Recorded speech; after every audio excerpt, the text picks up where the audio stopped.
Alright, I am live. I see that you are as well. I will get the stream together.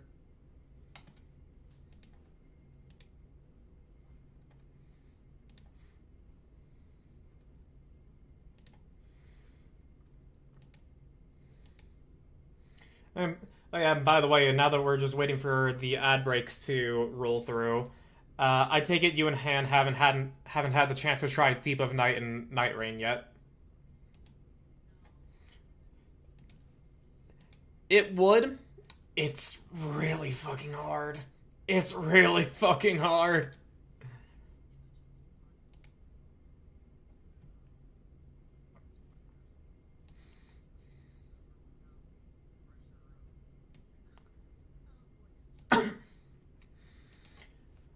Possibly, but like you've seen how like Ben and I like blitz through the base game, even when it's like an Everdark boss, right?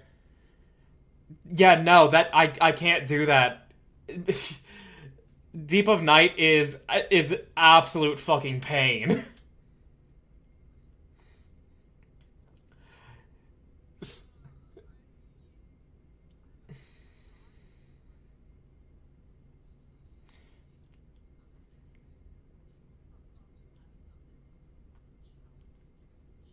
Oh no, it is seriously a challenge, and it's not even like the Night Lords that are the hard part. It's just the initial start of the game fighting basic enemies. Yeah, because there are everything just does more damage, and there are red enemies that are even harder and will one-shot you with a lot of characters, and you need the Deep of Night relics to stand a chance. And if you're like me and you don't play Guardian, but you get nothing but Guardian Deep of Night relics.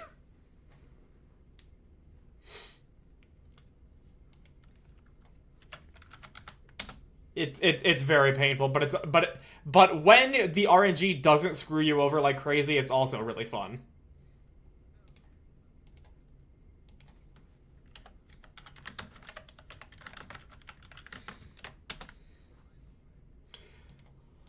I don't know. I keep saying it. The more I play games that have random chance in it, the more my username is ironic.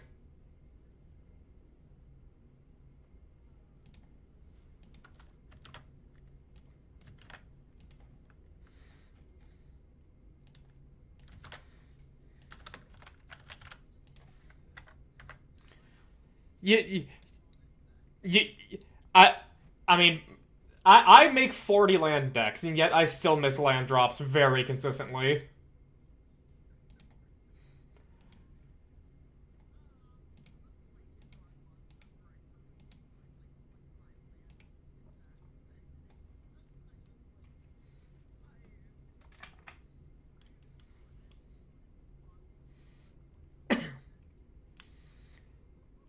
Yeah, no, like me, I'm just like, I will take the hit on the spells I'm casting. I am going to have 40 lands every time, because I am not missing a goddamn fucking land drop.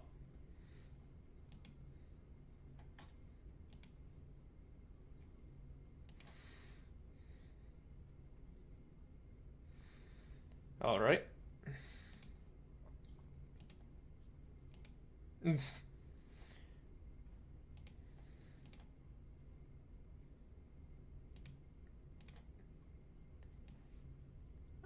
Okay, I accepted it before opening Rogue Trader. Hopefully that'll just immediately put me in the lobby.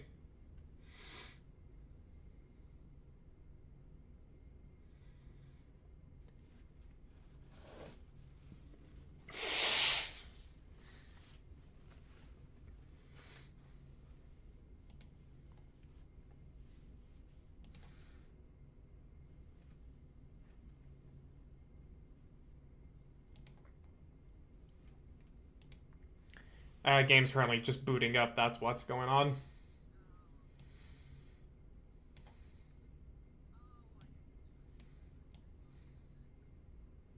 Yeah, no, I didn't. Yeah, I just didn't have the game open when you invited me, so we'll see if I immediately get put into the multiplayer. I did!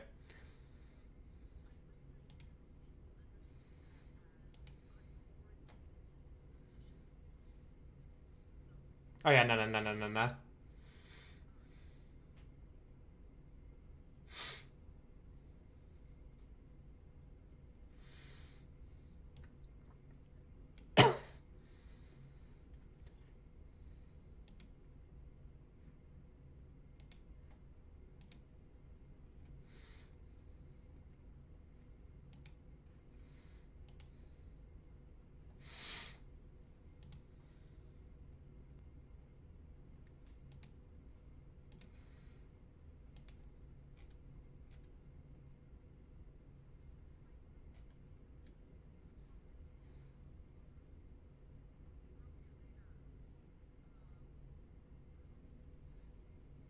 Right, yeah.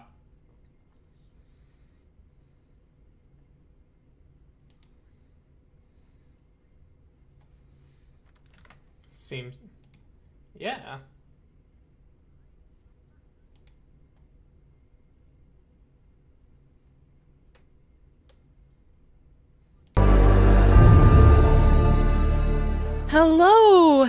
Hello, Ravax. Congratulations on getting first. Hello, everyone.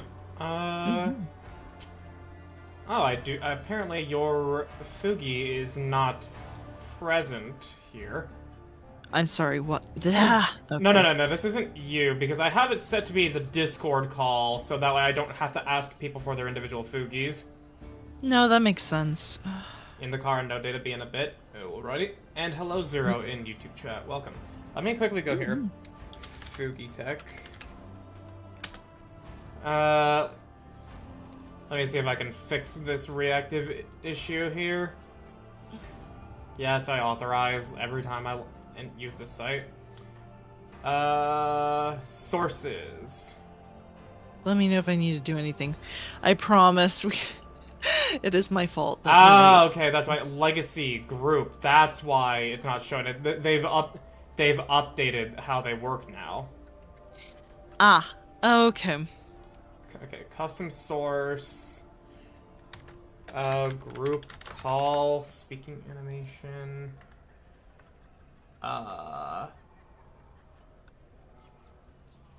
Wait, include. Okay, wait, hang on. How the fuck do I use this new new format? Oh no, is there a new format? Yeah. Hey, if you go to Fugitech right now, you'll see that they changed Okay. it from how it once was. Yeah, no, hold on. I'm gonna go ahead and do that. Reactive by Fugitech, login with Discord. Um, yeah, you authorize it. Oh, come on! The other way was... What is...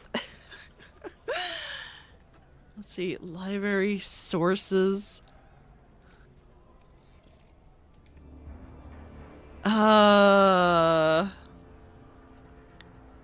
What is this? Okay. I've authorized my own stuff. I hope it's... Alright. Welcome to the scuff. Well, anyway, I do need to apologize because it was entirely my fault. Hannah's visiting, and I made dinner for us tonight, and I totally misjudged the time. But hey, guess what? It wasn't soup. So... Okay, we've got a loading image now for Fugi to load the reactive for me. Well, it looks like Scuffed and Domina is in V. Oh no! Is my reactive showing on your stream? Yours is working just fine. Yeah, that's why I'm... I know the reason why mine specifically, like what I'm doing for my stream is not necessarily working that well. It's because I did just a universal Discord call, so that way I didn't have to ask individual people for each of their Fugis. Okay. No, that's fair. Though, I do just realize... Hold on, say something again for me? I'm speaking now. How is this? I hope this is good. Okay, it's not... I just realized... It's not transitioning to your, like, open mouth. PNG? Hold on, what's going on there? This is not something we could have foreseen. What is going on? I swear. This is... Okay. Oh, yeah. Okay, I see. I'm looking at my model here, and it's all the exact same image. I need to change Okay. this. Look, maybe it's not my scuff this time, Ravax, but I was late, so I probably brought some of the scuff with me, so fair enough. Okay. I was complaining earlier to Lucky because for some reason on my OBS, my chat log says too many requests, and I have no idea why. Yeah, that don't make no sense. Okay, Yeah. I changed my default now to be proper to where it actually has my mouth open and everything. Yeah, no, it looks fine now. It looks fine. All right, for the time being, I'm just gonna make it specifically your reactive here because that's all it's gonna be. I'm gonna have to find a way to fix this when I collab with Snackies and Magical Bard on Friday. Okay. That should be fine. It's just weird. It's just... Oh well. Okay, it's loading. I see the, like, loading thing, but otherwise... Anyway. But yeah, this is not my fault. Us being late is totally my fault. Uh... Yes, I do deserve that girl what. Madame Lucario, hello. That was a very appropriately timed girl what. How are you? Oh my goodness. Hugh. Oh, right, that reminds me. You sent me a couple of things and I never responded, and I'm sorry. Anyway. Madame Lucario is updating me on their JoJo Bizarre Adventure campaign. Oh, shit. And, yeah. And I'm eagerly just following it along, and I forgot to respond to the absolute masterpiece that was sent to me from DMs. So, it's great. I can tell. Oh, I can? Am I allowed to just read your message? What do you... Hold on, because I need to... Yes? Okay. Okay. So this is what Madame Lucario sent to me about her session. Okay. So I'm going to quote it verbatim. So if you get confused, this is in the words of Madame Lucario. Dude, let me motherfucking tell you about what the fuck happened this session. So to pick up from where we last left off, where my character woke up in a hospital and all that, my character is at the bar and is indecisive on where to go, and is not paying attention to the top part of the map because that is just the fucking meme slash joke that Sorty and I thought of, that Sorty made, so I thought nothing of it. So fucking quietly offed this mime character in a hotel. Wait, she quietly offed this mime character in a hotel while I was off doing my own thing. I managed to lock the fuck. I can't believe how much you curse sometimes. I don't even realize it. Anyway, they captured the cursed Blanca dog that is part of the spiritual district because this little bitch managed to run off with a Beyblade. With a Beyblade! I was given lucky numbers by one of the fortune-telling siblings, and afterwards we just kind of fucked off and to do other stuff. There was a moment where another NPC was getting dressed up in Tequila Joseph's fashion, essentially. The fuck-ass that has the car stand at the club. Wait, there's a guy with a car stand? Sorry, I apologize for that interjection. Oh, was at the club where the NPC in drag was. It was a whole thing. My character and their NPC love interest went their separate ways to get a change of clothes because they were planning on doing a stakeout because They were on a mission to find the stand user that makes a weird virtual version of the island via dreams. What My the character hell? had. I mean, it's JoJo. I'm just not Yeah. questioning it at this point. My character had to go to the hotel, and I chose the elevator, or so I had hoped, because that's where I discovered the dead mime. I'm so effing devastated because Sorty went through all this trouble to convince me that mimes are cute, and then she does this shit. And then she makes a meme. She accompanies it with a meme. Just, it's time to go. Was I a good mime meme? No, you were one of the best. I'm gonna send this to you. This is amazing. Oh my gosh. The mime meme, not the whole message, Of course, but of course. yeah. Oh my gosh. But it's just I'm like actively following this. Wait, Says is this personally made art for the for that game? yeah, no, Says Argent is playing Sorority Elden makes Ring. Oh, you didn't change your category. Oh shoot! Okay. Hold on. It's fine. Just Fuki is not loading up any image for me anyway, so people are just gonna see the spinning cogwheel, and I'm gonna put some text over it, like picture Plague Doctor here. Okay. Okay, hopefully it says Rogue Trader now. Okay. You know what? I perfectly accept Plague Doctor. Why is Fuki's not working for you? OBS's chat doc isn't working for me. It's just one of those days. I swear. But if I have internet troubles again, I'm gonna be upset because I was having a blast with Dishonored on Wednesday, and my whole internet went down. Ooh. It was upsetting. Yeah. Oh my gosh. The fact that I was so close to Ball that session, and the worst part is the mime is canonically mute. Aw, that's sad. They had a mouth, but they still couldn't scream. Oh, That's alarming. that is alarming.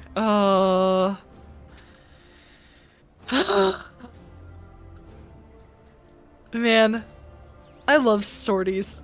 After she, you want to know what she did to us before? Because we had we were doing a Sonic campaign, and we had a beloved robot that we had like all these plans to become friends with and take home with, and I was gonna show him like my plants and everything. And then she just goes and sacrifices him to save the world, and I'm still upset about that. Oh wait, there's an area over here that we haven't gone to yet. Okay, I think we can start exploring, maybe? Also, to address what you said in the YouTube chat, Zero, the Resident Evil minigame has taken up a lot of my life. Yeah, no, that's what I was doing the entire time I was waiting for Argent. I was just non-stop playing the minigame. Oh, I'm sorry. No. It's really fun. Like, think of it like a stationary Vampire Survivors where it's waves of enemies. So it's basically you've got your character at the bottom of the screen, completely stationary, you don't control them at all, but then you use the Resident Evil, like, inventory grid management to add in new items to where you basically have a Vampire Survivors-esque arsenal of attacks as enemies come scrolling down the screen. Yeah, that's fair. Okay, so you don't need to follow me. It just turns out there are some goods over here. Actually, maybe you do need to follow me. I'm gonna need. Over. Yeah, I'm gonna need Pascal over here. But otherwise, it looks like we got everything. Other than Jai.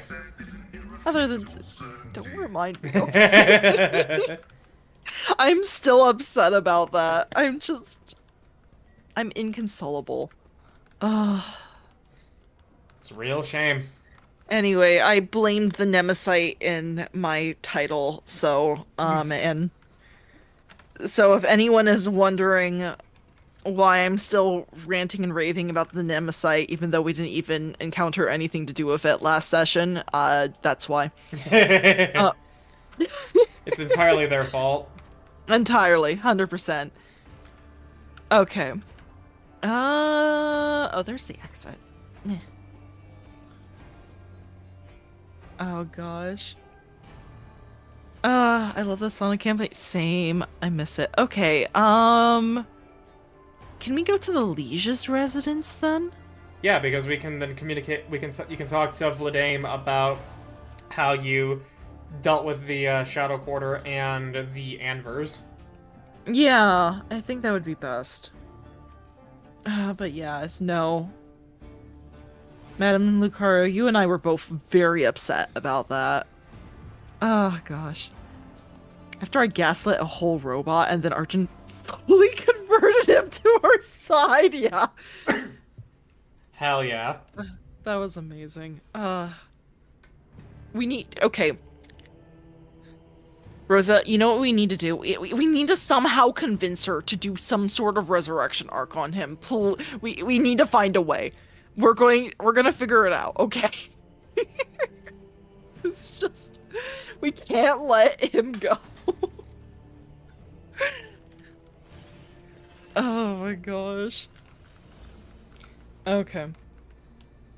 That motherfucker dead. No, he's not dead. I refuse. I'm gonna somehow convince her to bring him back. Yeah, Sorty does love to tug at heartstrings. More than I do, even more than I do, I think. Oh yeah, speaking of tugging on heartstrings, I haven't talked about my latest Curse of Strahd camp session that I did. Oh. So, the party just defeated a bunch of druids, and Strahd basically said, hey, I'm gonna give you something for a wager that we've had, but I want you to do something, because I want to see how you react.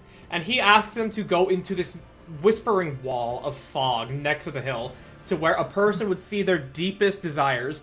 And do you know that episode of Justice League Unlimited where Superman is basically in his idyllic dream state? You know, like where he's with a family and everything on Krypton? Such a good episode. Oh my gosh. That's basically what that wall did for the players, and I actually had that, essentially that exact scenario for one of them. And if they stayed in the illusion, they would lose their character forever. Or if they rejected it, they then got a boon out of it. And they all were just... And I played Dearly Beloved, the main menu thing for Kingdom Hearts, and they were all like, you motherfucker. Oh, that's great. Did any of them stay? No, not a single one of them. Oh, good for them, but man. One player in particular didn't even go to the wall because they hate Strahd so much they're not even going to entertain the idea of talking with him. That's fair. We stalk at night. We're the rats. Thank you, Centipede. Excuse me. Centipede blood for my rats. Okay, there we go. Centipede booed. God. Centipede dude. I can make it worse. Trust me. Just, it's... anyway. But yeah, no, that's neat though. Wait, so was there a player that just didn't go into the wall at all because of that? Or... Yeah, no. So basically, like, Strahd was like, "Hey, if you beat these guys, I'll be waiting at this spot to give you a reward." And at that spot, he would tell everybody that showed up, "Now I'm gonna give you this reward, but I ask that you also do this other thing." And one player, his character hates Strahd so much that any conversation with Strahd, he's just gonna do his absolute damnedest to degrade it into a fight. So he was just like, nope, I'm not going near that, and he just walked away from where the rest of the group was talking to Strahd. Everybody else in the party did go into the fog once they spoke with him. Oh, neat. Alright, that is so cool, though. I might steal that, actually, if you don't mind. I have a... By all means, go ahead. Oh my goodness. Yeah, Let's specifically see. like the community adjustment to the module said like before you run this scene, ask each player what their character's deepest desire is, so you can craft an appropriate scene for it. No, I was thinking that. I was like, oh yeah, I can. I mean, I already kind of have an idea. Okay, not so much for Han's character. Han's character we're gonna need to work on, but for some of the others that I've been talking to, I already have a decent idea. But yeah, anyway. But I would ask them again anyway. Okay, anyway, we're back. 575 mods? What is the total gigabyte space of your mod pack? Where do you find that space? I'm struggling with my own memory. The memory space on my computer. Oh my gosh. Uh, so summoning 2B from near. Oh my gosh. The snow elf frost witch. Do you have a thing for snow elves, Ravax? This is the second time you've brought up snow elves. If so, base. Fair enough. I guess you would be in good company then. Ah. Marketing them as marking items as junk functionality. Oh, fair. Okay. Oh my gosh, there's too many mods. Anyway. All right, shall we go ahead and Yeah, we will get back to Rogue Trader here. Mhm. Your ladyship, the first ships from Janus have already arrived. The station is no longer facing famine or predatory interest from the Corda dynasty. Oh, okay.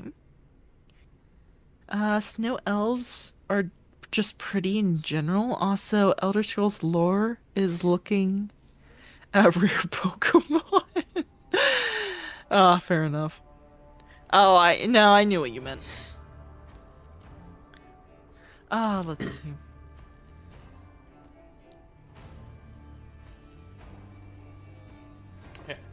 I'm glad I've found such a generous and reliable patron.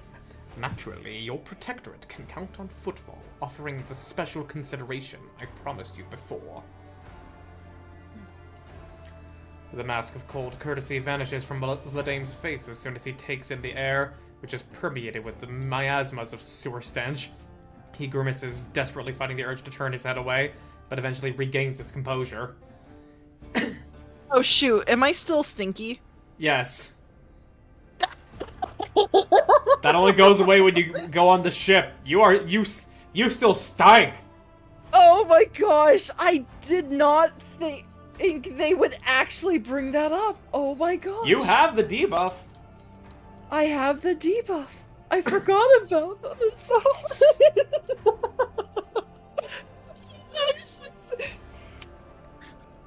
Look, I almost died. You're... I can't believe it. You know what? I give the game extra credit for that. I completely forgot about it. Oh my gosh. No one else brought it up. Be glad Cassia is here to carry your no charisma ass. I know. We're I know. Oh my gosh. Upon noticing Kibella, Vladame quickly assumes a bored expression. Carefully, without making any sudden movements, he wipes his glasses and, as if absent-mindedly, puts a hand under the table.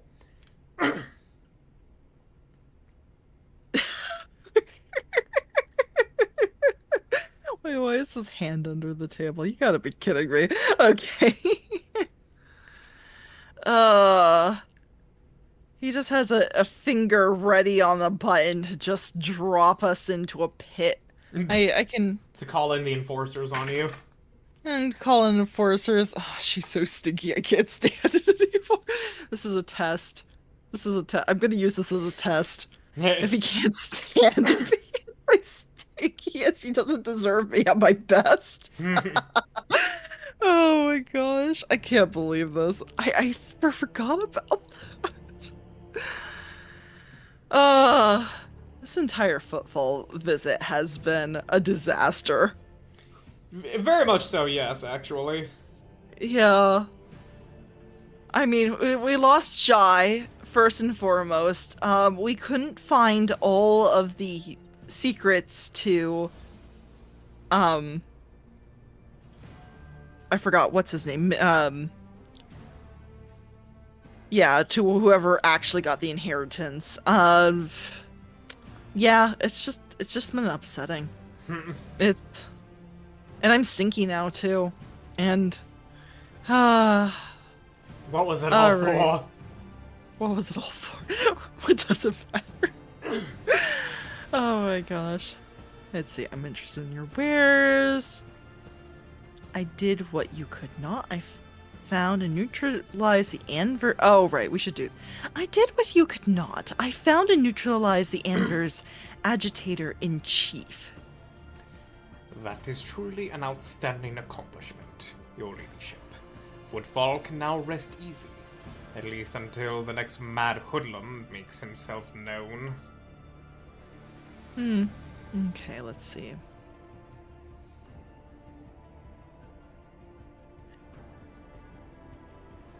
Let's see. Well, actually, how much did we get for wares? Oh, right. I don't have anything with him. Not us. Can I- Yeah, also, a lot of the early stuff is incredibly fucking expensive. I see that. Yeah, seriously. But also, a lot of what he has here is also very, very good. Mm-hmm. I see that. We will. Well, I'll give him what I have over here. Guess at least we can get to one with this. Nearly two. Nearly two, just nearly. Let's hear bladed Mhm. boots. Okay. Mind scrambler grenade, not bad. Mm-hmm. And telepath staff.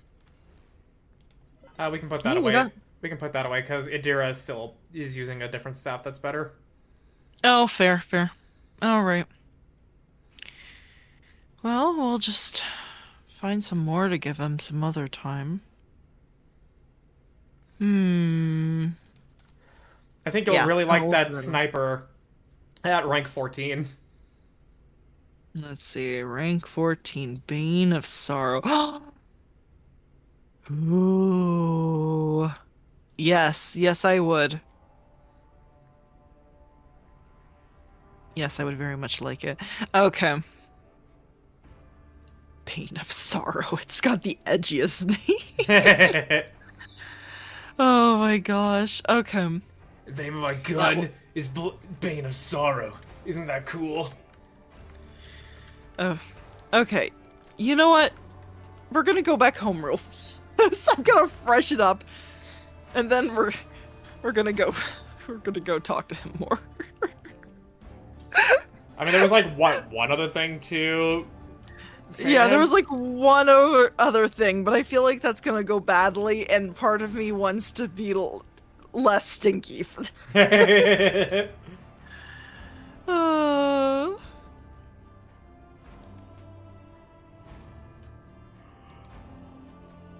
I mean, we can come right back, right?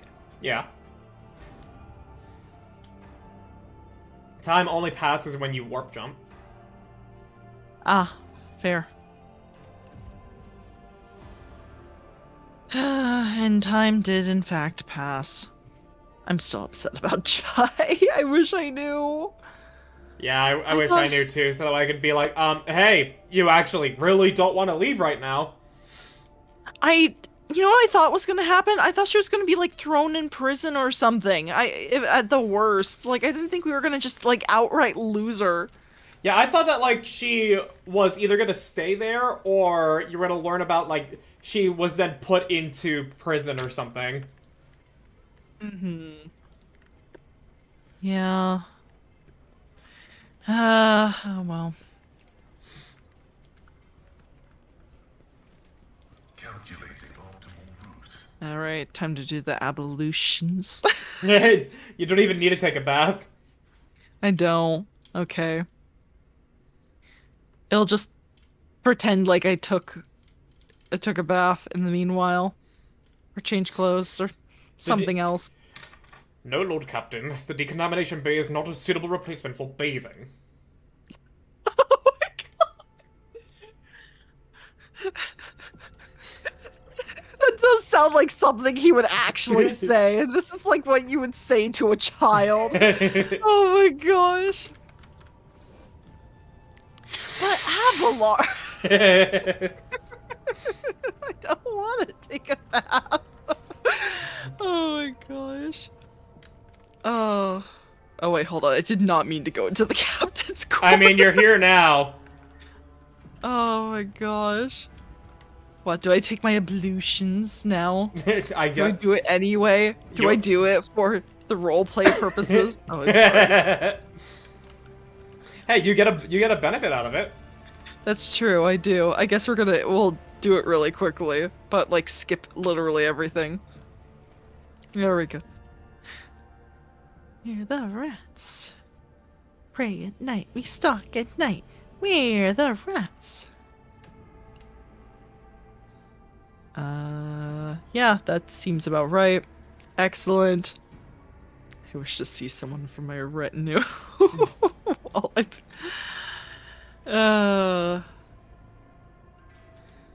Alright, that worked well. That was fine. Bro, just imagine actually having a bath like that in your house you can go into at any time.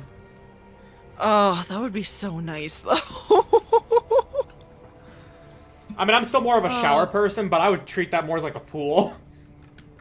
Honestly, yeah, it is just a pool. It's just like a pool with, like, mineral water in it or something. Like, that never spoils. I don't know. That's towards the rest of the ship, not to the outside. I should have realized that. Anyway, thank you for I realized as soon as I went down, wait, this doesn't look like footfall.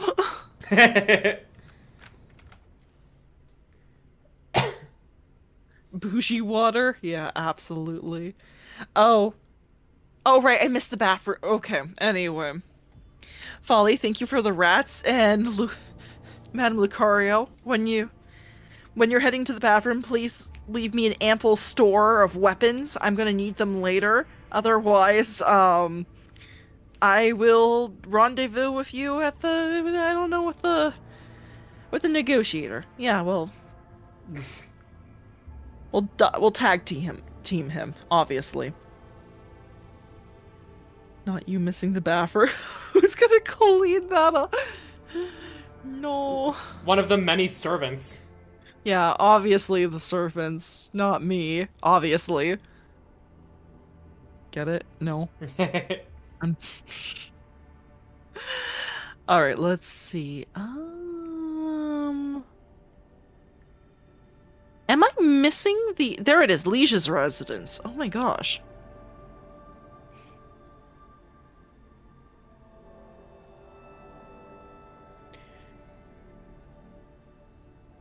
Hew, hew, hew. Wait.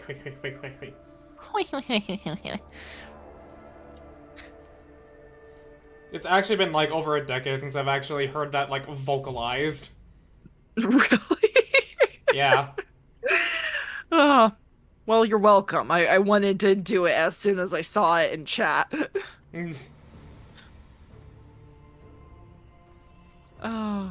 Anyway. You're probably like, why is Arjun like this? Why are you like this? I wish I could tell you. Alright. There we go. I'm all clean now. Anyway. Greetings, your ladyship. You smell a lot better now. Yes, it was all test, obviously. Yes, of course. Anyway. So, I'm gonna hit you with a real question. So, a man who introduced himself as servant of House Corda asked to have a word with me, and then, imagine the odds, someone blew his brains out. The dame doesn't look surprised. The Anvers again, I presume. Those anarchical renegades don't care whom they shoot, be it my servants, yours, or those in the employ of House Corda. Renegades looks a lot like degenerates on my screen. That's okay. Insert Joshua Graham quote. Oh my gosh. I kind of want to play Fallout New Vegas for that reason, for that character alone. I just want to play Fallout New Vegas because it's supposed to be really good, and it seems to be like the magnum opus of every single fucking YouTube reviewer out there to review Fallout New Vegas and have that video be their absolute banger. Yeah, it does seem that way, doesn't it? It's just, wow. Everyone loves Fallout New Vegas that much, and no matter how many reviews you watch, there's always another person with, like, a different take still praising it that's, like, does really well. And then there's Uber Danger out here with a 7-hour-long video that was broken up into several parts.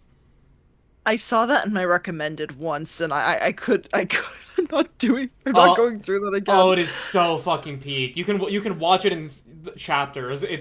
Uber Danger is one of the best video makers on YouTube, I fucking swear. Okay, fair enough, because I watched Pyro's cynical 6-hour-long or 5 to 6 hour long video on Darkwood, and I was like, I can't. It's like, I watched through all of that. It was super interesting, and I was like, I can't do this anymore. I spent Okay, that had to have been hours. him playing it as well, right? No, it wasn't just him playing it. It wasn't? No, you gotta watch it. It's really good, but at the same time, it's 5 hours of your life. I mean, I fucking love Darkwood, and if it is actually like a crafted narrative in the review, I mean, I'm happy for that. Okay, I'm just gonna say this. He literally got dressed up. He went into the icy wilderness to, like, play the part. Oh. It's good. Trust me. Okay, hang on. Let me quickly search this up. Pyro Cynical Darkwood. I definitely spelled his name wrong, but YouTube should. Yeah, there we go. Yeah. 8.5 hours. Oh, wow, I remember. Okay, so see, it's so good. It feels like 5 hours instead of 8. Oh my gosh. No, he just goes into every little aspect of the game and, like, hyper analyzes it. It's really fascinating. And then, like I said, he even, like, he has interviews with the creators. He went into the woods. He has voice acting for some of the characters. It's good. It's really good. Hell yeah. And also, Darkwood deserves it. Probably one of the best horror games I've ever played. No, that video is the reason why I wanted to play it, and I still want to play it, but I might still wait on it a little bit, just because it's not quite my genre of game, but at the same time, I feel like I could probably figure it out, so I'm just gonna have to wait for that. I mean, I played it when I was still really fucking scared of horror games, so, and, I think it took me... It's not the horror aspect of it, it's the survival aspect of it, yeah. That, and I'm awful at, you already know this, I am awful at navigation. And if it has this procedurally generated map, I'm absolutely gonna get lost. Well, there's some predefined landmarks. Oh, fair enough. But you absolutely know, I'm gonna get to, like, a tree I've seen before, and I'm like, was it left or right at the tree? How do I get back to my base? But then guess what? That's gonna add to the terror of, oh no, the sun's going down. That's true. Oh, that's the... oh my goodness. Fair enough. I should probably just embrace it and just feel like, okay, well, I'm gonna get lost no matter what. I might as well learn the controls. It'll be fine, type of deal. We all go through... Wait. Oh. He has, like, a really gruff, ashy voice, doesn't he? Oh, yeah, go ahead. We all go through periods of darkness. In such times we turn to the Lord. But it's good to have friends. Joshua Graham, Fallout New Vegas. Oh, he has a bunch of awesome quotes from him. Oh my gosh. Just had a fun dungeon run in Final Fantasy 14. Went into high-level dungeon roulette and ended up in party with 3 Lalafell. Cracked a joke about being on babysitting duty, and they ran with it the whole dungeon. That's amazing.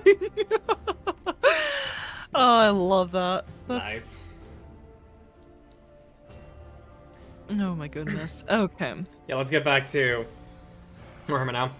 I suspect that this agent wished to negotiate a deal that would have you refrain from hindering Incendiar Quarter's efforts to strangle with us with the threat of hunger and demand our obedience.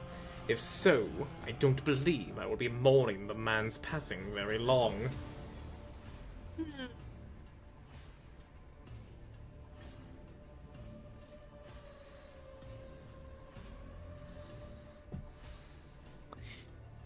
Let's see.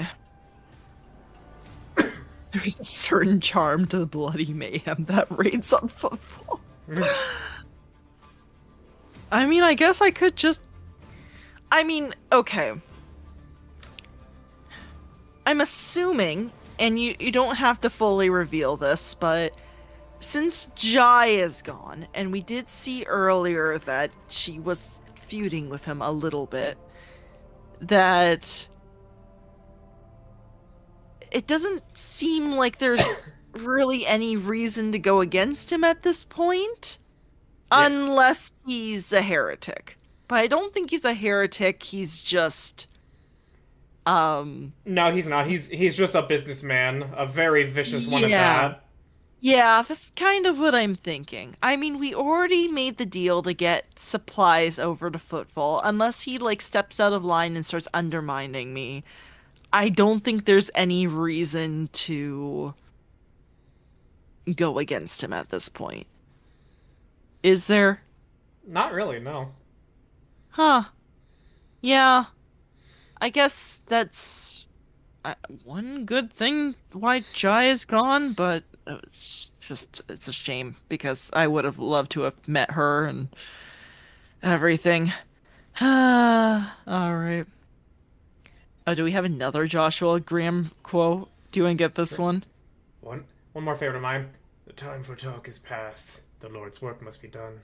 I don't even know if I'm doing it correctly there. I just kind of remember it off of, like, the 2 times I watched Super Dangerous video. And yes, I did watch that 7-hour video twice. Oh my god, you watched it oh no! Oh god. Bro, he's so fucking good.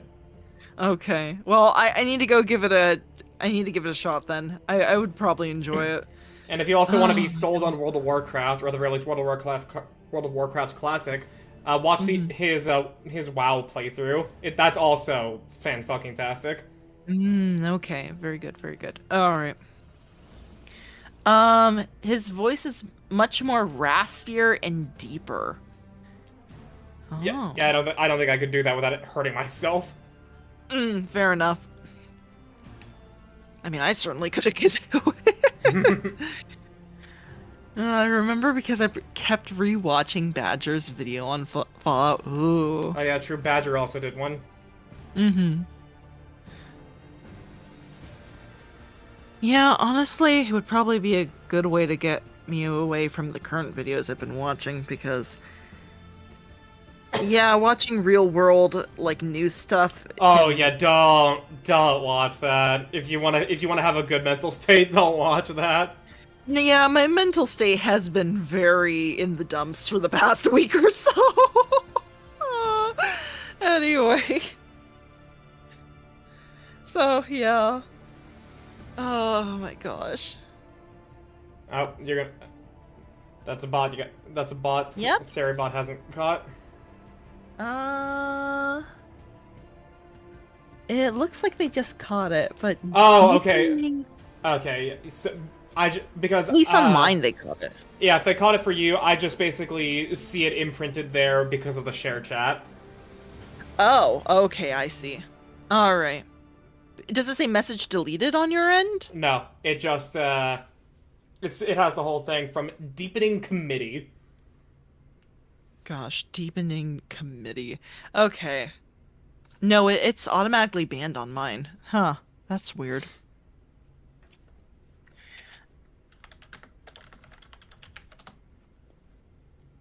Cheap followers, of course. Okay, hold on. I'm gonna delete.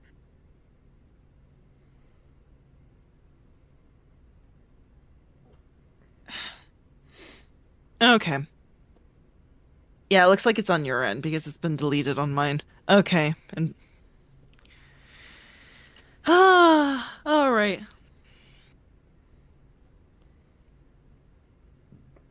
All right. Yeah, so, now with you talking with Vladame. Mm-hmm. There is a certain charm to the bloody mayhem that reigns on Footfall. I do hope that, should our partnership go smoothly, I'll be able to contain this bloody mayhem, as you put it, on Footfall's lower levels, where its charm can continue to bring you joy without interrupting your ladyship's conversations with gunfire. Okay, I will accept that. All right. Was that it? Oh, I shoot. think so. Maybe I didn't even need to leave. I mean, Huh. you personally would not have known if you needed to make a charisma check. Yeah, I thought I was gonna need to make a charisma check. That's why I left. I was like, just in case, I'm gonna go run back, clean up, go back over, and then we'll talk business. Because I kind of thought it was like, oh, you're gonna do the same thing where you're gonna get backed into a corner and then escape out the back way, and then I'm going to have to go find and fight you, type of thing. But it doesn't look like that's the case. Yeah. So, you know what? Other matters demand my attention. And then I won't take up any more of your time. Okay. Alright, we'll just leave you alone then. Alright. Oh, that was fast. Now we can get on with exploring more of the Coronis Expanse, and then probably immediately have to deal with the Nemesis. Mm-hmm. Is there a way for me to automatically go back to my ship? If it doesn't say so there, then you're gonna have to just go back to Port Dock Alpha Row. Darn. Okay.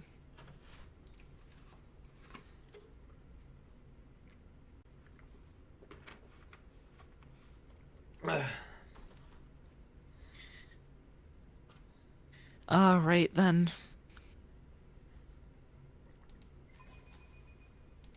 Well then, I guess we continue our little loop up to Dargonus. I think that's my bureaucratic planet. Is that correct? Okay, Yep, cool. that is your capital world. Excellent. Okay. I'm not excited for it. Just because of the whole DMV thing. I mean, the DMV thing was only a part of Jai's quest. Ah, darn. I thought that... Okay. Now I'm sad because I would love to... Can you imagine the Rogue Trader getting put through the DMV? Yeah, I know. That's This is my that's own part of the world. absurdum as a... Oh my gosh. It's my own world and they're putting me through the DMV just because I'm not Theodora. No, they're like, you are not above the law, Rogue Trader. The Administratum has its ways. Oh my gosh. Bro, That would be insane. Bro, I know that worlds rely on their influence, otherwise they're gonna fucking die, but fuck the Administratum. Oh my god. No, you'll see. Once you do, like, once you get into, like, Act 4, you'll understand why I say fuck the Administratum. Fair enough. I mean, didn't you mention once before they made a mistake and condemned an entire planet? It wasn't that they made a mistake, it's the fact that in the novel Watcher in the Rain, the female lead, she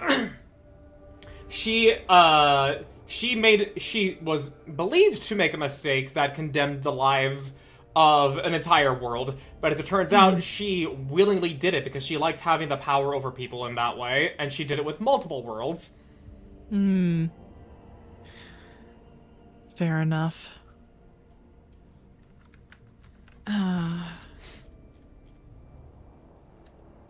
What is the green? The Around- green is... The green is areas of rumors or quests that do not have a predefined world. So, for example, if you hover over the green between Sato's tomb and Avioris, you'll see that one of these two worlds or their system have something that leads to the rumor of inevitable triumph. Okay. I mean, we could probably stop by them quickly. I know I said I wanted to loop up, but we're probably going to. It's fine. It's probably fine, right? Should be. Just make a little explore pit stop. Oh, hey, look at that, the Nemesis.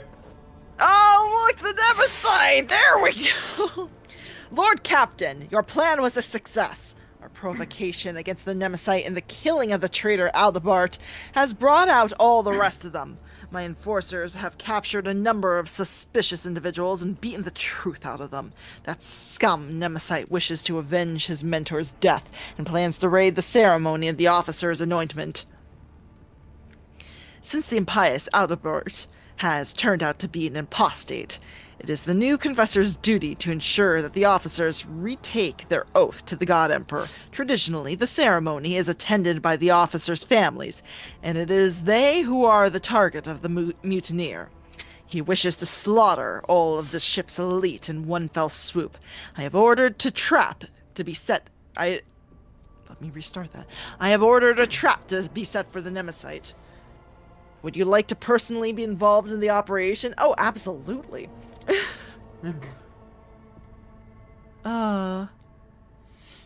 Titanium, I will join once everything is ready. You know what? What kind of trap? We will replace the civilians with enforcers and their relatives of appropriate age, dress them all their formal clothes, and hide their weapons underneath. When Nemesis tries to strike, he will find only cruel disappointment for the last time in his worthless life. Wait, the appropriate age? Are there going to be elderly and youths present? It is necessary for the sake of secrecy. Let me assure you, all of my people will gladly risk their families for the good of Fawn Valencia's dynasty, without fear or hesitation. All right.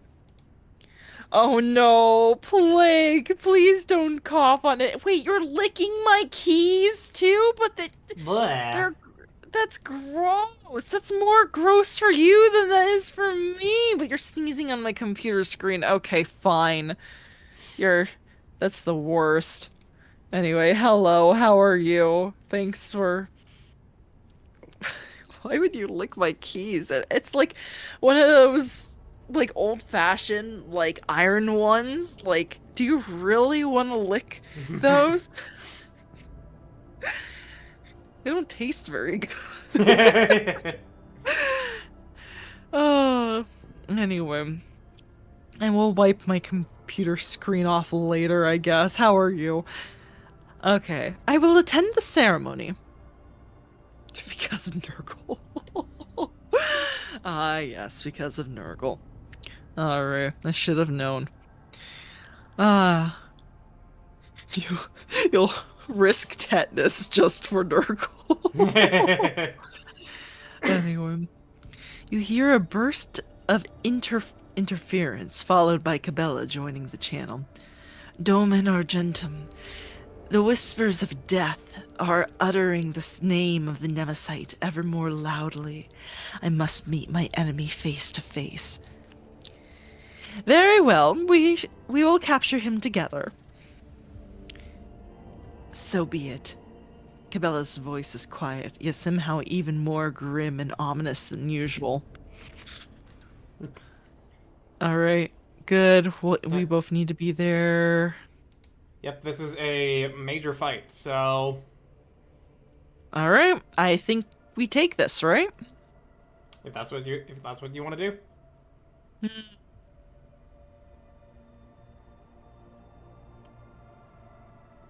Can I upgrade Yulia? I don't think I'll be able to upgrade her during the... before the fight. can you exit out of that, out of this menu? No.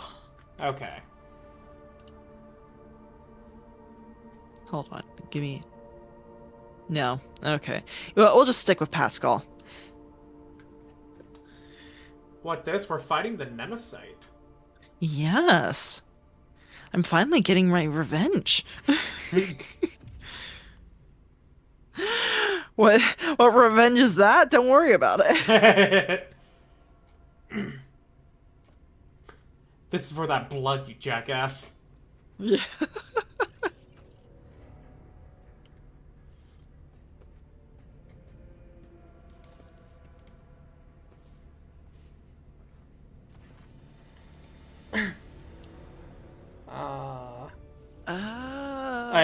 This is a woman speaking because it says she. So Oh, okay. I'll do the narration. You can do the voice acting. Oh, sure. The rows of disguised enforcers are listening to the confessor's words in silence. All around you are Sarbok's chosen people, each dressed as a member of the officers' families. Close by, a kindly-looking old woman is fumbling with a starched handkerchief.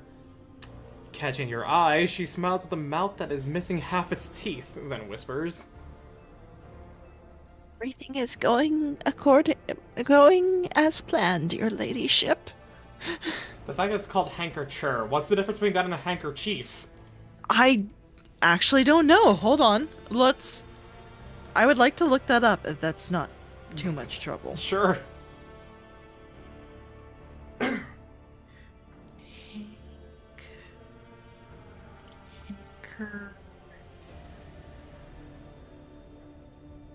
Handkerchief.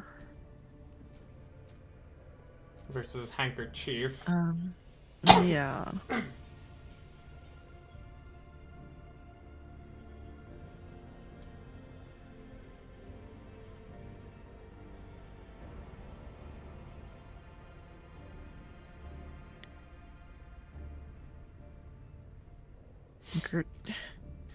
Why did it do that to me?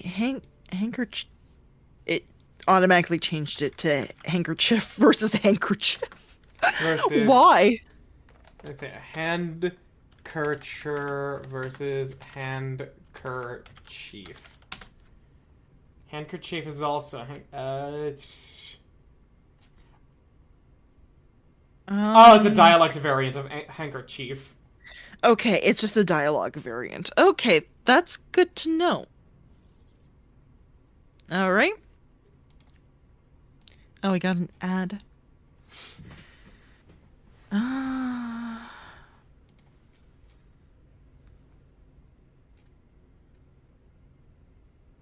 Where is this really old lady that has entrusted my seat?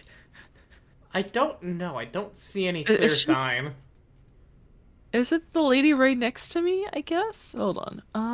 1, 2, 3, 4, 5, 6. Yeah, I guess it's this lady right over here. Probably? Yeah. I still love that Argenta is rocking the sunglasses. Argenta, the cooler Argenta. The cooler Argenta. I won't get over that. Oh my gosh. Let's see. Look at the participants in the ceremony. The facade is holding, with everyone playing their role perfectly. The Master-at-Arms must have instructed them thoroughly and shown them how best to conceal their weapons.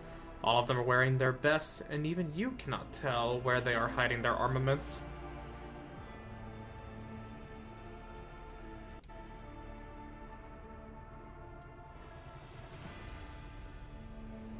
I'm bored. Perhaps you might abuse me with this.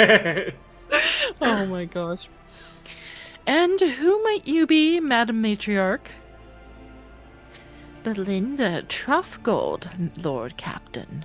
Transferred from the enforcers with the rank and senior lieutenant to the staff of your ladyship's quarters on account of my age and declining health. But as you can see, there's no such thing as a former enforcer. A friendly smile stretches across her bloodless lips. And I'm not gonna say this one, because I got Abelard.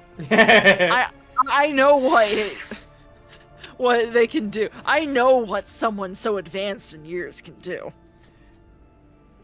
They are truly advanced in combat as well. Fear the old man in a profession where men die young. Exactly. I feel like the same goes for women too. Obviously. It's like, yeah, in this case at least. Let's see. I'm bored. Perhaps you might amuse me with a story. Oh, the stories I could tell. I remember. In the early days of my time in service, someone started poisoning the food in the kitchen. We couldn't catch the vermin, so I came up with a plan to get into a vat of protein porridge and catch them unawares. I was a small and skinny little thing, so I climbed into the vat and sat there up to my neck in porridge. I waited a long time before someone lifted a lid. It wasn't one of the kitchen servants, but a man twice my size, carrying a bag of foul-smelling stuff. Ooh. Oh, so welcome back from the ad break, guys. Welcome back. We're getting a story. And that was it. I grabbed him by the shoulders and dunked him into the porridge. I held the brute down until he passed out. The master-at-arms back then, he lauded my ingenuity and commended me for apprehending the poisoner. But he also took the cost of the porridge out of my wages. It's just... Oh, fantastic job. You did amazing, but we're gonna have to... That's gonna cost you. Oh my gosh. I went to check the size of the entire mod list just with the mods alone. It's 65.3 gigabytes. Not including the extra programs such as Body Slide, SS Edit, the fix certain file records, Nemesis Engine, etc. Oh, but doesn't that contribute to that? But I mean, okay, fair enough. That's not as big as I thought. I mean, yeah, isn't Skyrim itself like a 60 gig game? Yeah, that's kind of what I thought. Hang on, I have Skyrim because everybody has fucking Skyrim. Everyone has Skyrim. Let's see here. Would it be Elder? I guess it would be Elder Scrolls Skyrim. Yeah, it would be under. So it'd be E. Elder Scrolls 5 Skyrim Special Edition. It is a 15 gig game. You have more than quadrupled the gigabytes of Skyrim. Man, the times where they actually oh my goodness, 15 gigs? It feels like... Rayvax, it feels like it should be more than that. The total gigs you have now is quintuple what Skyrim naturally has. No, seriously. I can't tell whether to be worried or impressed.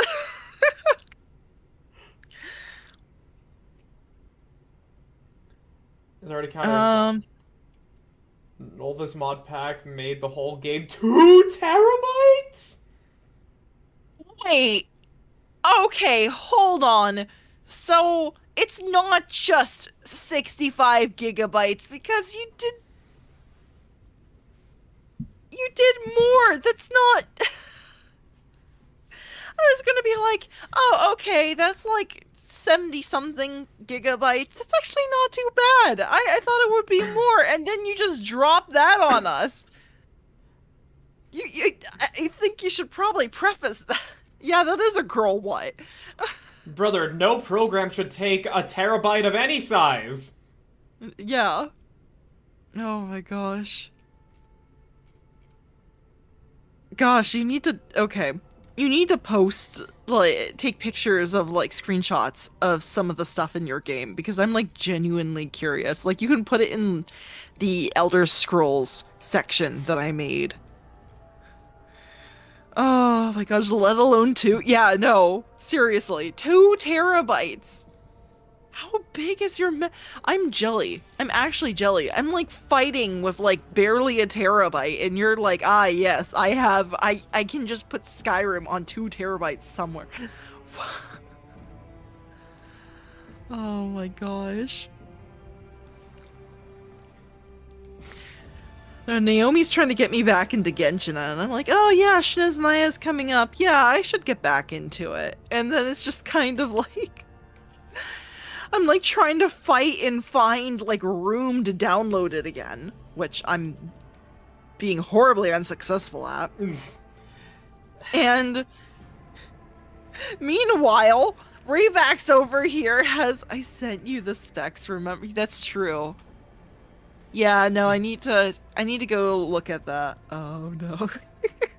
Now you see with Genshin, like, I'm still not gonna play it again myself, because I still feel as though there's just fundamental flaws with it being the gacha system it is. However, I've been told about a lot of its changes, and I have to concede, when they do good, it does seem as though they have made a vast amount of improvements for how Genshin operates. Yeah, they have. I've been following it for a little bit, and I figured I would get back into it because my friend is still very much into it, and I mean, I spent a small dolphin fortune on the game, so I feel like I should come back to it at some point. No, you're falling for the sunk cost fallacy. Look, if I don't put any more into it, then it'll be fine, okay?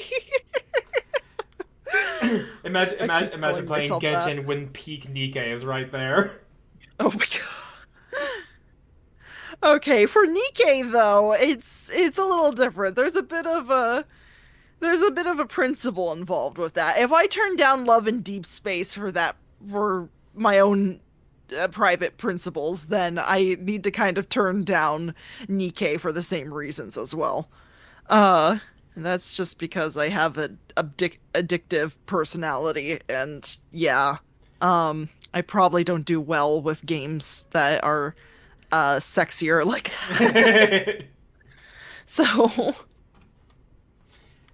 Shame. also, when to fact check, my bad, I grossly dramatized the size. Novus requires the following CPU. Core, I don't know what to equate i7 6000 series to when it comes to NVIDIA. I'm not sure either, but at least it's good to see the kind of the info for me.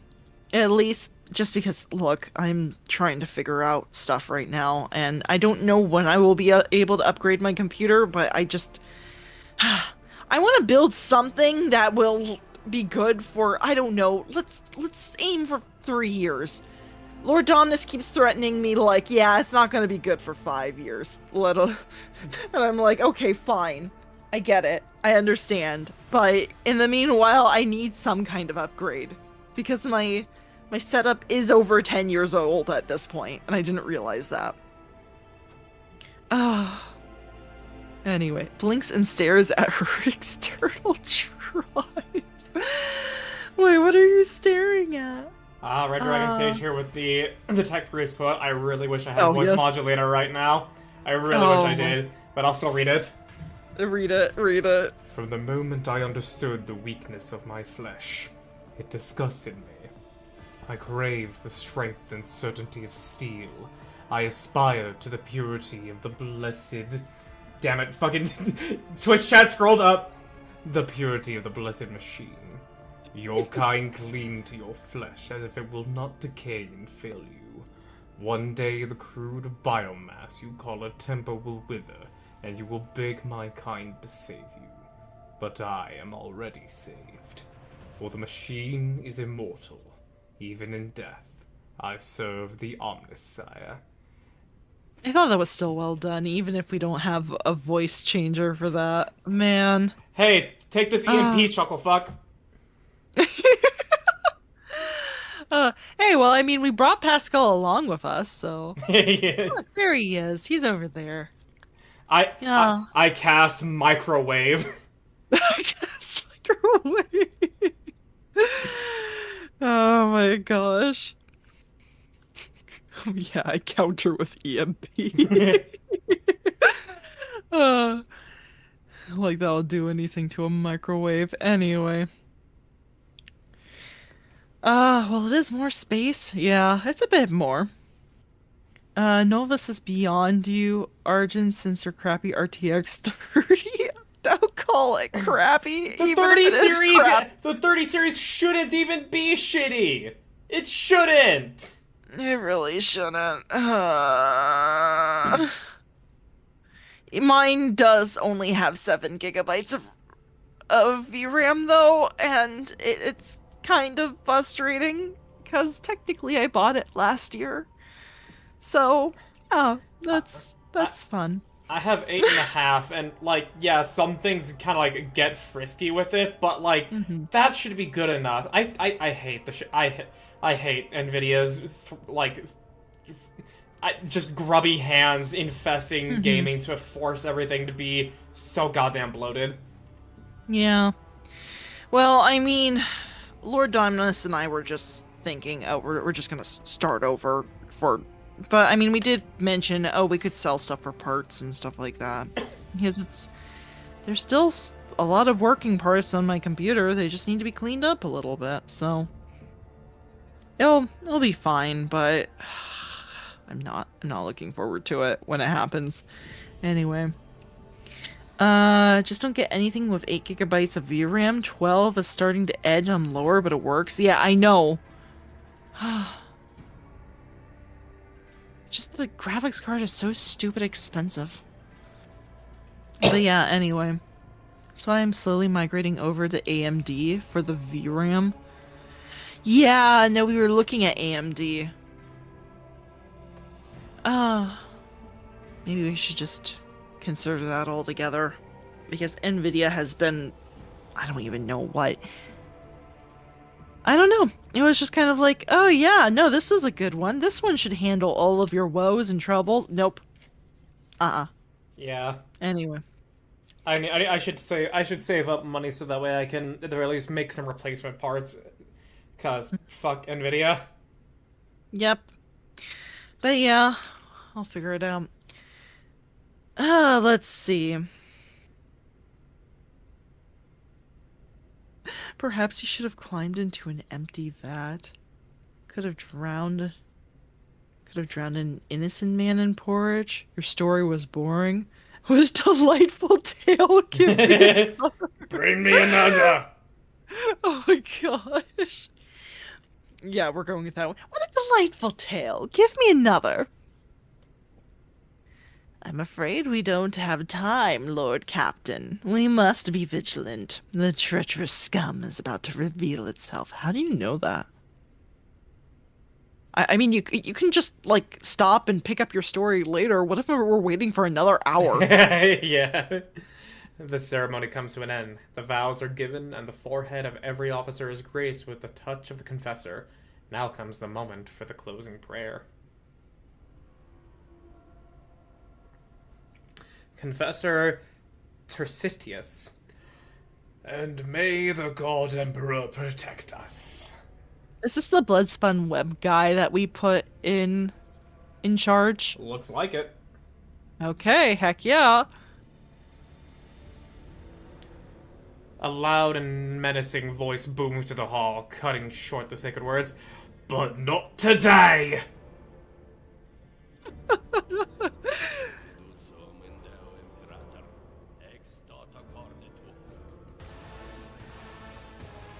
Oh, he's got an extra arm. Yep, that's a killer morph.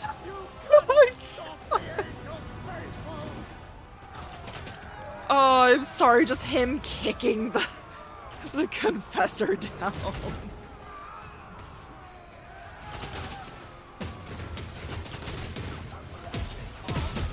Defensive positions! Do not let a single one break through! Cool. Another annoyance. Please don't tell me this is, We are not ambushed. Yay! I am good with that. You are the first of our party to act, but the Nemesite is acting first. Ew. Okay. Well, I can, I think, go over here. Yeah, I think I'm okay with that. If I'm just hiding back here and then... Okay. Yeah, we'll put And then I Evelyn. can just start... Keep going for the... For the Kellamorph. Damn, Cabela's acting so damn late. Oh, that's a shame. Oh, you got my evolutions. Yep, they gave you better initiative. Yeah. Be sure to take a bath, everybody. They make you act quicker. Yeah. Wait a second, I think these guys have grenades. Will Argenta get the...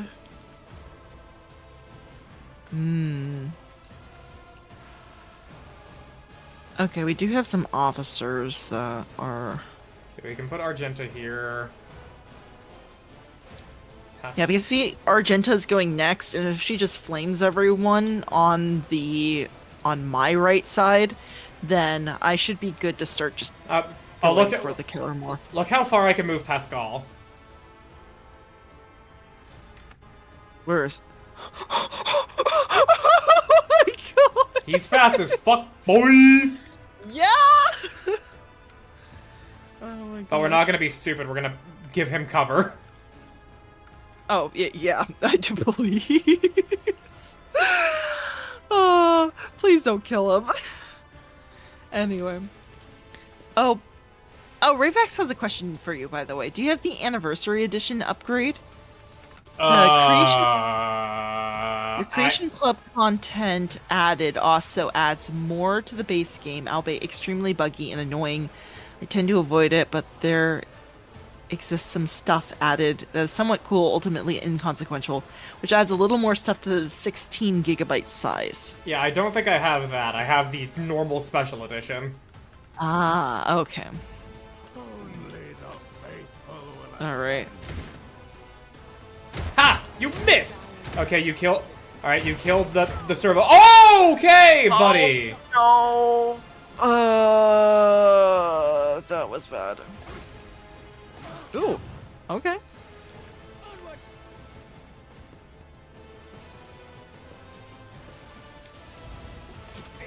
Bold. And yeah, that was...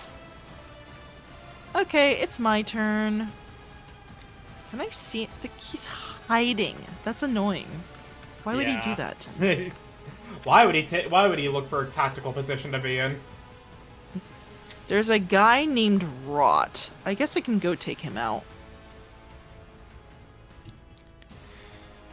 Yeah, I'm gonna go work on this guy.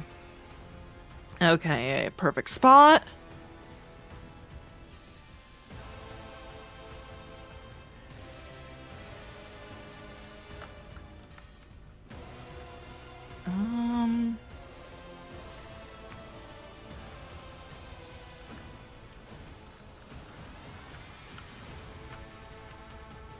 I was hoping I would get a shot at the Nemesite, but he's... Could probably soften up the Insurgent, because once Cabela gets her turn and everybody's softened up, she'll just be jumping around killing everybody like crazy. Yeah, I think I want to go for Insurgent or the Rot guy over here, so I'm going to go ahead and place a couple Hunt Down Preys on people.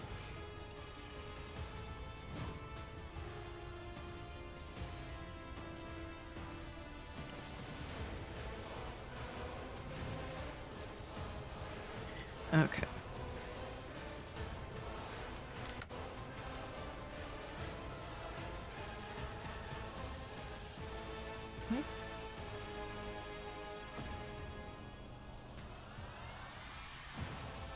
Yeah? Oh, sorry, I'm still looking. Let's see. Ooh, I can take out a good chunk of this guy. Alright, let's go for it. You are marked for demise. Alright. And then... we'll work on this guy here, too. Behold Very the nice. wrath of madness. Oh, I just realized I forgot to do my surefire plan. Whatever, we're fine. All right. All right, Argenta. So, yeah, I think we got to do it like this. The enemies of the Emperor will be undone. Oh, bitch. Endure. Jerks! How dare you? Doubt is for the weak. All right, well, yeah, this is gonna be good. As the Emperor commands, I act. Who even taught Oh, you to you're- fight like this? You. That did hit Abelard. Abelard, you got our other enforcer. I'll do it. Okay, well, Right. it's not my fault the enforcer chose to be there. Okay, well, And damn right, I'll do it again. None can escape the Emperor's judgment. great. But now, ow. Here we go. Here we go. Pain and duty go hand in hand. All right, All right. Pascal, help out there a little bit. Why don't you? And now we just stick to this guy like glue. Yes. Now, granted, we don't have a med kit. Oh, we don't. Oh, shoot. We don't have a med kit, but Okay. should be fine. Should be. Uh-oh.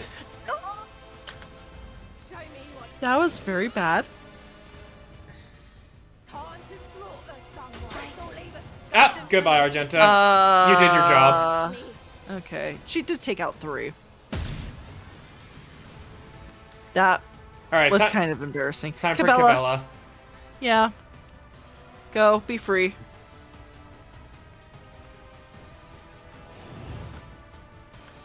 I shall not fail.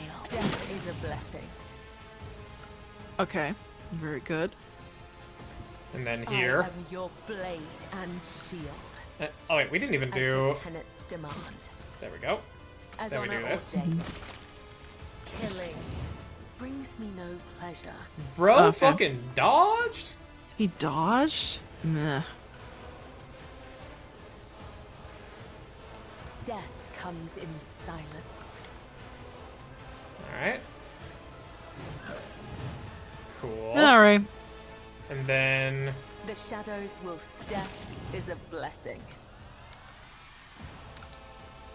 and now we Dance of blades. pincer him in. Yeah, flank him. And you know what? We're gonna splash some blood on I you. shall not fail.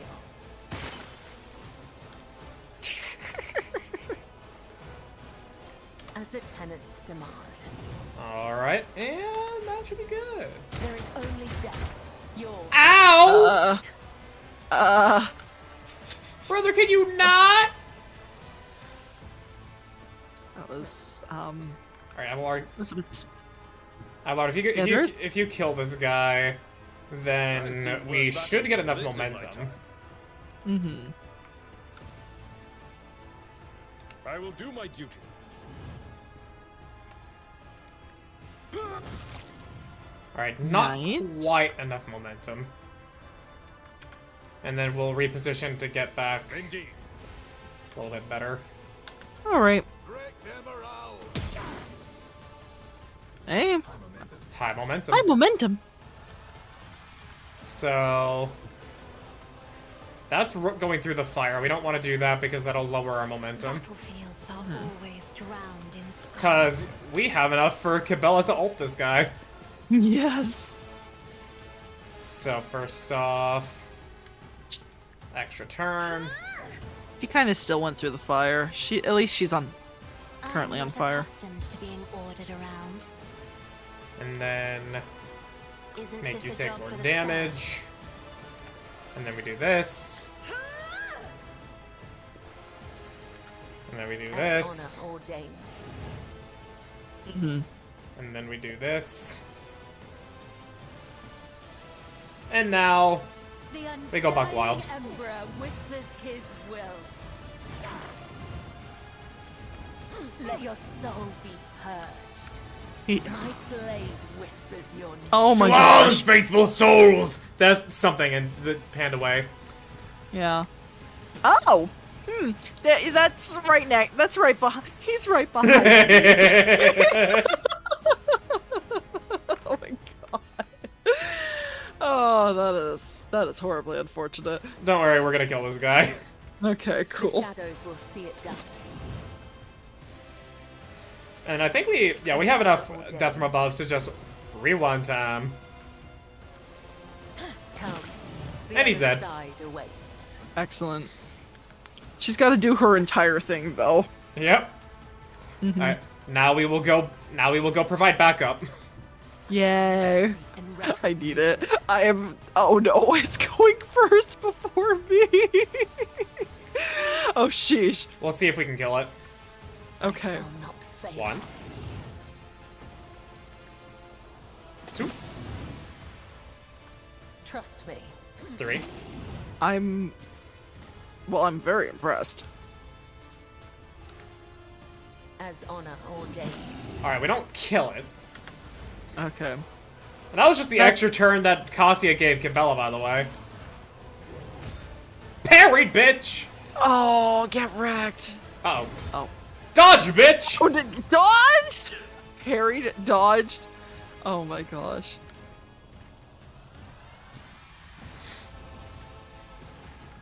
Oh no. Well, goodbye, Enforcer Officer. Oh no! Oh. Wait. Uh. Goodbye, we're Enforcer too- Officer. there we go. We were just a little early.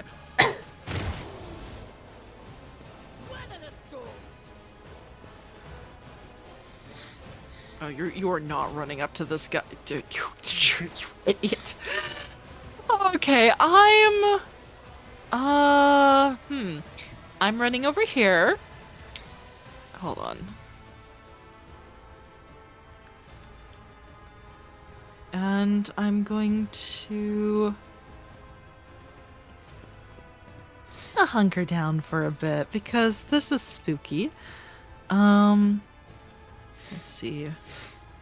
Perfect spot. We'll do...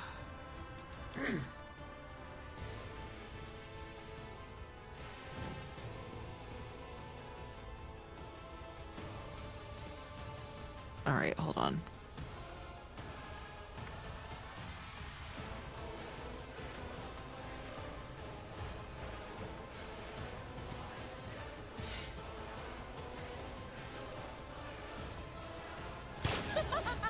Alright. I'm just trying to... Yeah, I'm not gonna be able to do enough on this guy.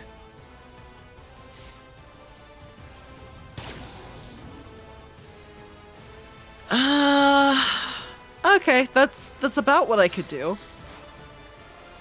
Pascal Pascal.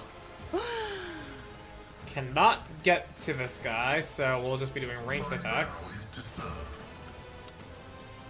53% chance to hit. Actually, hang on. Do this. Now, that's better. Not bad, not bad. Parried! Parry. Oh, oh, oh. Parried! Parry. Oh my god. Parry the platypus! A platypus? Not die in defeat. Parry the platypus! Oh my gosh. The amount of parries that Cabela has done. Yeah, As seriously. times demand. Alright, this should kill. Trust me. Nice. I am your blade and shield. And I shall now, not here. Mm-hmm. Sorry, Enforcer Officer, you may get hit here. As honor ordains. This goes against the tenets. Yeah, they're Let cannon your fodder. soul be purged. Oh gosh. Yeah. At least he was smart enough to move out of the way. Alright. Abelard, can you finish it off? Tried and tested tactics are the Abelard, best ones. please. Almost. Almost. And One fewer Nice. Heck Easy. yeah. Oh my gosh. We only lost Argenta, but that was kind of a suicide run anyway, so... Yeah, after she torched half the enemies. Yeah, that was kind of perfect. Oh gosh. Nemesis is crouching on the ground, clutching at the bleeding wound under his ribs. His tortured body is still strong, and everything in his posture expresses a will to fight on. The red scarf covers his face, and the vigilante grins at you with bloody teeth. Weak. I have yet to be impressed. My guy, you are on the ground. You're dead. We embarrassed you with a single assassin. I'm sorry? Bro thinks he's hot shit. He does. Like, The bright familiar eyes of the flute player from the lower decks glint with boldness. The humble swindler who used to play tricks on fools with the help of his trained rat now nods at you mockingly. no. I've been waiting for this meeting, Lord Captain. I liked your rat. What the fuck? You can't trust anyone. I'm taking a rat. I'm taking your rat. Your rat's mine now. You don't deserve your rat. I outsmarted you then, I outsmarted you now. Oh my gosh. Well, I outsmarted you because really you're the one who built Cabela, but anyway. But oh my gosh. No longer covered by the broken goggles, the hairless skull is bulging with massive growths. However, the mutant nature of your enemy is just as quickly betrayed by an even more unsettling feature. The third arm growing out of his torso. You watch as its fingers deftly empty the drum of a stub revolver and load it with fresh rounds. He's gonna... He's really trying to go for a last hoorah. He's really trying.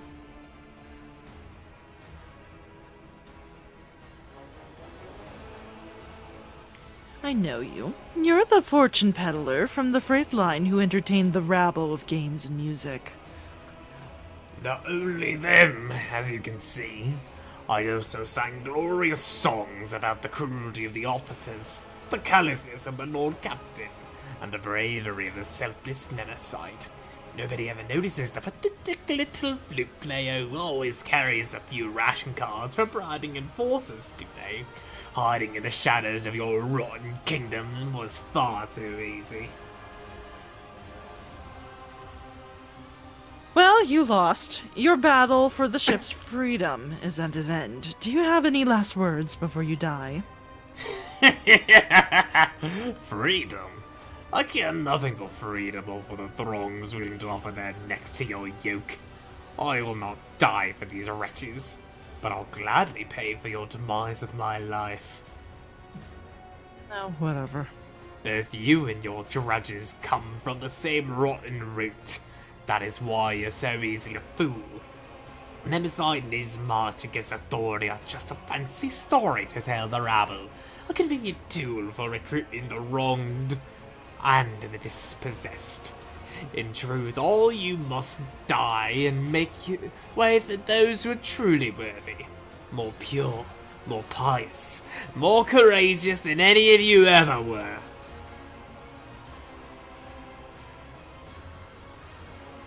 Ooh, the first one has some bite to it.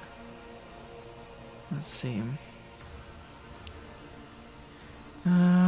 Let's see. Persuasion, that's 17%. Yeah, it's using yours. Ew. And my coercion, too.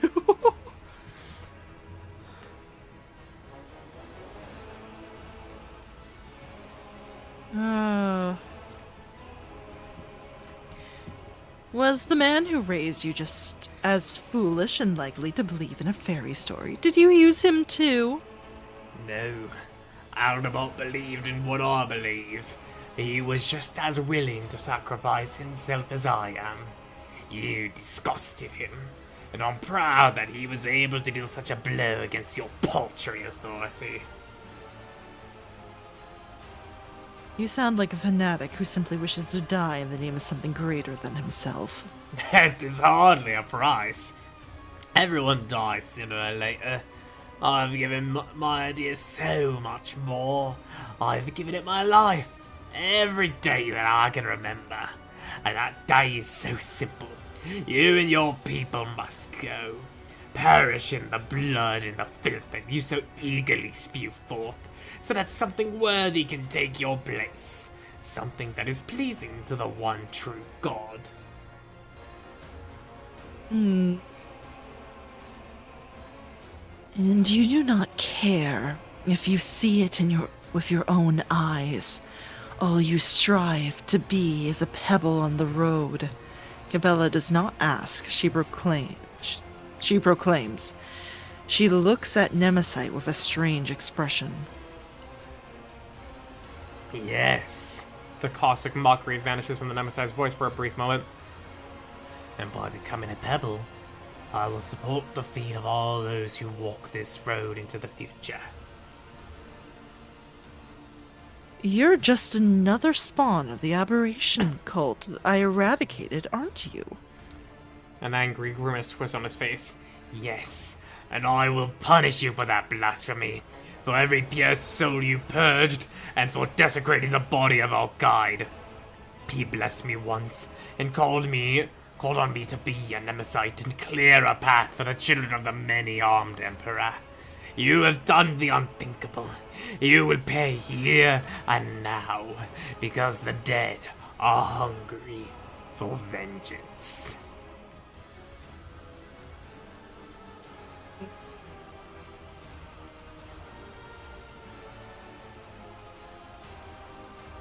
I'd love to do the persuasion, but I'm not gonna hit that 17%. There's no way. Yeah. Gosh.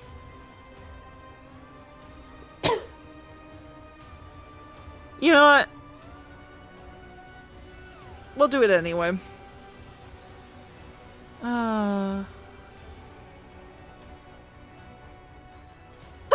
I see. You are just another mouthy upstart preying on people's minds. Yeah, there it is. Then you will die at the hand of the same mouthy upstart. What a fitting executioner for such a pathetic victim. Okay. You'll be the last Nemesis the ship ever sees. I will make sure of it. Aren't you a little overconfident? Nemesis casts a glance at the sub-revolver in his hand, then back at you. You're right in front of me. My gun is loaded. I believe this tune is not quite finished yet. It feels like time has become viscous and slowing you down. You see the bloody hand of Nemesis raise the weapon, and your body reacts of its own accord.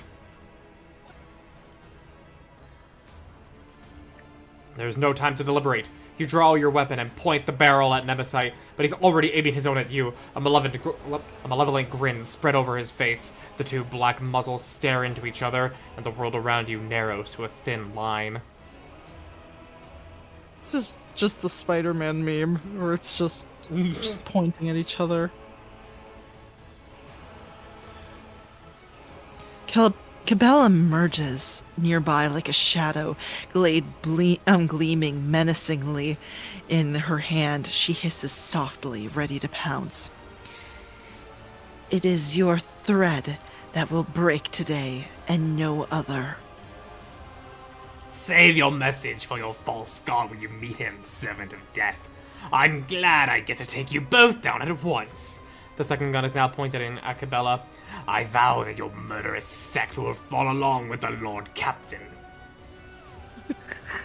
Look at all these heroes. Wow, you. Oh my god. Yeah, you chose. Yeah, this is what happens when you choose to not be a talker. Oh my gosh. Exchange glances with Cabela. Pretend to reach for a second weapon. Oh my gosh. You know what? I don't think this is gonna work, but since you're not afraid of dying, I'll give you a choice. Do I kill you with my right hand or my left? Nemesis tensely watches your hand reach for the non-existent backup weapon. Evidently, he is unfamiliar with this old dirty trick that has cost so many gullible duelists their lives. As he prepares himself for an underhanded attack, he divides his attention, still smiling brashly. You have only 2! That's not much of a choice. Crime Lord. Let's go. Have you ever heard about the Wrath and Glory? It's essentially D&D but Warhammer. I have not heard of Wrath and Glory. I haven't either, but I'm very new to Warhammer. At least I'm still considering myself to be new, so I have not heard of it. Yeah, the only like D&D but Warhammer 40k are the TTRPGs, such as Rogue Trader, which is what the CRPG is based off of. Mm-hmm. Oh yeah. A tense silence falls, for all the words have been spoken. At last, Nemesis says quietly, "It's time. Farewell, Lord Captain." The acerbic smile vanishes from his face. Instead, his demeanor turns cold, collected, calm, with the indifferent grimace of a skull. Time stops for a moment, and then, as if tossed by a blast wave, the events fly forward like murderous shrapnel. It's 82%. Please. Shoot for. You pull the trigger, but your enemy is faster. The muzzle of the Nemesis sub-revolver erupts with fire. I don't. No, that's not fair. That's not fair. I failed on the 82%. There's no, that's. Oh, I guess Cabela just takes the glory then. Once your heartbeat calms down and your breathing evens out, you realize that the bullet that was meant for you has somehow failed to hit its mark. Cabela is standing next to you, still breathing heavily as she wipes her blade. A scarlet stain is spreading quickly along her side, blood soaking her clothes and trickling down to the floor. Nemesite's head lies severed at her feet. It is over. And she gets, "I'm your shield." Oh. It's a debuff. What happened? It's a debuff. It's a debuff? Minus 10 penalty to toughness. Aww. That's... come on.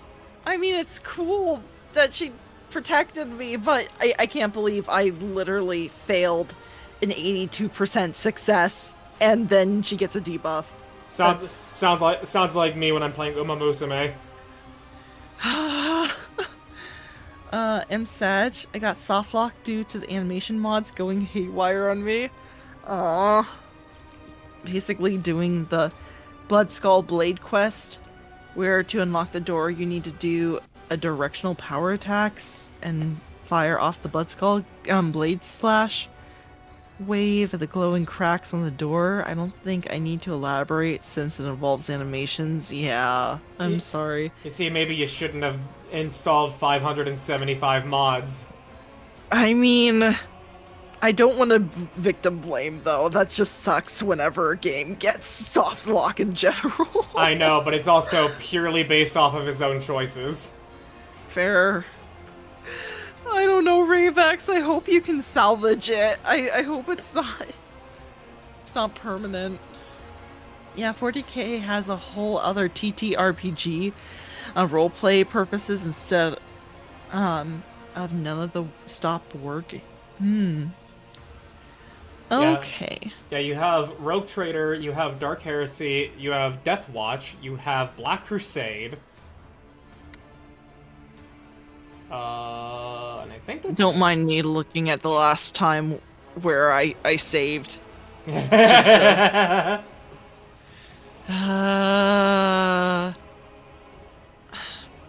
mean, it's just toughness, right?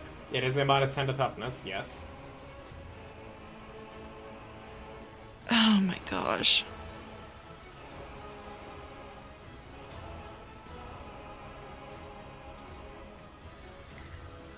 I can't believe that. I'm so mad. I'm like, this is my time. This is it. Like, I had an 82%. It was on ballistic skill, which is what I did invest into.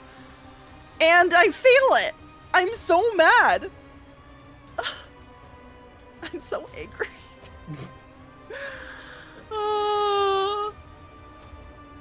82%. And you see, this is where I'm gonna call out an argument that one of my friends has made to me.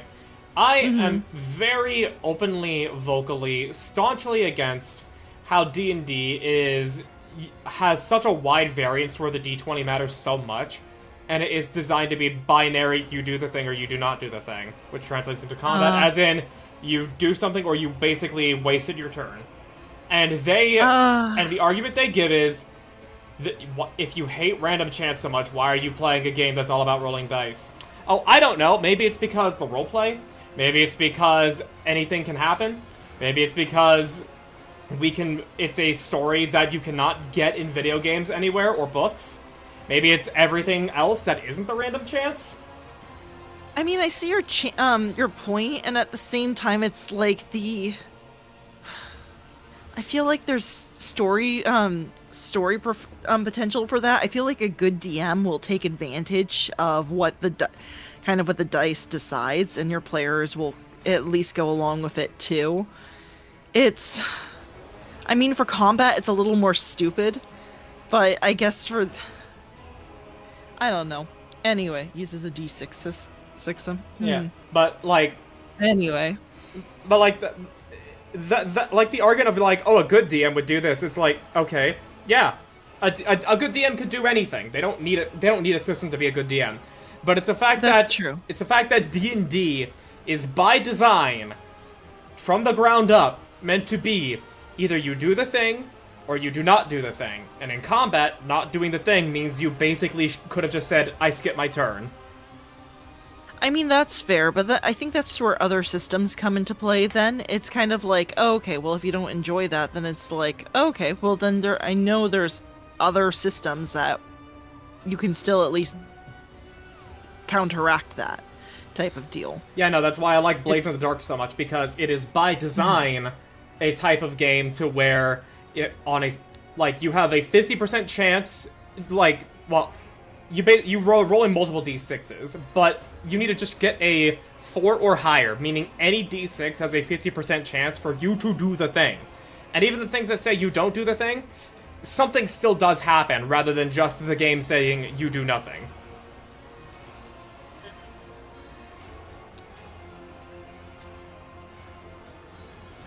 Alright. Yeah, that's me just ranting about an argument that my friends had that I just find really silly. No, that's fair. I mean, I don't quite agree with your friend, but at the same time, I'm kind of more in the camp of I still enjoy D&D, and yeah, it sucks. That's definitely a weakness of the system, but I still think it's really good at what it does because it takes... It makes combat easy. I don't have to worry about it. I can focus then on the other important stuff, like, well, roleplay, that kind of stuff. And then for that, I normally don't do a bunch of, rolls for that. I normally am like, okay, unless my player really wants for some reason to do a roll, which they have opted into rolls before, which is funny. If Madame Lucario is still here, they could tell you about the time that they were like, they had another player's father hug them, and I was like, oh, can I roll to see if he crushes me type of deal? And I was like, I wasn't going to do that, but if you really want to, I'll go ahead and do it. And sure enough, it happened, and it was really funny. And oh yeah, I remember that. Yeah, right. So that's just my example for why I like that. It's like, I don't need to put that there, but I like to give an opt-in option for those types of things during roleplay. It's just, yeah, combat, it sucks sometimes, and especially I can cite an example where it would absolutely prove your point, where it's like we had one combat where it was just everyone was having such bad luck that we had to kind of make it so that part of the party was kidnapped by by the BBEG cultists. But the rescue was pretty cool. So I was hoping that kind of made up for it. I don't know. Madame Lucario, did you think that rescue was better, or were you like, nah, I'm still mad at that entire encounter? You have to think about it being about balancing. What about balancing is correct to say that there should be times where your players actively waste their turn? When is that ever good balancing? Honestly, had a lot of fun. Mind you, the rules were bullshit. Yeah, no, it's like, I don't want it to be, but yeah, no. I think it's just kind of a difference of opinion. I really enjoy D&D for what it is, and like I said, it's like, would I enjoy Blades of the Dark more? I don't know, maybe. I haven't personally played it, so I don't have an opinion on it, only what I've heard from you. And so, but yeah. Roll 10, yeah, that too. I have a sneaking suspicion that Roll 20, their rolls aren't completely randomized. So it seems to be that way, kinda. I don't have enough evidence to agree, but I have enough evidence to understand where you're coming from on that. Yeah, look, it's a sneaking suspicion because I was like learning about how like old Pokemon games like randomize like their encounters, and I was like, oh yeah, it's not truly randomized because like the computer can't calculate all that, so they have like an algorithm to calculate based on when you load up the game, and that's how a lot of shiny hunters get their shinies based on that. And so I figured maybe Roll20 does something different where it's like a time of day type of thing, but I have no idea and I have literally no proof for it. So, but it's just a hunch because it's like, oh, sometimes when we started this combat a bit earlier, we would get all the luckiest rolls in the world. And then if we do it later on, it would be so terrible, so consistently terrible rolls that it feels like something's up. Like Roll20's against us. So, I don't know. Anyway. Oh yeah, remind me later. I need your help with setting up Foundry. Unless you have stuff to do after stream, I can help you with it post-stream. Okay, I don't know. I was gonna ask Lord Dominus to help me with some of the firewall stuff, but I think he's been so busy that I've just been like, okay, you know what? I think now's the time to, like, pester somebody about it, because I need to get this game up and running. Anyway. But yeah. I see your point, though, about it. Yeah, like, that's why I want to try Draw Steel by Matthew Colville, because the core design philosophy of that is that you never roll to see if you succeed, you roll to see how well you succeed. Because it is a heroic fantasy. It's a heroic, cinema. I think the exact thing is, cinematic, heroic, tactical fantasy RPG is how he had it. Fair enough. No, I'm gonna have to check it out then. But yeah. No, I know some of my players have been, I guess, wanting different systems, and then...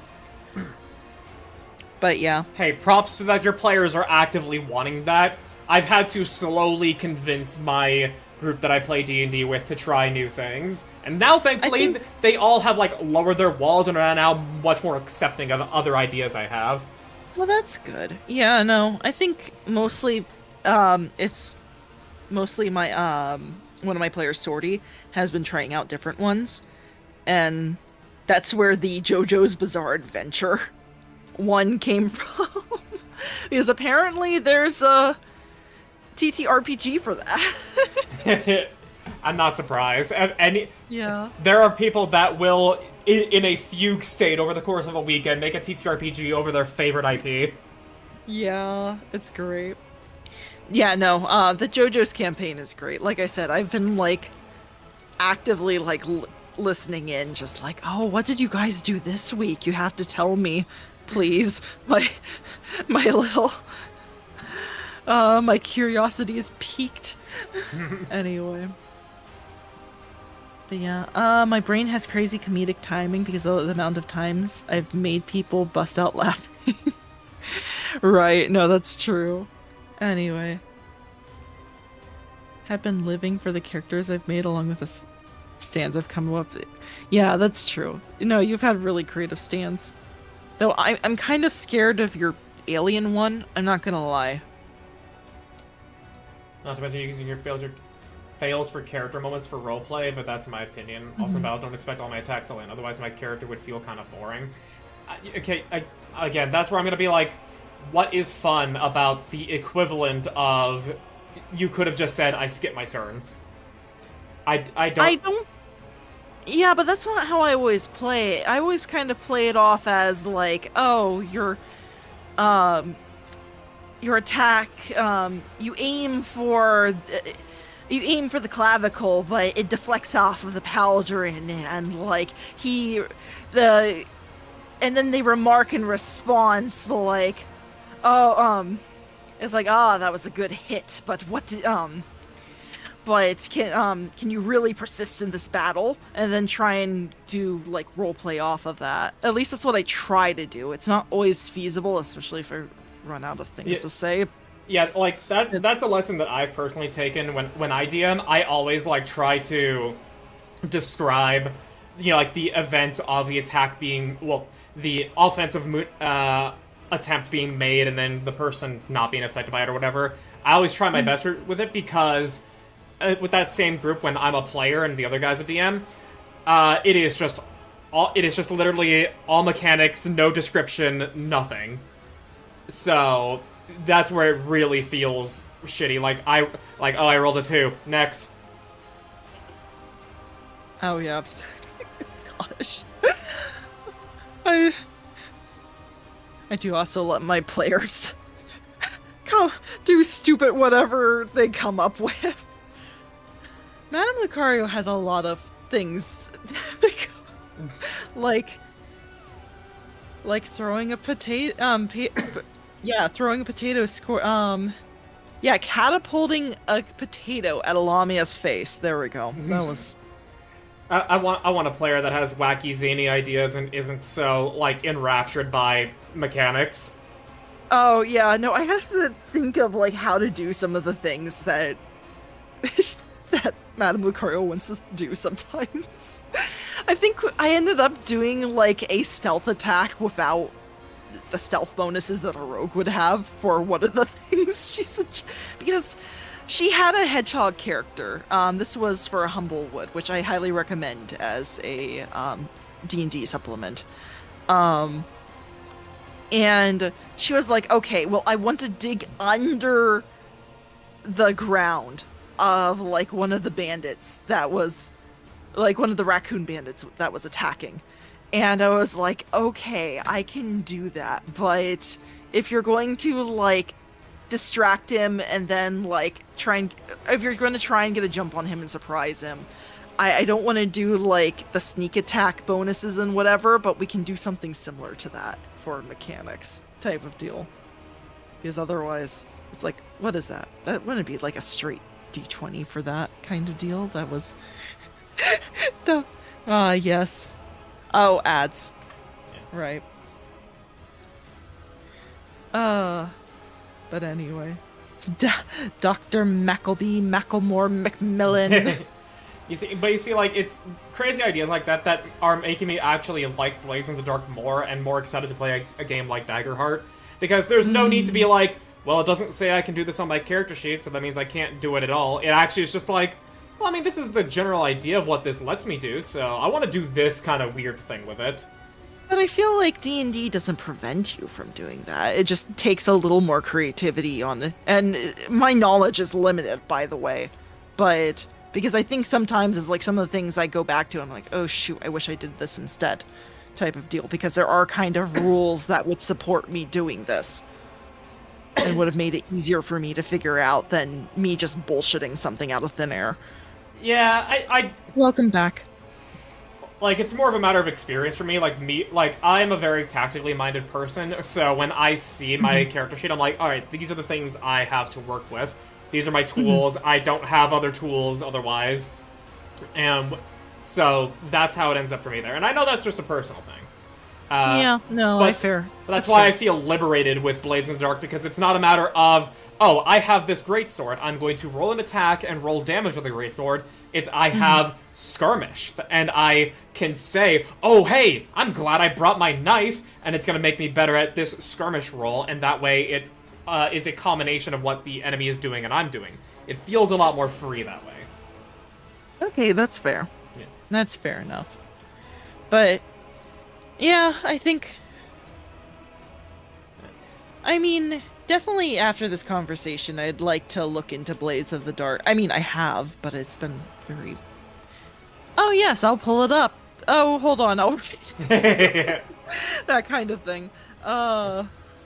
Gosh. I need to start getting the DMs out to people who I want to invite to the one-shot, considering we're getting to the end of September. Oh, that's gonna be so much fun. I got off for that day, by the way. I forgot to mention that for you. Oh, hell yeah. Yeah, no, I have Halloween off, so... Sick. Yeah. Alright, but now I gotta contact some people, so that way you taking Halloween off is not in vain. Okay, yeah, no, you need to get on that then. Yeah. Alright, welcome back from the ad break, everyone. Yeah. Should we go ahead and... I was gonna address what Red Dragon Sage said before that. Oh yeah, no, go ahead, sorry. Not to mention you always have bonus action to do something like else on your turn, like heal or any other thing. No, you do not.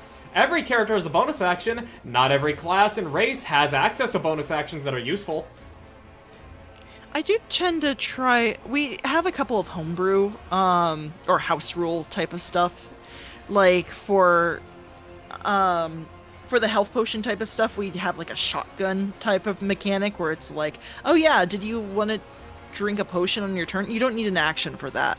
Like, you can just drink it as you would normally, but if you drink the potion as an action, you gain back everything you would gain for it. So it's like you drink a normal potion, you would gain back the full 2d, what was it, 2d4 plus 2?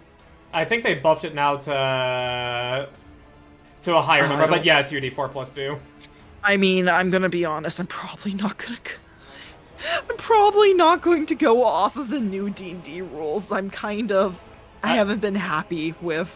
I think weapon masteries is the one thing you should absolutely port over, because it does make fighters not just the class that of I move forward, I swing my sword, do I hit, I roll damage. Instead they can do more things. Okay, I'll check out weapon mastery. Hold on, let me just write that down really quickly. I'll just send you the rules on D&D Beyond. I have this open basically at all times, so that way I can reference it for when I'm DMing. Oh, cool. Okay, you know what? I'd greatly appreciate that. You can take useful feats that have bonus actions, though you can't. That's what I'm trying to say. But that's part of what I'm saying here, Red Dragon Sage. You don't always have it. Not every class is going to have access to Healing Word. Not every class is going to have access to Spiritual Weapon. Not every class is going to have Bardic Inspiration. And sure, yeah, you can make choices to have that happen, and by all means, go ahead. But by default, not everybody has that, and you have to make choices to let you have that. You know what? After this conversation, you know what I want to do with my DMing style for this? I do want to let people do more stuff on their bonus action. So if they have like a crazy idea, which they do oftentimes, I want to let them be able to do it on their bonus action. And so, yeah. One thing that I've also adopted from playing Blades in the Dark that I feel like would be beneficial to every DM is that if a player wants to do something that, you know, like, would require some kind of skill check, be it in combat or out of combat, it doesn't matter. You can set a DC for, like, if you beat this DC, you do it. If you get this range of a DC value, you can do it, but there's going to be a complication involved, and you may even give them a choice on that. And if you roll below that DC threshold, that's where you don't do it and something else happens. Like, for an example, my players were fighting in a winery, and one of them wanted to climb on top of one of the barrels. Like, you know, like, it's one of the big, tall barrels that, you know, like, holds a shit ton of wine. And I'm like, okay, well, clearly you are wanting to do this to attack with your swords, so if you beat this DC, you'll get on it, you'll be able to keep your balance, and you'll attack. if you roll, I think I said like a 12 through a 14, you can do that, but either your attacks will have disadvantage, or you will then fall into the wine afterwards. And he rolled the mixed success, and he managed to do it, and then his clothes got stained. Ah, fair enough. Yeah, that's not a bad idea. But like I said, I feel like that can kind of be adapted towards D&D. That's... Oh, you know, that like, I took the lessons of playing Blades in the Dark and applied that to D&D. Oh, okay. Yeah, no, then exactly. No, then... And that's something I should apply more towards my play style too, then. Yeah. And again, But this is what I learned of like what other systems do. My opinion on how D&D is designed by default is my criticisms are still there. Okay, that's fair, but I feel like that's kind of up to every playgroup then to figure that out. And is that really a great advice for a first timer that may never play again after one D&D session? Probably not. But I think for other playgroups have played for years and years and years, it's just kind of like, oh yeah, you find your you like come up with your own like kind of house rules and stuff like that, and you go with that. Yeah, and like that's fine. I'm not gonna begrudge anybody for doing that. I just am very critical of the system's design at base, because what if someone is brand new and they don't know? What if there's something? What if there's a new supplement that everybody sees and it's like, well, how do we handle this? I'm very critical of the base design there. Okay. No, that's fair. I just don't know how they would work that in, where it's like, yes, well, you can do this, and because I feel like once everyone has their creature comforts, it's like, do you really want to write anything into stone where it's like, oh, well, here are the official rules for this type of thing? No, but at the same time, I feel as though the way it is now, I mean, obviously it's proven not to be detrimental because people are still enjoying D&D.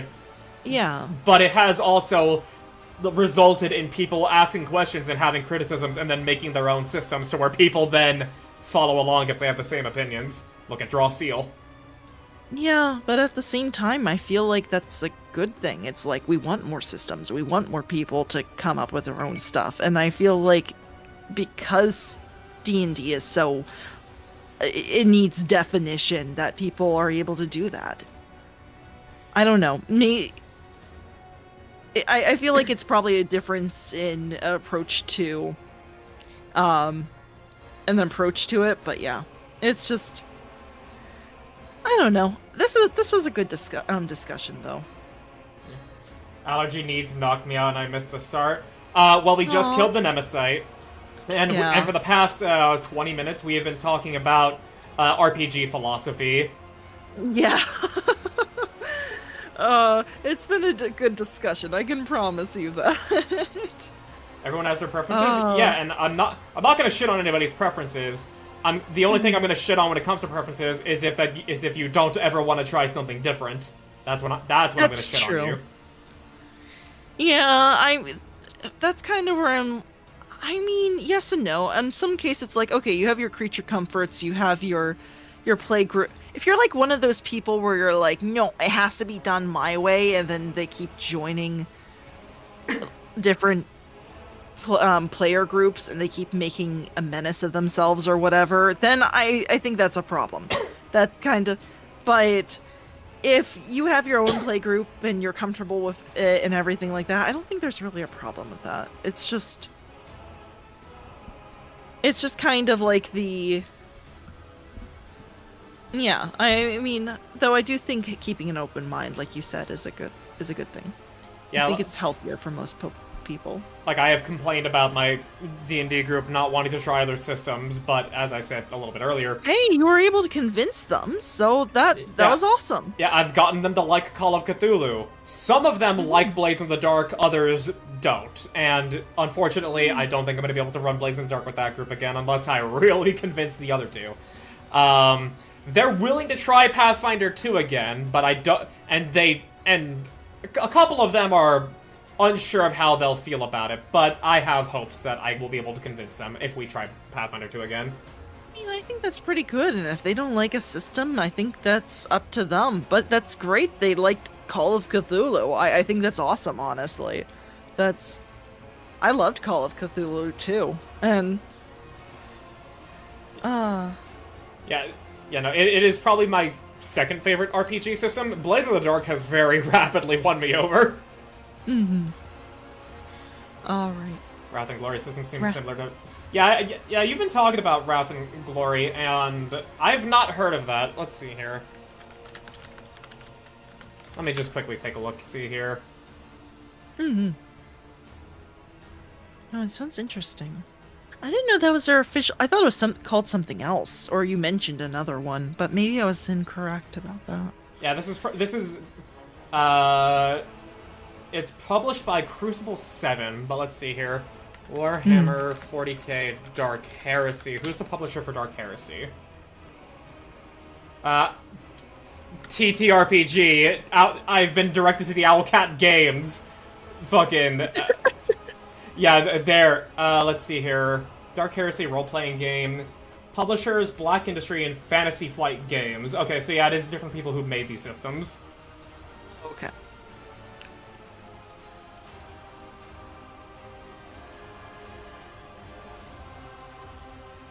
Okay. Well, that was a good discussion. We can now get back to, Cabela being your shield. Oh, yeah. Actually, during the conversation, I know I was complaining at first, but I kind of was thinking about it, and I'm like, okay, if this comes up later, I think this would be really cool. Because she's been such... I don't know, like a... She's been, like, so... I know it sucks, and maybe it doesn't do... It's not too much of a detriment, but I'm thinking if it comes up again later in RP, I think that would be really awesome. That would... Honestly, yeah, because I didn't have this interaction. I did something else that, like, crushed him almost immediately in the conversation. Yeah. My face is my shield. Don't use your face as your shield. That's what close to your brain. Yeah. Is your face really that hard?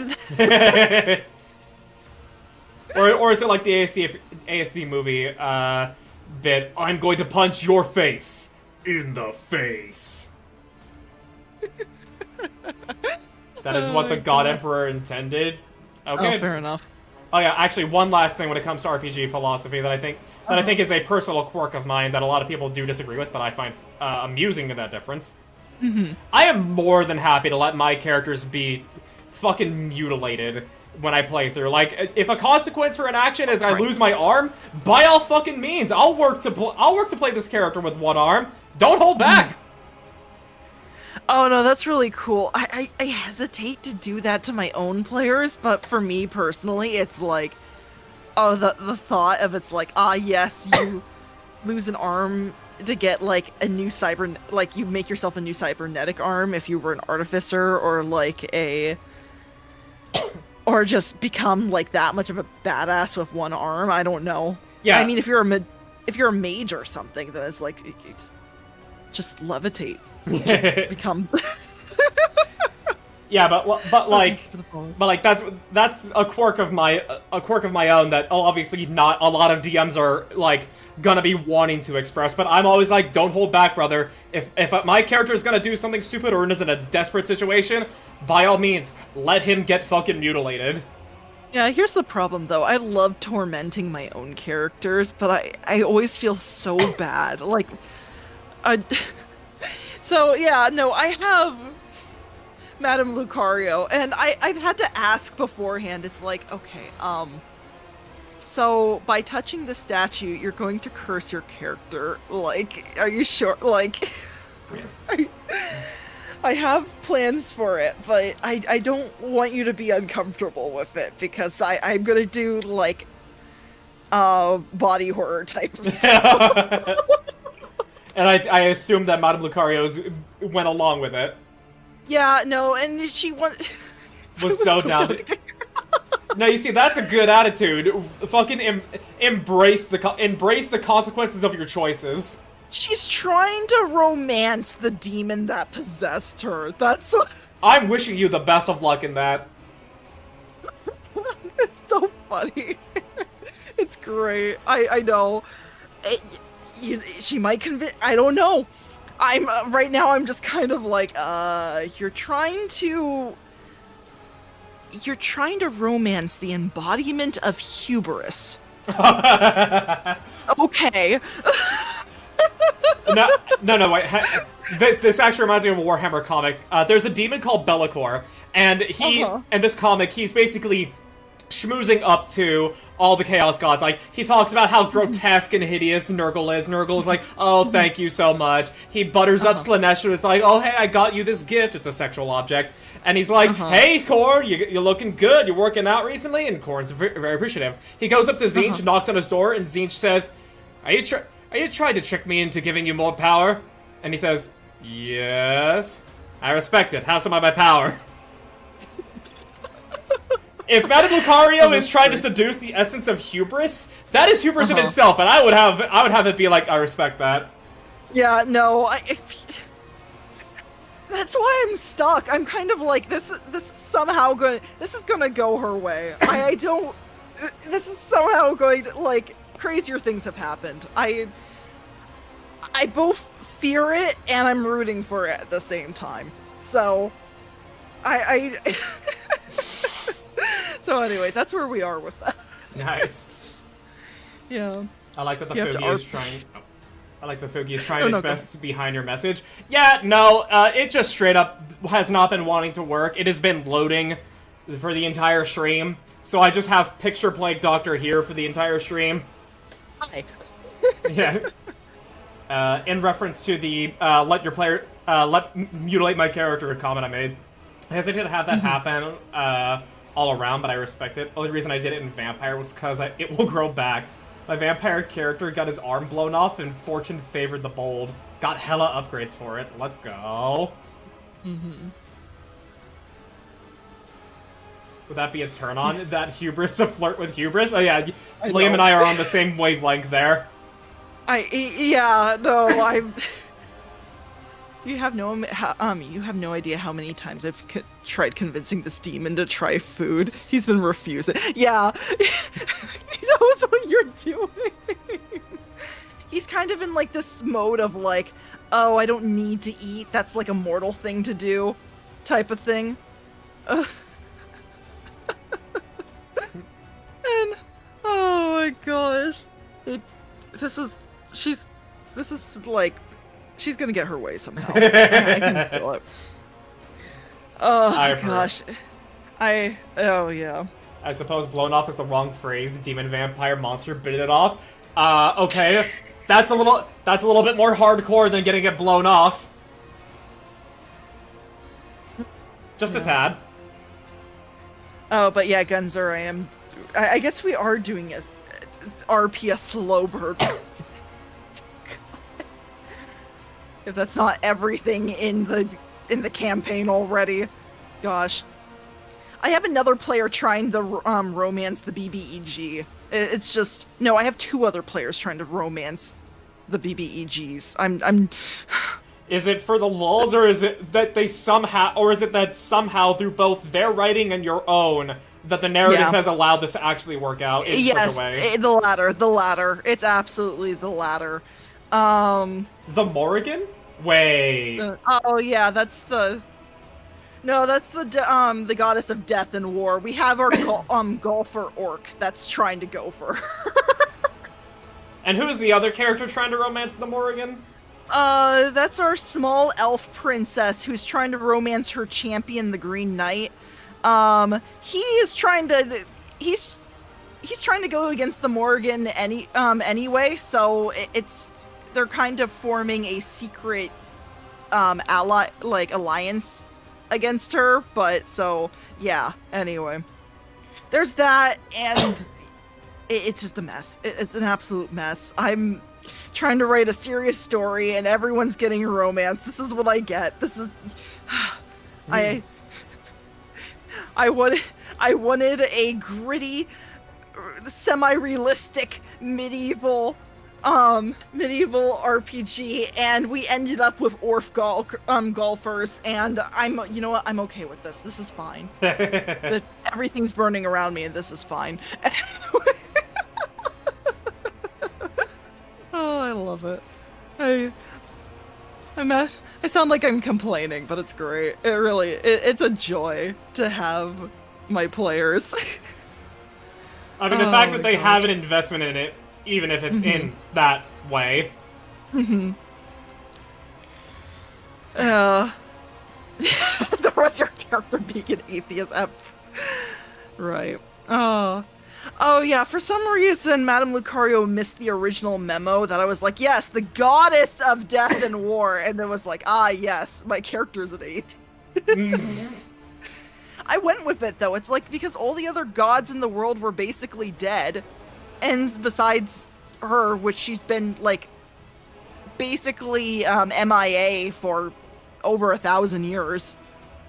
And so then when she shows up again to proclaim, like, war on the nations that abandoned her, basically, or escaped from her, really, it's like, ah, yes, oh, gods do exist. Wow. Shock. Anyway, so I just went with that. It was fun. It was great. I'm sorry, our campaign is so stupid. I love it though. I'm sure telling everyone, like, out of context stuff that has happened does not help, like, make my case for it. But I have written so much for this stupid campaign. It is so stupid. I kind of love it. If it's not even a little silly, it's not D&D. Yeah. Fair. It is, no, that's basically the philosophy I've gone with. It's like, yes, all of my villains are Disney villains. It's okay. It's fine. I mean, I think that's a good thing, because a good villain just needs to evoke a strong emotional reaction from the audience without them questioning the writing. Yeah. That's all they need to do. That's true.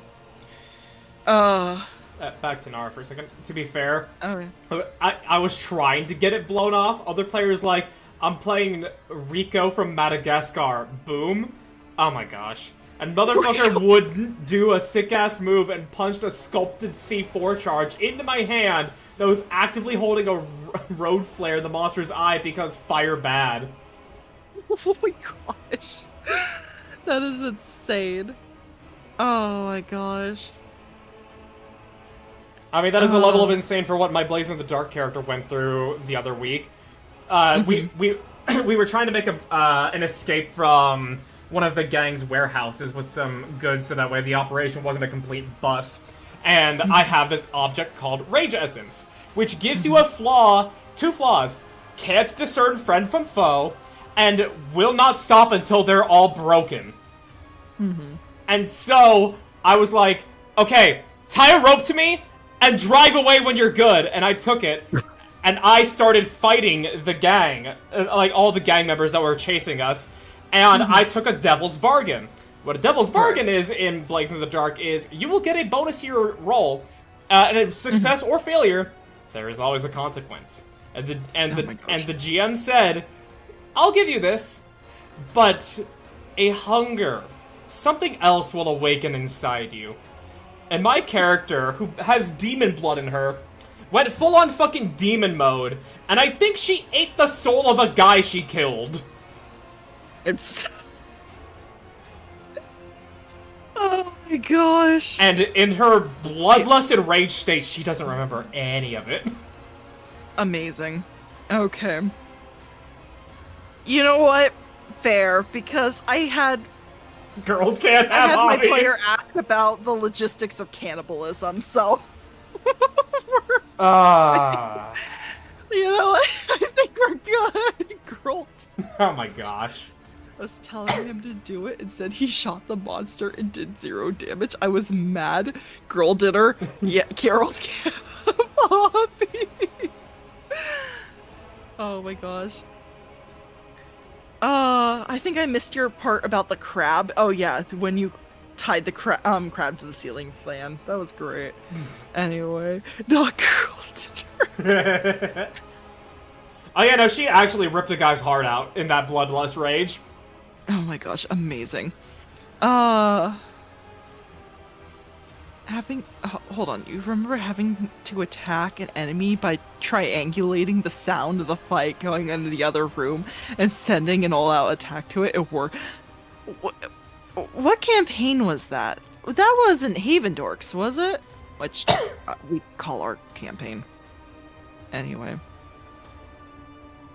Girl dinner. I can't believe the girl dinner. Yeah, heart. You gonna tell me you never consumed a soul while in a bloodlust rage? Sounds like girl dinner to me. I mean, no, I've obviously. Gosh, I mean, we had girl dinner last night like that. I'm not even kidding. We made like a half-ass charcuterie board. Hey, I fuck with it. Oh, it was good. It was really good. Got like some of my favorite goat cheese. Oh, I love goat cheese. Oh my gosh. I have a recommendation. Let me just double check to make sure I got the name right. You think sucking the soul out of someone is like taking a rip out of a bong? I don't know! Oh my gosh. The way the GM described it when she killed the guy is, you drive your bat into his shoulder, and a bright, blinding light comes out of his eyes and his mouth. And then the next thing that was described is that he was on the ground dead. And I can only assume my character ate his soul. I'm not entirely too sure. Okay, how did you... Wait. Wait, now I want to know a little more about... Hold on. Wait, how does your character... Did you know about that? Or No, it was part of the devil's bargain. When I wanted it... I said I wanted to take a devil's bargain so I could get a bonus to my roll. And he said, something awakens in your character. A hunger. There we go. Okay, literally a hunger and you eat someone's soul. Got it. Anyway, I highly recommend if you like goat cheese. Laura Chanel, Rosemary. Their Rosemary one is so good. Laura Chanel, Rosemary. Yeah. I'm gonna need you to type that out for me. Okay, hold on. I got it. Blades in the Dark is so cool. It is rapidly becoming my favorite TTRPG system. I eat the shredded cheese out of the bag. You know what? Fair enough. That's valid. good too. Yeah. Oh, it's Thyme and their Thyme and Rosemary one. Excuse me. Okay, here we go. You are getting a picture because, yeah. Oh yeah, I think I've seen that brand at Sprouts. It's really good. Yeah. No, they do sell it at Sprouts. And you know, actually, the fact that I'm making enough money with Uber Eats, I can actually just say, I'm gonna buy this. Yeah, no, get it. Okay. If you have a little more money to spare, get like some kind of like, cracker with like, that has like fruit, like, dried fruit baked into it. And then like some kind of like meat to go with it. Salami's probably the cheapest, but prosciutto is just prosciutto is I love it. But yeah, do that and then a little bit of jam. Oh my gosh, it's so good. Or like a fruit or something. It's just that sounds divine. It is. It's so good. I normally eat it with if I can shell out the money for it. It's that cracker, that goat cheese, a little bit of raspberry jam, and then some prosciutto. It is so good. Bro, I can make a whole night meal out of that. Oh, yeah. No, it's very easy, too. It's so good. I wish prosciutto wasn't so expensive, though. No, I feel you. I fucking feel you. Oh, my gosh. I worked in a deli, and in the year that I worked for them, I never got an employee discount. I'm still so mad about that. That's a shame. Yeah. And I like learned how to like perfectly slice the prosciutto on my own. I'm so mad. I'm angry. Anyway, that doesn't stop me from eating it. Fair enough. There are Yeah. naturally fermented lactose-free cheeses out there. That's true. There really are. There are some good ones. Yeah, honestly, I would recommend looking up Chef Tyler on YouTube or TikTok, because he uses lactose-free cheese and he's lactose intolerant. Oh, that's good. That's good. Yeah, Madame Lucario, you don't need to suffer. You can still have cheese. And it's not even like the equivalent of gluten-free anything. It's like just this is normal cheese that just happens to be lactose-free.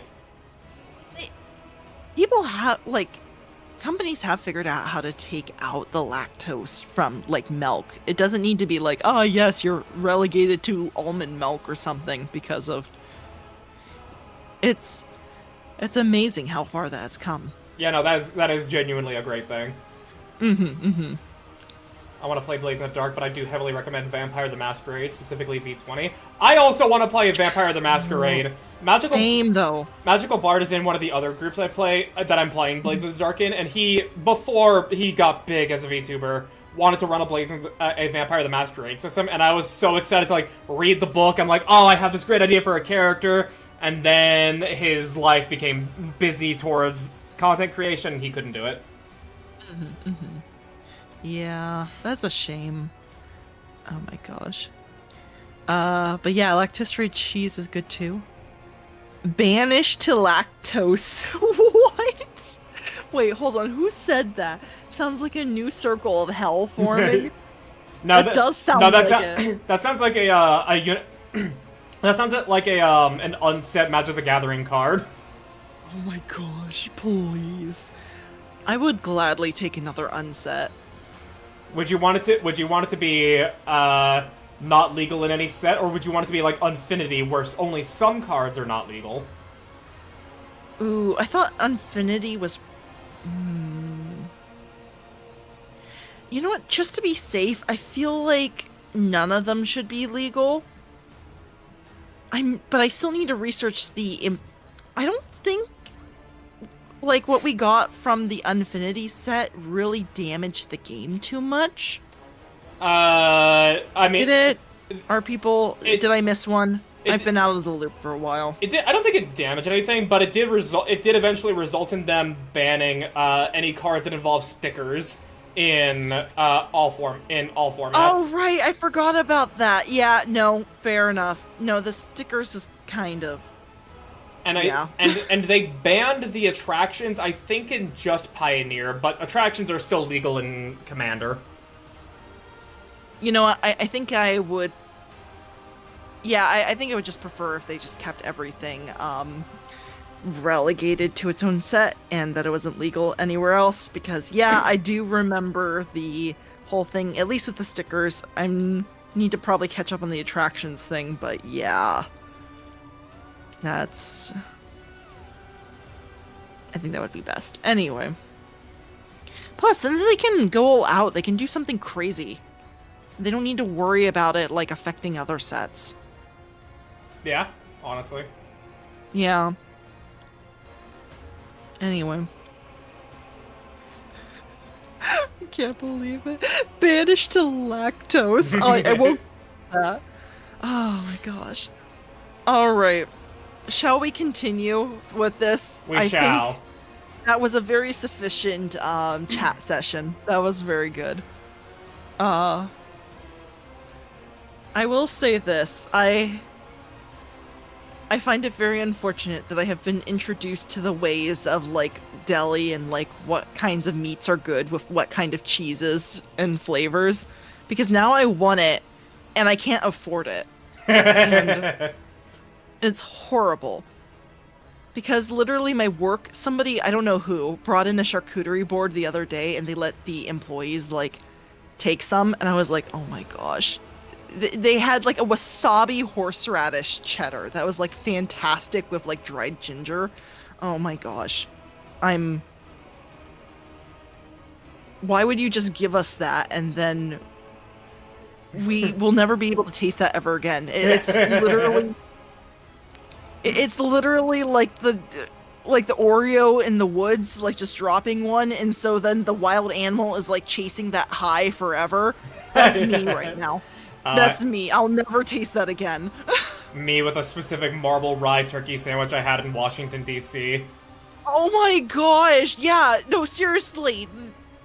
Why is marble rye so much better on the East Coast? Oh my gosh. Still would recommend trying it sometimes. My current character is Bruja, which are the Philosopher Kings, which evolved into I believe what I believe, and I will fight you to prove it's right. A few campaigns back, another player played Bruja, who was a redneck Republican, and I laughed about that. My character is basically Hobby Brown, Spider-Punk. Hey, Spider-Punk! Oh my goodness. Banished to Tampa Bay, Florida levels of hell. I cast Banished to Brazil! Oh my gosh. I see you've also come across the Punky Doodle animations. Yes, they are pretty damn funny. They're amazing. Oh my gosh. It sounds like a drug dealer trying to create new customers. Oh. Good food can be a drug. Yeah, no, I was that drug dealer for a little bit. Now I'm just the drug the deli meat. Oh my gosh. And then I get other people into it. It's like, yeah. No, quite literally the other day, it's like, have you ever tried mortadella? And they're like, no. Oh, well, let me introduce you. I have hooked my sister and IRL friend on that. Oh my gosh. Anyway, I'm gonna go ahead and start with asking Cabela if she's alright. It feels right. Yeah. Alright. Cabela, are you injured? What? I am, but it matters not. Cabela looks indifferently at the bloody hole in her side. Oh my gosh. The bullet was never meant to cut my thread, for it belongs to you. Oh. He did not harm me. Cabela looks at Nemesis' body with an incomprehensible expression, but he tried. Such was his idea, and he remained committed to it until his last breath. It was a good death. Gotta entice people with cheese, that's how it starts. Funnily enough, the best sandwiches I've ever had never had cheese. Oh yeah, no, cheese, for some of the really good sandwiches, cheese is just a suggestion. Like, I've had some really good Italian subs that didn't even have cheese on it, and they were like, oh, well, you could add mozzarella to it. Yeah. My favorite sandwich is a Reuben, and that doesn't use cheese. Oh, that's true. Reubens are so good. Oh my gosh. Oh my. So Lord Domnus always talks about like this legendary pastrami that is only available in New York and that he'll never taste ever again, and I'm upset.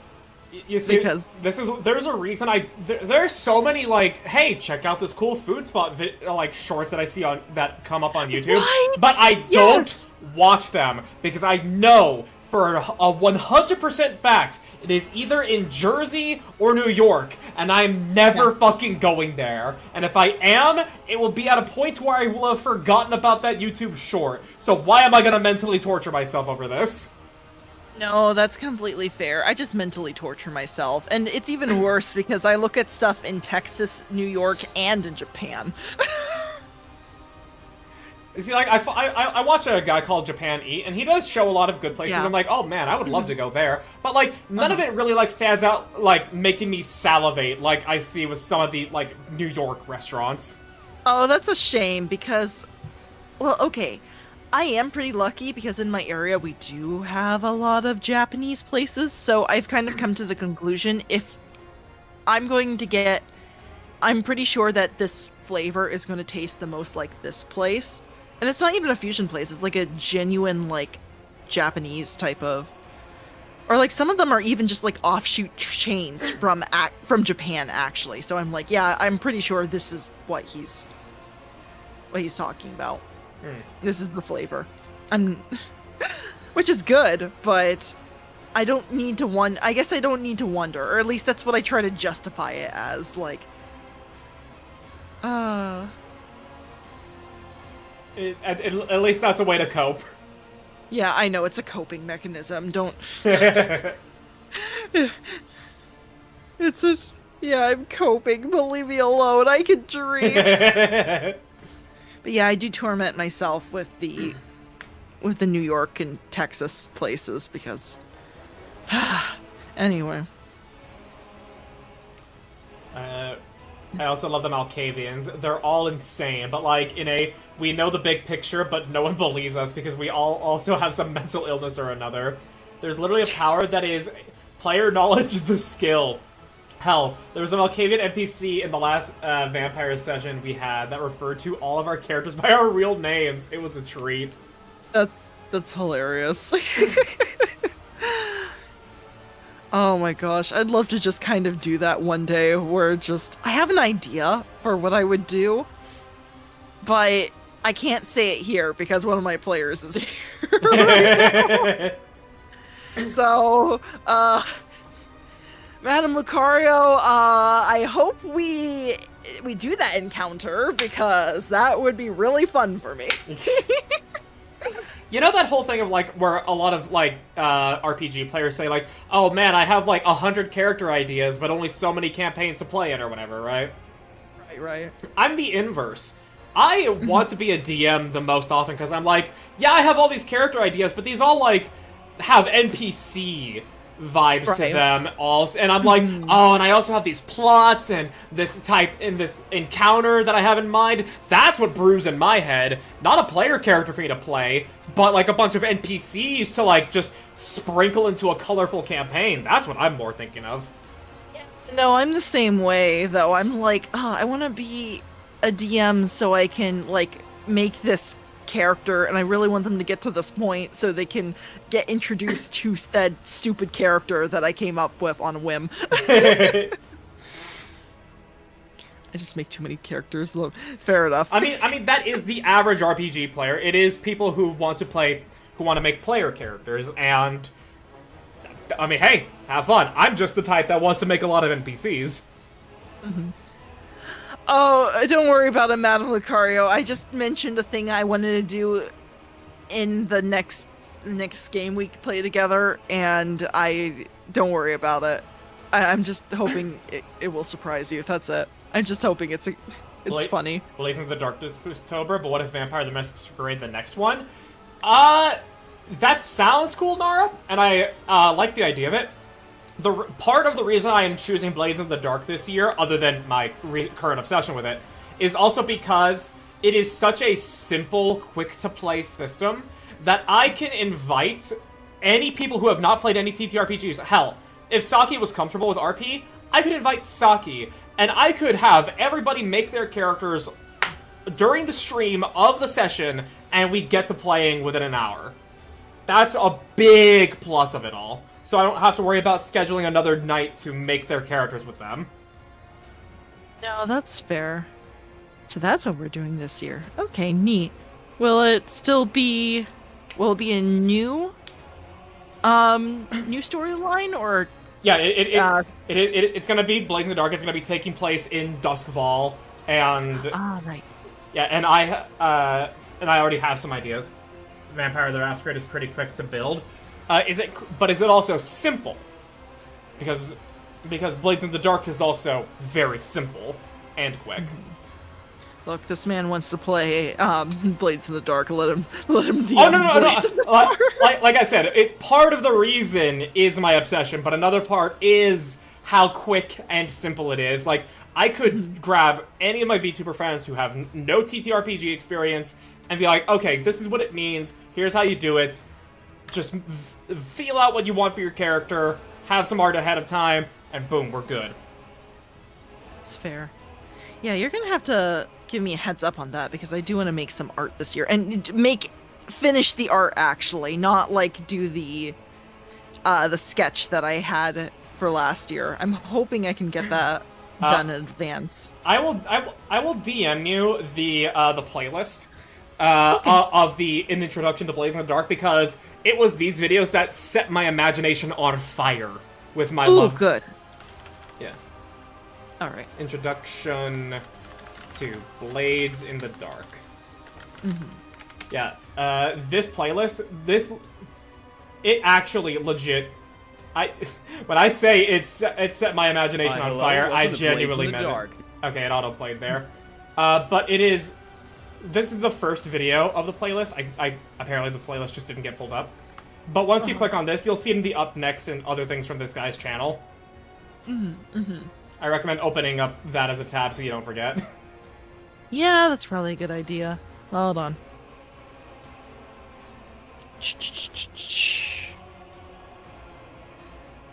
There we go. Excellent. 3, 5, 7, put that many dots in these 3 columns, and 7, 10, 13 in these 3 columns. That's how you choose stats and skills. Oh, so it is a lot like Blaze in the Dark then. Cool. Yeah. Okay, shall we? We spent 5 minutes on Cabela and then back to the TTRPG talk. I know. This is probably just a just chatting stream, but hey, I mean, we did good work. We killed a Nemesis. We'll probably explore a solar system, and that should be okay. I think. We'll see how far we go with it. Okay, we'll see. Okay, I'm gonna look at the corpse. Should I do this one, or would you like to? I'll do the narration, because Cabela is the one who's going to be talking. Fair enough. The decapitated body lies motionless on the deck. The cut at the neck stares back at you from the grotesquely distorted ridge of its spine. The power of the folk myth fades into the air like the smoke billowing from the muzzle of his stub revolver. There may still be genetic aberrations on board. We celebrated our victory too early. Then we will find and kill them too. If they're still breathing, they are offending the Undying One. That will be remedied shortly. Ah, very good. Thus ends the struggle of the Nemesis.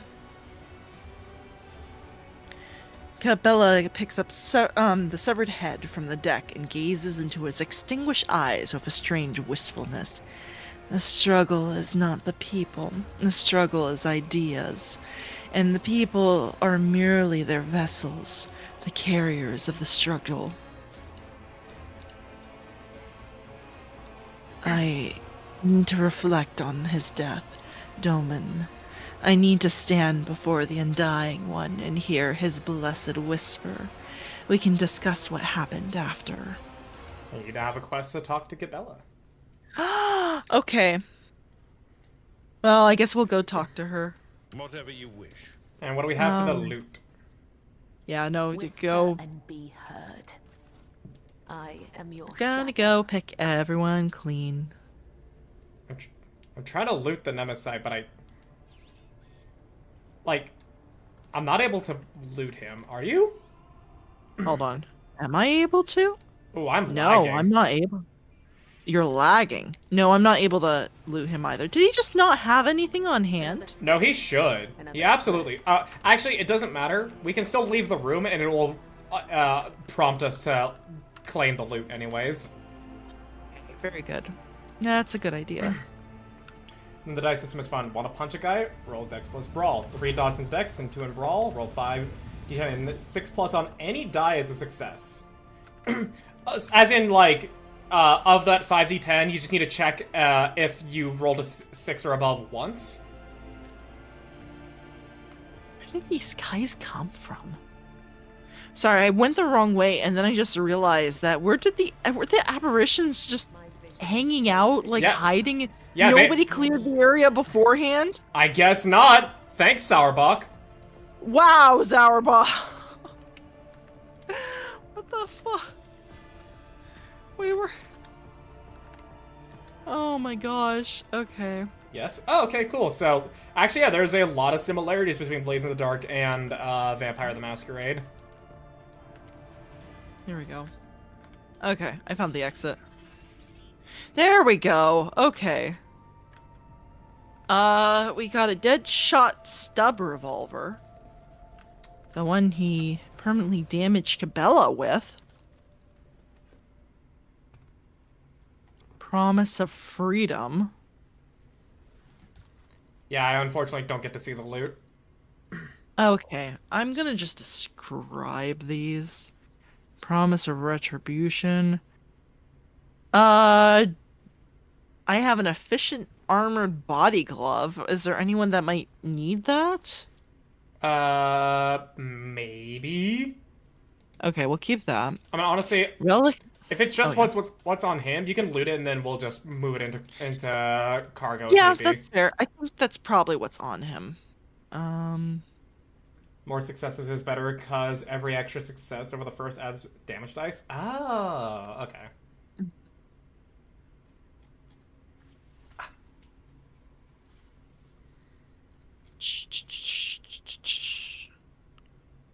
Hmm.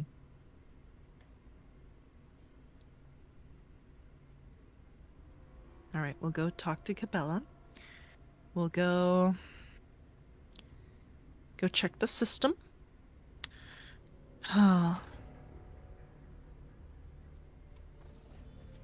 Let's see what that loot is real quick. Yeah.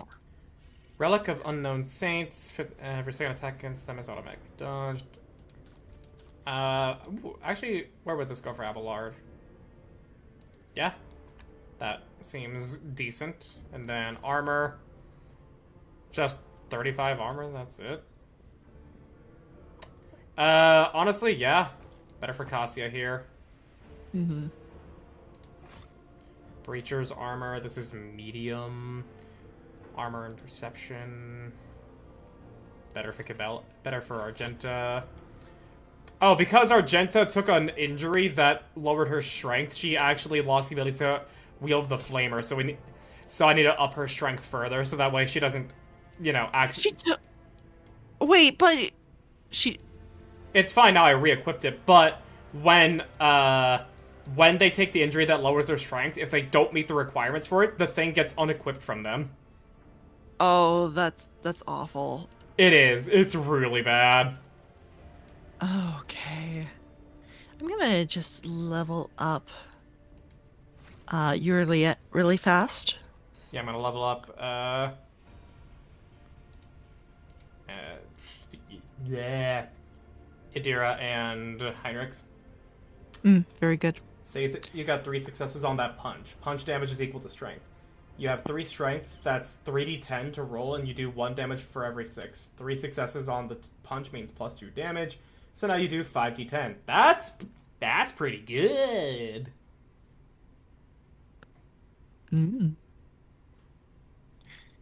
All right.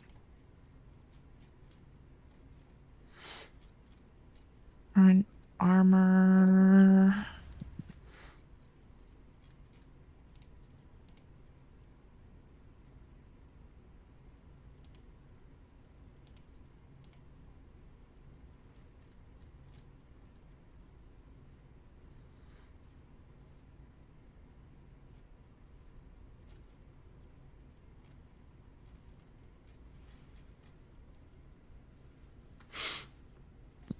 All right.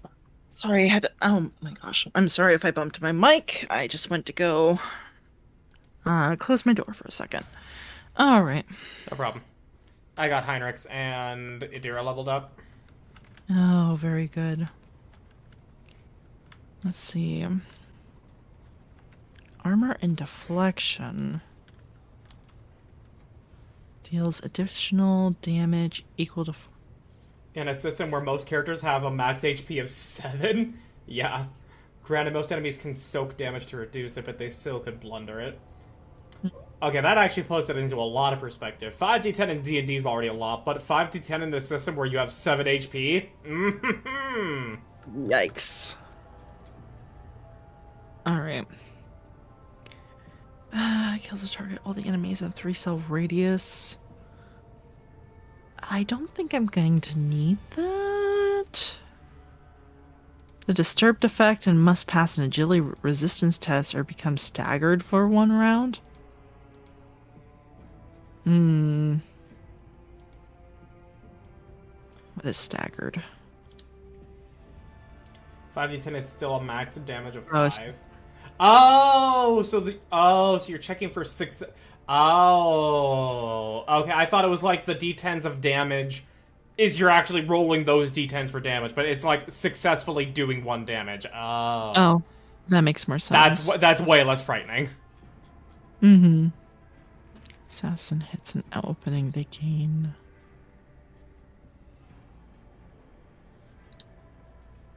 Doesn't mean opening. It's on any of the 8 sides an enemy can have, a little broken shield icon pops up, and if you hit that side, then you hit an opening. Oh, interesting. I gain temporary wounds. I can dispatch deals an additional damage equal to 45% of the target's missing wounds instead of 25% of its missing wounds. So from yeah, that's a big increase on that execute damage. I think so, honestly. That is a really big increase. I think I'm going with that one. I was actually going to say mortally effective is also good because it says whenever the assassin hits a target with an attack that has 100 lethality or greater for the first time in a round, the assassin immediately regains AP spent for that attack. And ideally, you're going to have over 100 lethality anyways. Wait, what are you looking at? Mortally effective. It is the third to last option in the normal talents before it goes to Drukhari equipment. Oh, I think we're looking at different stuff. Okay, because I'm looking at the dispatch upgrades. You're looking at for your ultimate. Okay, I was looking at a talent. Yeah. Oh, okay, cool. We'll get there right now. Okay. Yeah, otherwise, dispatch doing more execute damage, that's good. That's still good. Okay. Okay, cool.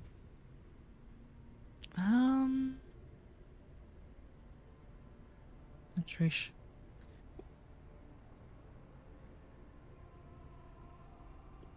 Alright, hold on. I'm on talents now. Yeah, you first get a common talent, then a regular talent choice. Okay. Let's see. Additional armor penetration equal to perception. Additional dodge reduction equal to ballistic skill. Well, that one would be decent. Which was the one you mentioned? In the regular talents, which is what you choose after your common talents. Oh, okay. I see. Yeah, it would be mortally effective. But for your common talents, let's see here. Yakuza 3 Kiwami. What about that, Liam? I don't know. That is a very out of the blue thing to say. No idea. Oh, she can take a Drukhari weapon proficiency. Yeah, I was thinking that. Why don't we go with that? Okay, cool. TGS is happening. Okay. Okay.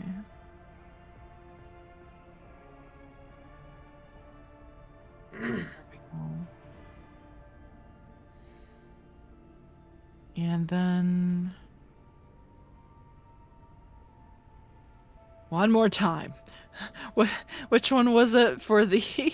Mortally effective. It's the third to last choice, but in the normal talents. You'll see it because it's like a yellow hand pointing. Okay.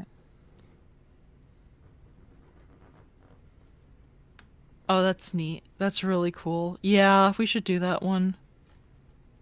Ooh. Also, lethality heightens is also good. Whenever the assassin deals 5 or more direct damage to an enemy, they gain plus 10 lethality. Yeah.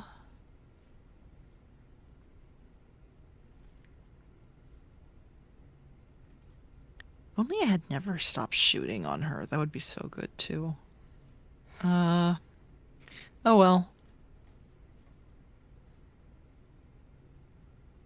5 or more direct damage. how much am I gonna need? How much what? I might go for lethality heightens first, actually, but I need to keep mortally effective in mind for later. You can favorite it. Oh, I've been looking at it all this time. Why haven't I been doing that? I could have been doing that. No, I feel you. I did not utilize favorites until I started respecking near the end anyways. Oh my goodness. Okay.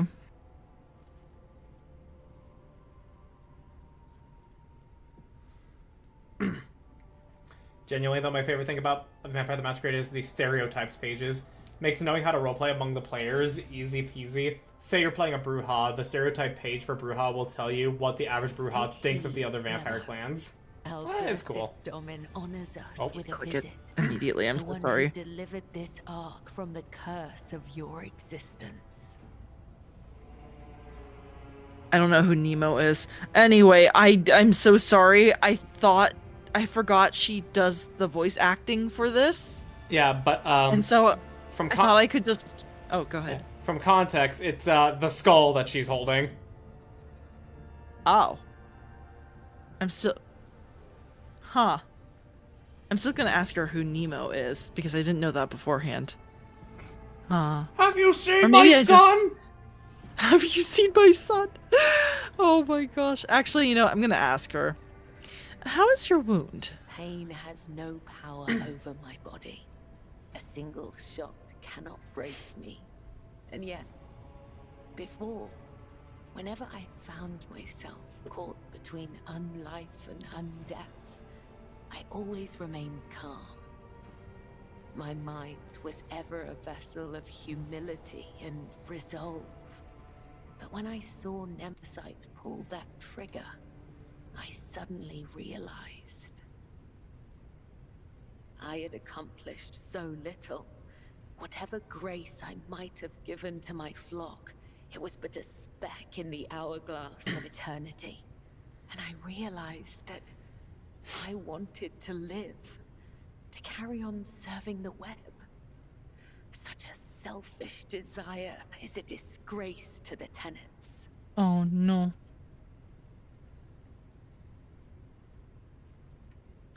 Ah, I know where this is going. Okay. Another choice. Another choice. And for the first time in years, I felt pain. It disturbed me. It disturbs me still. The wounds of the flesh will mend, but a bleeding soul dulls the edge. Such a blade does not deserve to be at your side. The shot was meant for me. You saved my life. I have no reason to doubt you. These doubts are merely another trial for you to overcome. Follow your thread. They will be dispelled. Oh. I have no use for a broken shield. Oh, that's so awful. Oh, gosh. Props to the people who can actually use mean dialogue options like that. Gosh, I couldn't. I feel so awful when it happens. Even if I'm doing like evil playthroughs, it's like I don't want to do this. I'm a villain, not a monster. I know exactly. Gosh. Oh. I have no. Oh my gosh.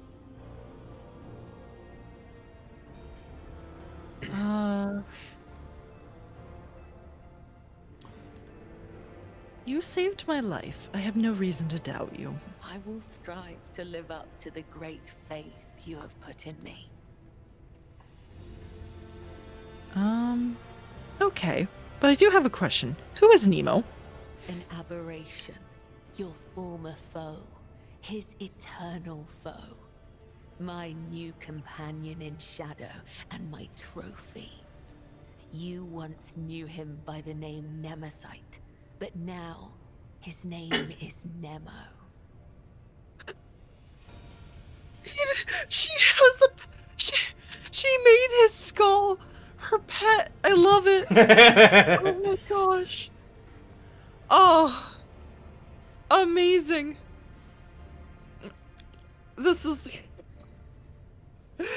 this is the fate of all those who dare oppose us. Based. Sure.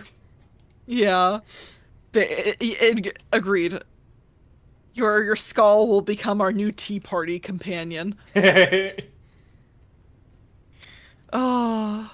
Whenever I feel the need to voice my thoughts, I turn to him. He is far wiser in death than when he was alive. I don't know about that, but yeah, at least we can have fun conversations with him.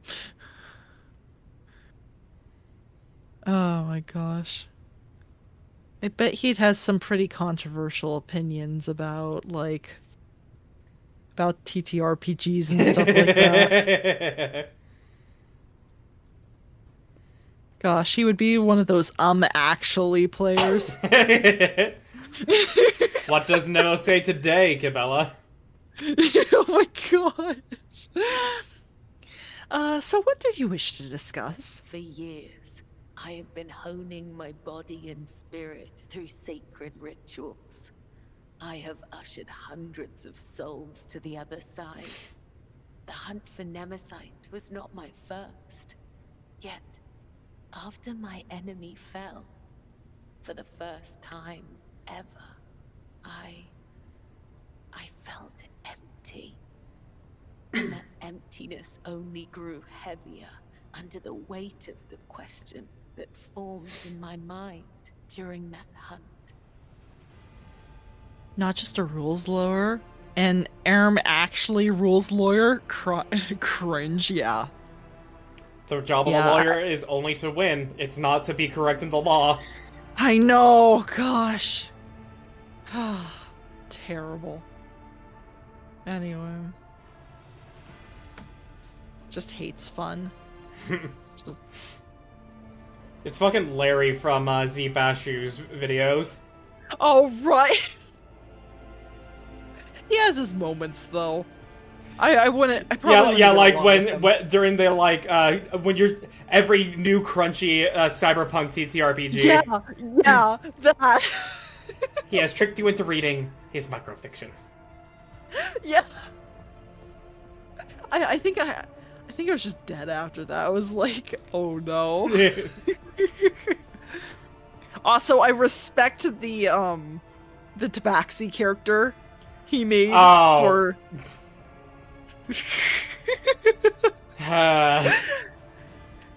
You see, the funniest bit to me is, other than the microfiction, is Ken mending. Oh no, Ken mending.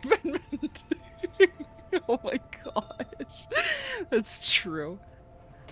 Muslim comedian who told a story about why Muslims are considered white in legal documents. If I find, oh gosh, okay.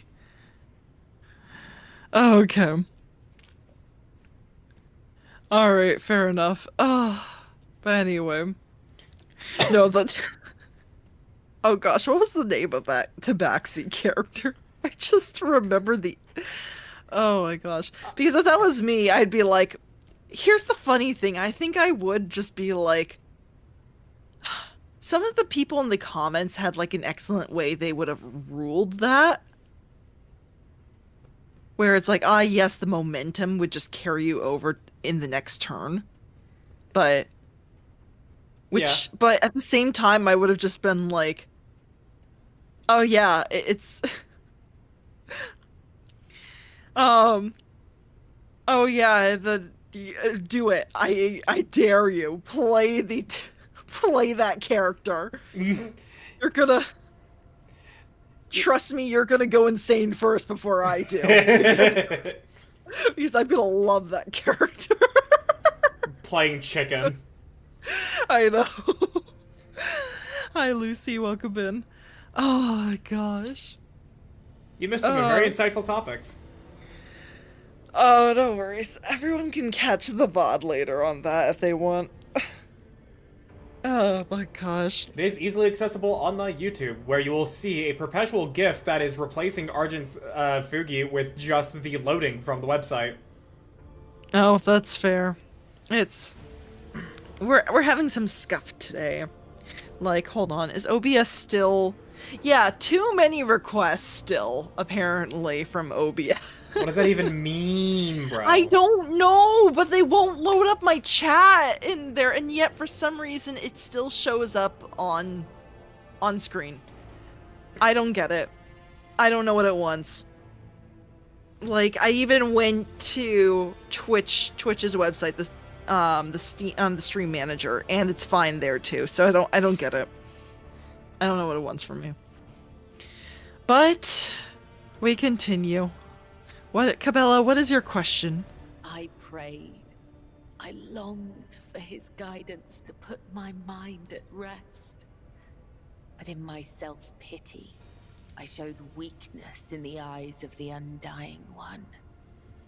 And so, my only answer was silence. I must therefore ask you this agonizing question, Domin. Tell me, what is the purpose of the blood-spun web? Oh my gosh. She's in her darkest night. Oh, I love that. That is such good character development. And you get to decide, you get to influence the course of her story even more. Yeah. Found and shared? Okay. No, I just love when I guess religious characters or like characters that have like some kind of like faith or like or some kind of philosophy and it's just shaken like this and they question everything. It's so compelling for me. Oh my gosh. All of you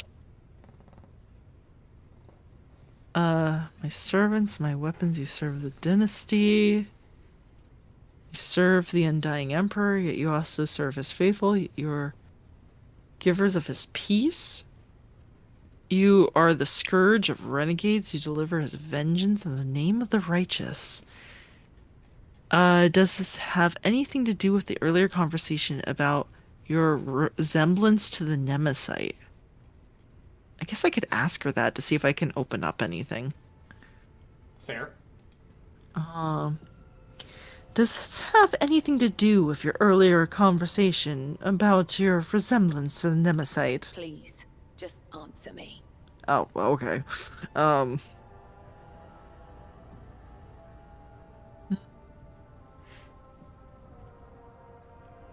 see.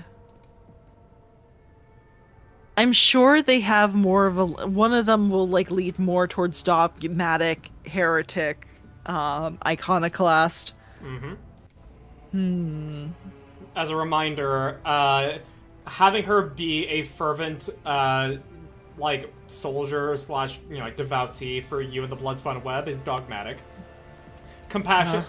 And then having her, disregard the tenets of the Bloodspun Web and enjoy the killing she does is heretical.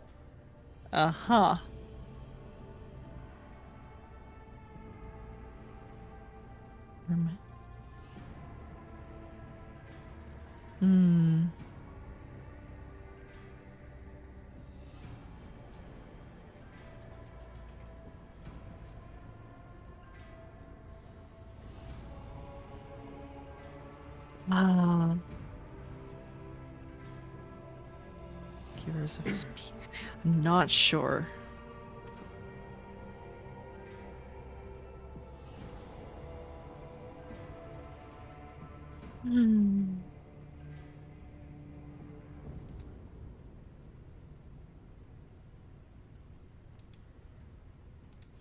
What do you feel is right for Cabela in this moment?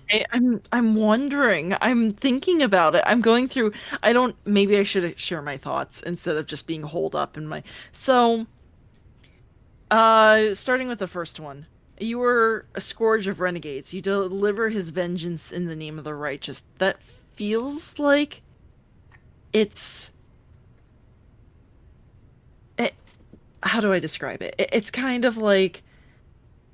It feels more like you're putting her in the place of kind of like a policeman, like you're an arbiter of law.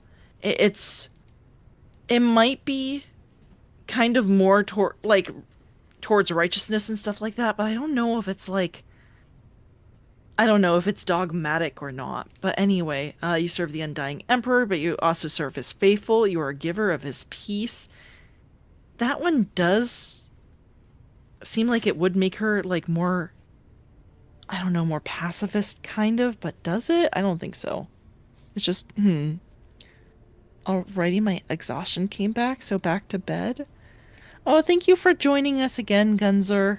Have a good night, and be well from them allergies. Oh yeah, no, I almost forgot about that. Yeah.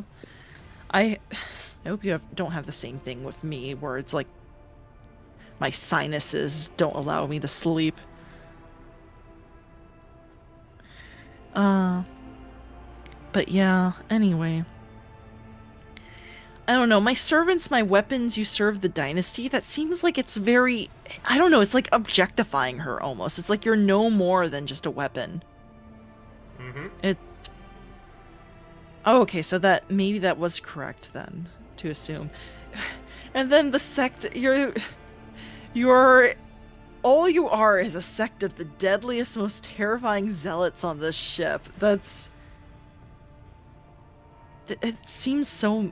I know I've been saying this a lot, but that's like the meanest one. That's like saying, it's like, oh yeah, you're no more than a bunch of crazies that like terrify everyone around you. I definitely don't want to do, I can't be the judge of that. That's, I don't know. She needs a friend. If I'm gonna joke around and say like, yes, I'm like having these girls over for sleepovers and stuff like that. I need to start acting like an actual friend, right? Yeah, I've really fallen out of the, yes, I'm all in it for myself type of thing. I am above this like horrible nonsense type of thing. No, I think I've gone full iconoclast. This is awful. Anyway. Let's see. You know what? I'm leaning towards 2. Okay. I think I'm gonna do 2. You serve the Undying Emperor, yet you also serve his faithful. You are givers of his peace. Then that makes me a driver of the ignorant. One who guides people into following an idea they may never hope to comprehend. Oh dear. Okay, that's not what I meant by that, but okay. That... Oh no. Oh no. Oh, I should have thought of how it could have possibly gone this way. Oh shoot. What did I say before this? We live with the consequences of our actions. Okay, we're living with the consequences of our actions. We're okay. All my life, I have walked the road that was prescribed for me. I did as I was told. I searched for the truth in other people's words, then repeated them in my own voice. And I never once questioned my destiny until you came along, Nemo. Oh, what is that skull whispering to you? We told you he was... Oh no. Oh no. The way Cabela drags her metal claws across the skull in her hands seems almost affectionate. I might just as easily have met Nemesite's fate and he mine. All it would have taken is a different pattern of threads. Oh the no. only distinction lies in our ideas. Oh, that's not what I meant at all. For this conversation, Domit. It has satiated the void that gnaws at my soul, if only for a time. As for how to seal this chasm for good, that I have yet to find out. May the tenets of the web guide me to the truth. I don't like the future implications of this. I really don't like the future implications of this. Very valid. Oh boy. Hmm. Can't even begin to guess what's gonna happen. Oh gosh. If she becomes a Nemesite, we have to fight. The next Nemesite I have to fight. I'm going to lose it. I'm gonna be so upset. Oh no. What? Can we confiscate the skull from her? I don't want her to have this thing anymore. It's giving her bad ideas. Also, I don't know, is it possible that the DNA off of that thing can like infect her at all? I'm starting to wonder about that because No, the way a gene stealer infects is that they specifically go full on fucking like xenomorph and they lodge the fucking gene altering parasite into your body. oh, okay, fair enough. So it can't just be like on contact like after death or anything like that. It's not like I don't know, maybe I'm just too affected by John Carpenter's The Thing, but it's just yeah. I mean, you have very valid concerns, but no, it is a matter. It is basically they gotta fucking do the xenomorph tongue thing and inject the parasite into you. Okay, well that's fair. I'm glad it's just not like implied any kind of fluid that might or I don't know, maybe demonic whispering as well. That could work too, right? There is no demons with the Tyranids. They are the shadow in the warp. That's completely fair. Yeah, that makes sense. Anyway, I love a good xenomorph. Same here. But, like I said, I think I'm thinking a little too much about the thing. Anyway. Wait, Lucifer, please. You love a good xenomorph? Don't play Alien Isolation.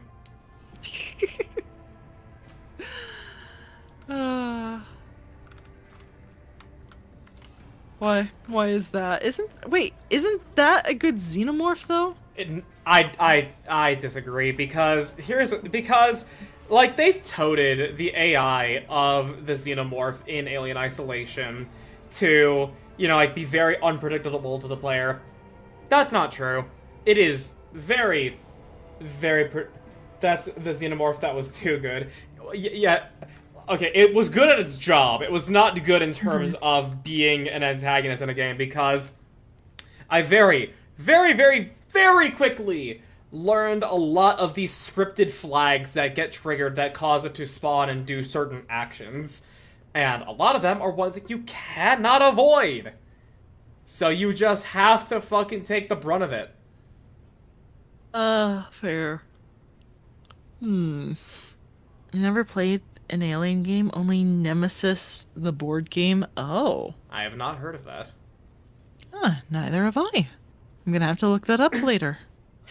Oh wait, no, you mentioned it to me and yeah, when Lucy was giving me like a full list of games games to play for like a future collab. Yeah, I'm sorry, Lucy. I won't give too many details, but I think that was one of the games on your list. Now that I remember. Huh? I'm gonna have to look into it. Anyway. But yeah, I just realized Juliet is over here, and I forgot if she's normally over here, and I kind of wanted to talk to her just to see if she does anything different. Yeah. And there is something new here. Oh, there is something new.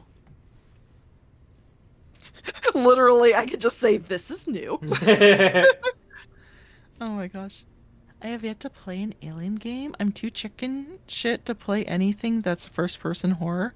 I kind of want to give it a shake just because it has a stealth element to it. Oh, don't and worry. I love my stealth games. You will eventually grow no longer to be afraid of the xenomorph, and instead you will grow to be very frustrated. I'm speaking with Salt, obviously. So take What that. difficulty did you play it on, if you don't mind me asking? I think the default one, the middle one. Oh, okay. Alright, fair enough. Because I do remember somebody was playing on the highest difficulty and they just got stuck at one point. And so I was wondering. Yeah. It's probably my favorite board game, but the physical ones, they made multiple, are over 100 because of the minis. Oh, that sucks.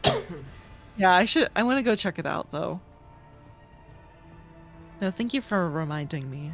Because I saw it on your list and I was like, huh. I don't think I've ever heard of that one. I've heard of all the other games on here, but I haven't heard of that one. Anyway, I get it, but the scariest game I've seen / played was Darkwood, and that's top-down. That's fair. Never heard of Darkwood. I highly recommend playing Darkwood. It is it goes on sale very often, and I will say this: it is a literally top-down viewpoint to where your sightline matters immensely. Like he talked about in his video from Spooktober last year. Yeah, you can check it out on my YouTube channel.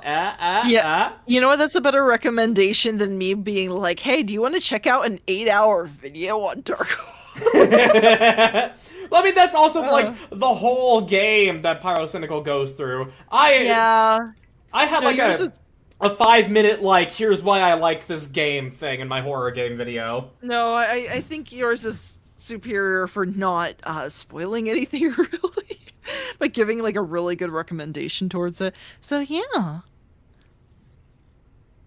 No,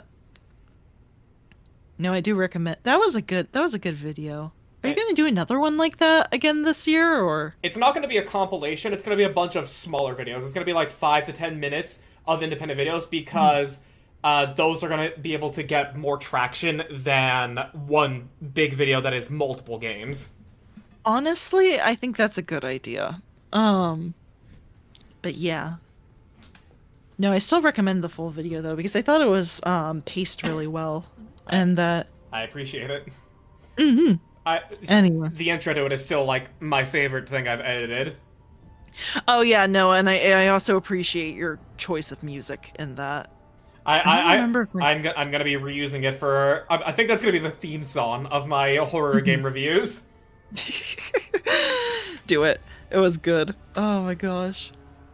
Using the the Zombie Island Scooby-Doo music, that was fantastic. And it's terror time again. I fucking love that song. It's so good. You sent me on a mini nostalgia trip with that. I was like, oh, someone else remembers. Wait, I forgot. How could I forget? Oh, favorite thing I've done was to Slay This Princess spoof. Yes, that was also it was a lot of work because okay, I'm gonna complain about my previous editing software. You know in the Slay the Princess segment I did, where it's like the text actually slowly crawled along in the long quiet, like at the end of a playthrough. Yeah. I had to do individual frames for each new letter in my old video editing software, whereas now in DaVinci Resolve I can just type in the whole thing and do a fucking keyframe that reveals the text at the pace I want. So I don't have to spend the 2 hours making the text. We live and we learn, okay? That was... it was good, though. It was good. I think it was worth it, but I'm glad you figured out a more efficient way. Yeah, it's called use a better editing software. Fair enough. Live and learn! Living on the edge of tomorrow! Live and learn! On the words of yesterday! Crush 40 is a kick-ass band. It is. Oh my gosh. Gosh, I need to do that karaoke Sonic Sonic themed karaoke at some point. Be sure to clip Endless Possibilities. That's one of the ones I like the most. Endless Possibilities is so good. Oh, I had it memorized at one point.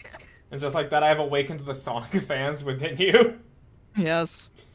Oh my gosh. Love that song. Yeah, no, like I was an obnoxious fucking kid when I was into Sonic. Like, Oh, same. do you remember the commercial for Sonic Rider Zero Gravity? Yes. I That was. Here's a preview of how obnoxious I was as a kid. I think I was like 9 or something when it came out. Don't necessarily remember exactly. But I was at my grandparents' house, and the only computer in the house was the one that was in the living room. And I was one of those jackass kids that did not get headphones. And it didn't even matter if I got headphones or not, because I sang along with that song at the top of my goddamn fucking lungs in the living room. Oh my gosh. Just ungravify, just on full blast. And my grandparents put up with my shit. Oh. Grandparents are a blessing. I think I'm gonna be honest. I think I don't know how, because I think back to this. Lord Dominus put up with us singing Charlie the Unicorns Put a Banana in Your Ear. Oh my gosh. And then, like, later on, I don't understand. This was just, like, a year ago or something. He was just like, what was the name of that song that you used to sing? It's like, what song? It's like, the put a banana in your ear or something like that. Oh, that. And it's like, yeah, what was the name of it? It's just like, he had a whole nostalgia trip for that. It's like, oh, it's a good song. And I'm like, where is this coming from, Lord Dominus? What happened? Did something? Were you replaced? Are you a skinwalker? Oh my gosh. But anyway, Ungravify is amazing. It's so good. Oh my gosh. Yeah, You know, honestly, it does go really fucking hard. Actually, so I mentioned the Sonic campaign we did. One of our co-players, Sylvie Elon, her powers were based off of that. The Ungravify, basically, is what we called her abilities. Ooh. It was great. Not Lord Dominus being an alleged flesh. That's true. Oh no, he's been replaced by an alternate. Oh, I see. Oh no. Anyway. No, it's just spooky because he went on an entire conspiracy theory that the song was based off of, like, one of the British World War II, like propaganda songs, basically. And it does sound really similar. He asked me at one point to be like, you need to post this to your chat. And I'm like, do I?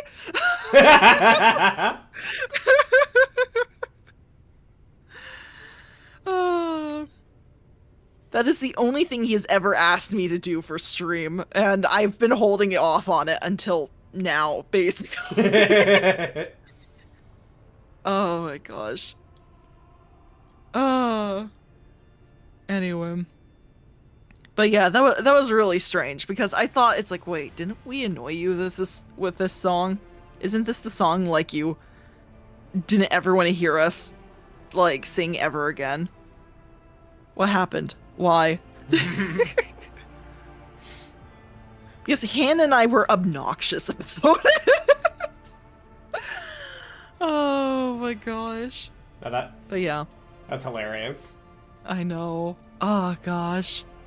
But otherwise, yeah. But yeah, otherwise, Endless Possibilities was that other song that I was... But that one I would sing more to myself a lot, like... Because that was, like, when I was... How old was I when that game came out? Anyway, sorry, go ahead. Yeah, I, much like Ungravity, put it on full blast when I opened up Sonic Unleashed. And I sometimes would just open Sonic Unleashed to play that song on loop at full blast and sing along with it and jump around and being an obnoxious little kid. I mean, I did that too, but that was like, I was a bit older and I did it basically at night when everyone else was sleeping. And so then I would practice singing it and memorizing the lyrics. Oh my gosh. I think I at least still remember the opening stuff. This is my escape. I'm running through this world and I'm not looking back. 'Cause I know where I can go, where no one's ever gone, and I'm not looking back. There we go. But how will I know when I get there?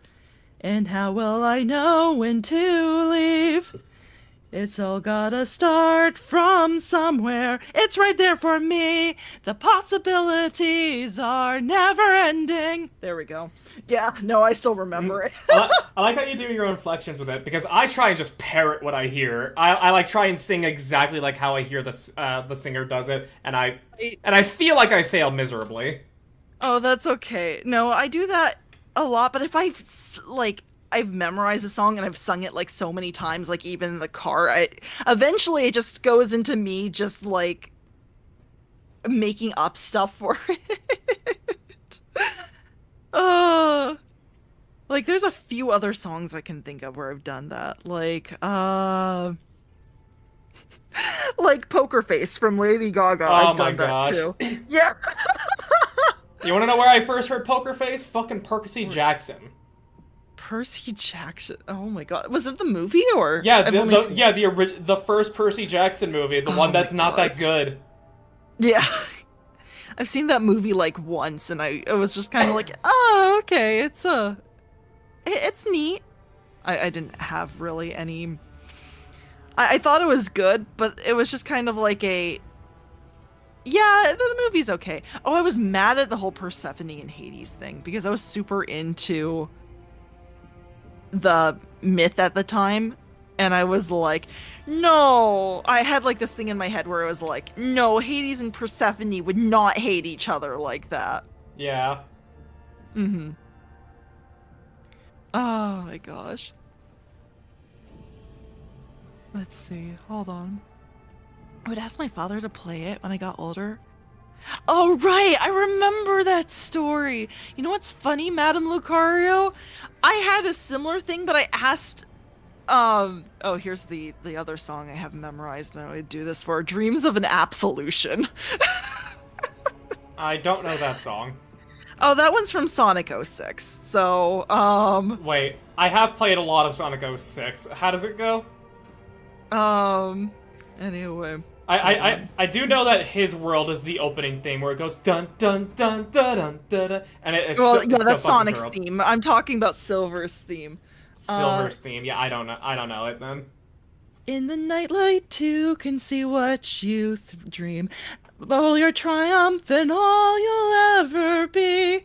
Look around you, then you may realize what the dreamers lost with their lives. And I might know all the future, but then you still control the past. That one's a little bit more shaky for me, though.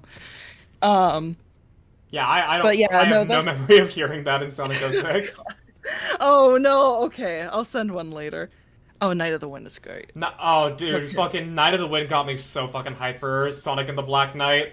Oh gosh. Look, okay, the story for that is really good. I just wish it wasn't so short. The game is criminally short. You can finish it in like 5 to 6 hours. That's ridiculous. It also suffers the divisive quality, I'm gonna call it, of being a Wii game. That's true, but it was better than Sonic in the Seven Rings. Yeah, no, Sonic and the Seven Rings was not good, but Seven Rings in Hand, another good song. It's a bop. It's a bop. I'm not gonna pretend like it's not. Oh, With Me. With Me is my jam.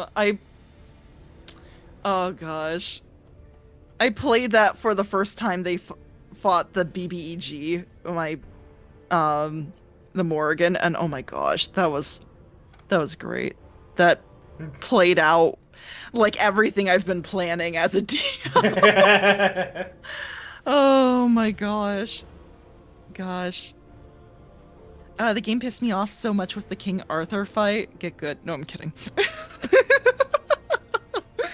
I'm sorry. See, what you had to do was just flail your arms like crazy, because that's what I did as a kid. Honestly, yeah, that is kind of just...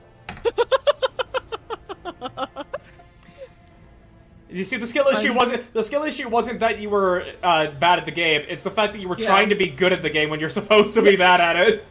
Yeah, no, I deserved that girl what, but no, seriously, you were just supposed to flail. It was, once I realized that, I was like, okay, I just need to flail at this time, and I know. But yeah, no, I'm sorry, Madame Lucario, I don't actually mean it, I couldn't resist. uh, like, get good at a terror, like, That's what I was doing, funny. though? I don't know. Not sure, there's still too much logic in your swing. You see, what you need to do is think like an orc. Yeah. No, exactly. Listen to the orc. Oh my gosh. You don't think with your swing, you just fucking swing! Yeah, you have to believe that you parried his attack. Oh my gosh. Oh. Oh, it's insane.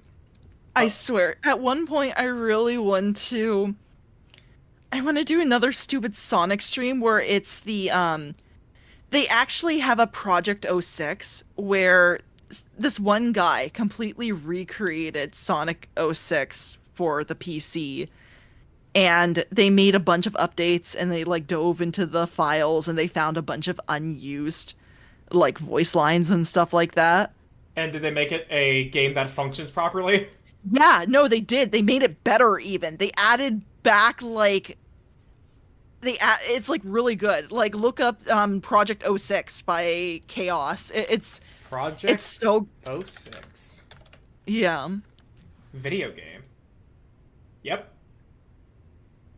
Reddit post from 1 year ago. How do I play Project 06? Just download from... Yeah, cool. That is that is actually something I'm interested in, because I have fond memories of Sonic 06. No, I do too. Han and I used to try and break the game, actually. In multiplayer mode, we would like do a bunch of like RP stuff, and we figured out how to glitch our way into one of the there was like this one private island you can get into if you cross a gap. And we used to go over there and just kind of pretend to RP with this stupid thing. It was amazing. Oh, I have fond memories of that game. Is it a good game? No, but it could have been a good game, and I absolutely believe that if they had more time, it would have been a decent game. Oh, but Sega being Sega ruined the project. Of course. Anyway. Oh, gosh. Oh, shoot, did we break the stream? Did it... Oh. Gosh darn it! Heard a little bit in the cop. I didn't even realize what time it was. Anyway, Yeah. are we back? I'm not seeing your go live message, so this isn't a flicker. This is actually probably like a break. No way. Oh wait, there's a going live. There's Okay, your... It's back. I just realized what time it is. Damn it. Why did it have to break here? Gosh. Okay. Hold on. Did you start this? I did. Your chat. Excellent. Okay. Well, Madame Lucario, congratulations on getting first. Oh my gosh. Oh my gosh. But anyway, welcome back, guys. Refresh if you can. My OBS isn't working, so you're going to get something from my alt account.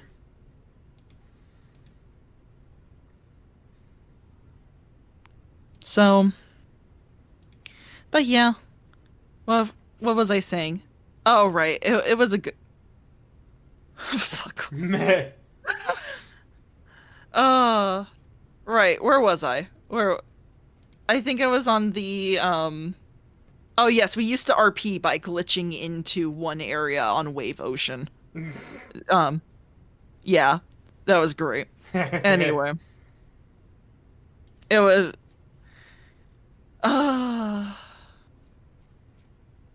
But yeah. Otherwise... Oh, hold on. I might need to restart the Hold on, I can't read the chat. I need to restart the mobile to make sure everything's up and running. Good job, Twitch.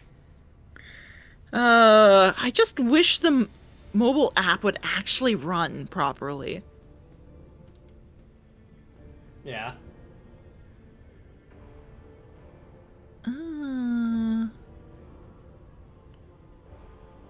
There we go. Maybe this will work. Maybe. Potentially. He hath returned? I hope so. Yeah, welcome back. Welcome back, guys, I think. It's a little iffy. Oh, hold on. Let me actually snooze the... Oh, right. I can't snooze it. Shoot. Hold on. Because there's too many requests on the chat. I'm gonna lose it. Who knew that Sonic 06 Talked killed the stream? I mean, it was a pretty spicy opinion to just be like, I have fond memories of Sonic 06. Look, I acknowledge it's not a good game, but I also want everyone else to acknowledge it had potential if it had more time in the oven, okay? There's the ads. I mean, there are also things that are just... There are some times when you can like a bad thing and just know it's bad. Like, Skyrim... Yeah, no, that's fine. Like, Skyrim is not a good game. It is not a good game with how it's put together. It sucks. Mm-hmm. But I really like Skyrim for the vibes entirely. I don't know. Part of me is like, it was good for the time, but as it has aged, like its controls have aged poorly. But come on, the story was good. We can at least say that, right? I'm not a fan of time travel, but otherwise, yes. Okay. I don't know. I thought the time travel was like super minimal. You like bad games? Stream kill protocol initiate. But yeah, no. It's like, look, we're allowed to have our what do they call it? I don't want to. There's a word for it, and I'm. I thought you were gonna say guilty pleasures, and I was gonna make the joke. Guilty, yeah, that's it. Guilty pleasures, yeah. I was gonna make the joke of wrong opinions. Oh, fair enough. But you don't need to feel guilty about like liking Sonic 06 or Skyrim, because there's merit in them.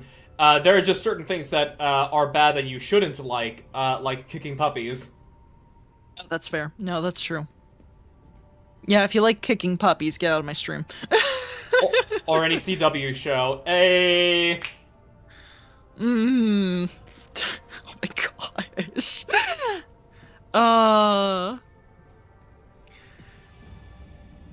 I mean, Madame Lucario, you have a point with Sonic Boom for the Wii U. That was kind of a trash vibe. Though, granted, I was older when that game came out, so I'm sure there will be a child later on that would be like, hey, I had fond memories of that game, and I'll be like, you know what? Respect. Oh, no. Ooh.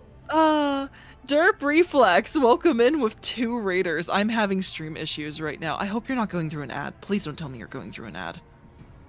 Hopefully not. Okay, the ads just started to show up. No. I'm going to cry. Damn, hit with the instant ads. I'm so sorry I couldn't stop them. I don't have any mods here right now, and I'm having technical issues with my chat, with my OBS chat. I don't know why it's like this.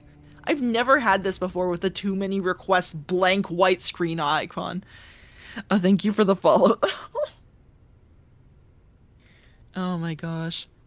Alright, shall we? Well. Oh wait, the ad break is done. We're back. Welcome back. You have entered in a discussion of guilty pleasures, specifically about Sonic 06. So, if you need to leave because the conversation is just too cringe for you, I completely understand. Anyway. My opinion is no pleasure should be guilty. Sounds like coward talk. I don't know about that. I know a few pleasures that people mentioned that should be people should feel guilty for. Anyway. Guilty pleasure Sonic. Oh my gosh, Sonic Underground. I have never personally watched Sonic Underground. I've caught, like, maybe the odd 3 minutes here or there of any given episode, but never the actual show in its in an entire episode. That's fair. I like cheese and I feel guilty because my stomach cries, but man, do I love cheese. You haven't... No. Oh, here's the thing, Madam Lucario. Everything I know about that show is through memes and reviews, but I've never actually watched the show. Sonic Underground's effing phenomenal. Well, okay, then maybe we need to watch it together, okay? Like, I forced all of my friends to watch Sonic Prime and then was disappointed by the 3rd season. Anyway. I don't know, wear on your sleeve. If it's bad, you get arrested. Otherwise, feeling guilty about it is like cringing. Kill the part that cringes, not the part that's cringe. Oh, fair enough. Yeah, I guess... Thank you, Lucy Pyre, for that lesson. Alright, fair enough. Guilty pleasure. Calm artist. I currently have 6 artists making stuff for me. Oh, I see. You see, the one thing I only ever think about when it comes to people like who commission that much art is like, how do you have the money to commission artists this much, this frequently, and still be able to do everything else that you do? Yeah, because honestly, that would be me. That would be me if I had money. Sound engineer? Okay, makes sense. Yeah, that's true. That's fair. You know what? No, we had this conversation before. I remember you're a sound engineer. It was cool. It was very cool. Me when money. Me when money. Yeah. I wish I could commission people like that much, honestly. I would just throw money at my artist friends, just be like, hey, can I have this? Though I did try that with Sortie. I was like, hey, I have an OC, and they were like, I'm sorry, they have a mustache, I can't do it.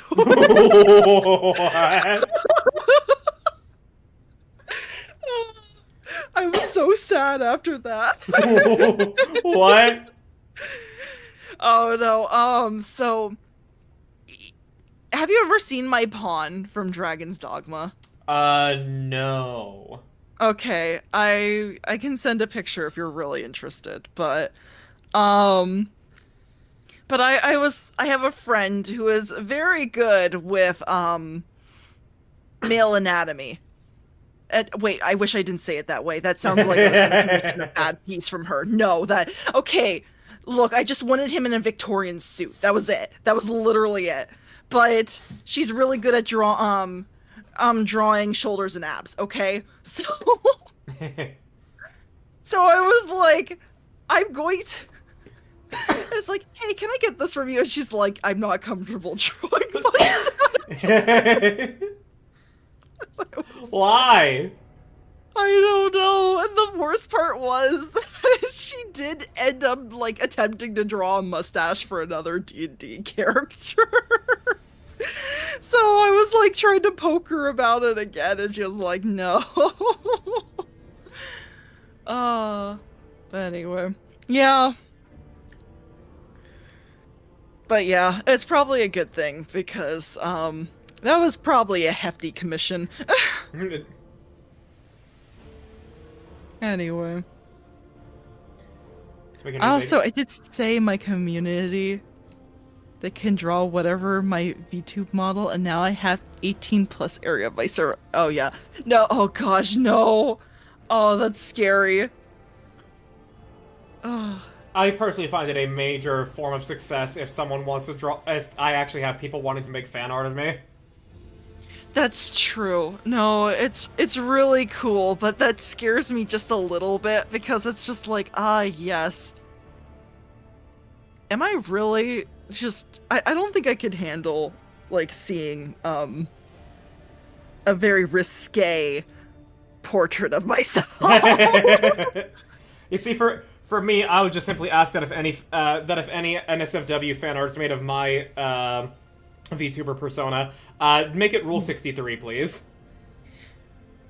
Oh, it is Rule 63. If it exists, there's a gender bent version of it. Oh, fair enough. Okay. No, I'm... Oh, how did I not know that? Okay. Anyway. I'm just a small scarecrow. I get used as a No! Oh, horrible. Anyway. Denied. Did not get... Just close your eyes, JK. I will say that, and it's a little jarring when it happens. Yeah, that's all. That is not an image I want to conjure up in my brain.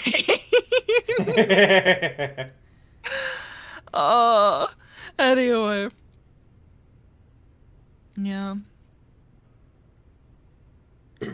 Hold on. She's very self-conscious about her stuff, and which baffles. Yeah, no, Sorty is. She is. Her stuff is so good. For me, I have Amphantasia. Oh, I'm so sorry. Yeah. Aw. That fucking sucks. I mean, still, Madame Lucario is still a really good artist. I'd throw more money at her, too. Oh, gosh. It is a blessing and a curse. Yeah, that's fair. Same? Oh, no. Actively planning my masterpiece now. Double lucky fan art. Small in the right places. What? Oh my gosh. Oh. You know, if this were a collab where a raider is in here with Argent, I would go. I would follow up on a joke there. Oh gosh. You know what? Go for it. Okay, so you say small in all the right places. What do you mean? True to life?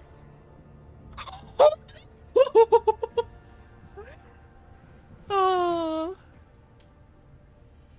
I have a male and female version of my models as my main scarecrow is non-binary. Ah, fair. My community loves doing stuff. Fair enough.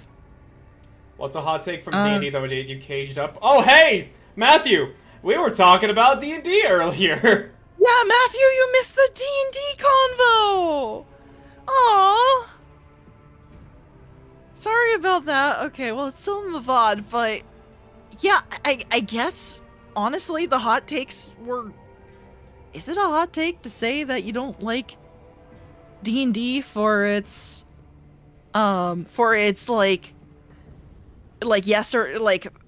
Binary just, results. like, binary results. There we go. That's how you put it. That's...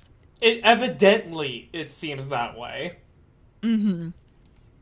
I mean, that's a pretty hot take, in my opinion. I mean, I don't think it's, like, controversial to the point of you're not allowed to, like, play anymore type of thing. I don't know. Does that... I don't think anyone's allowed to that. I don't know where that came from. Anyway. Let's see. What would my hot take be?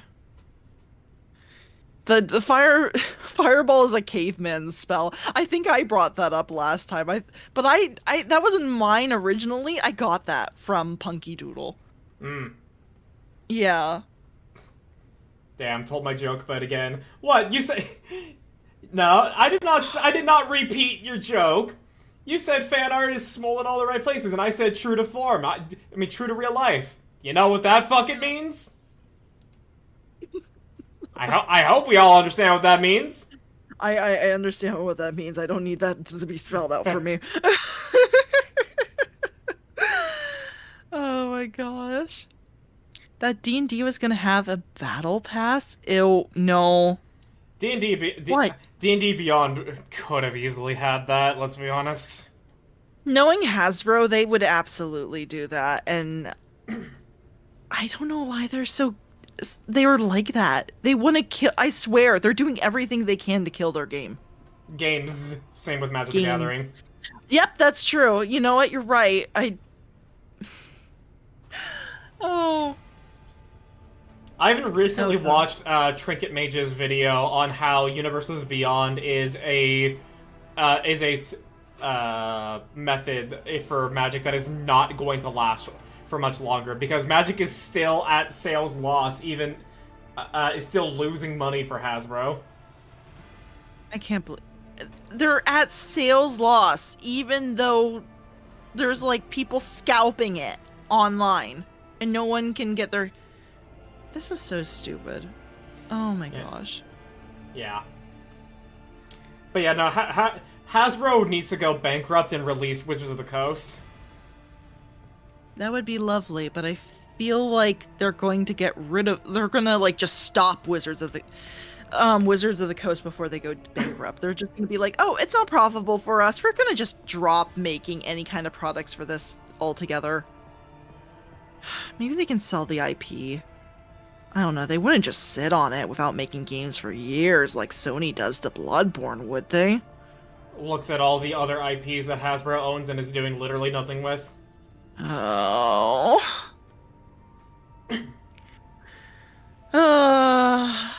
Terrible. Let's see. I'd have to, you know what, Matthew, I'll get back to you on that. Because I am thinking about some of the stuff I've seen. I need to go confirm it before I just go on a whole rant about, like, yes, Magic, not Magic, excuse me, D&D 2024 did this thing and I hate it type of thing.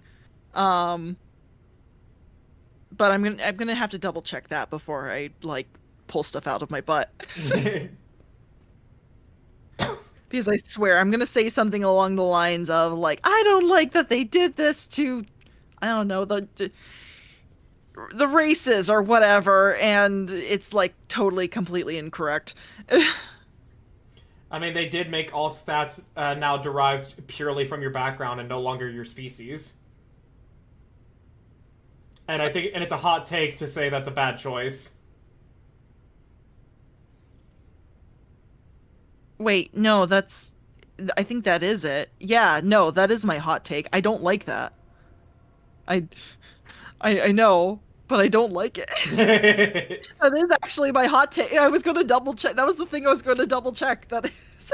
And I agree with you. I feel as obviously obviously the compromise should be both your species and your background should contribute to your ability scores, but saying it's entirely your background, no. I fucking refuse that a halfling, because they have the soldier background, is gonna be stronger than a fucking Goliath who has the fucking, I don't know, hermit background. Ew, there we go. It's like your stats tell a story, and sure, you could potentially be stronger than a Goliath, say if somebody makes a really weak Goliath versus, like, a really strong. But it's like, come on! They were. Oh, anyway. Yeah, no, there we go. There's my hot take. I don't care what they say about that. That's part of the reason why I didn't want to move over to. Oh, we just got disconnected from the server. We sat here staring at Yurliet long enough and we got disconnected. Oh my god. When we get back to the dialogue, I will be just following along your choices, and then we will reconnect. Okay. Well, we can continue our tirade for a moment. Oh my gosh, yeah, this has turned into a just chatting stream, basically. Oh my gosh. I don't like them putting paywalls into my dungeons that turn the freaking games boring! That's a big... Yep. Do you understand that? Gay frogs! Oh my god.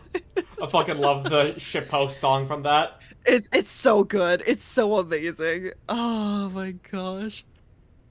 There is the same cadence in the gay frog. Yeah. That's why I read it that way. Yeah. Oh, so good.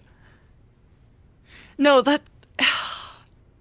That just ticks me off. That and the stuff with like how they changed the warlock, where it's like, You don't know your patron until 3rd level. What? that's so dumb. But that one's, I feel like, is not a hot take. I feel like the race one is definitely a hot take, but I feel like Yeah, it's most a lot more of it's more of a communal opinion that all subclasses at level 3 is not good. Yeah, no, honestly, it's just look, you just make them so samey when they're like all this, and then on top of that, it's like you can't.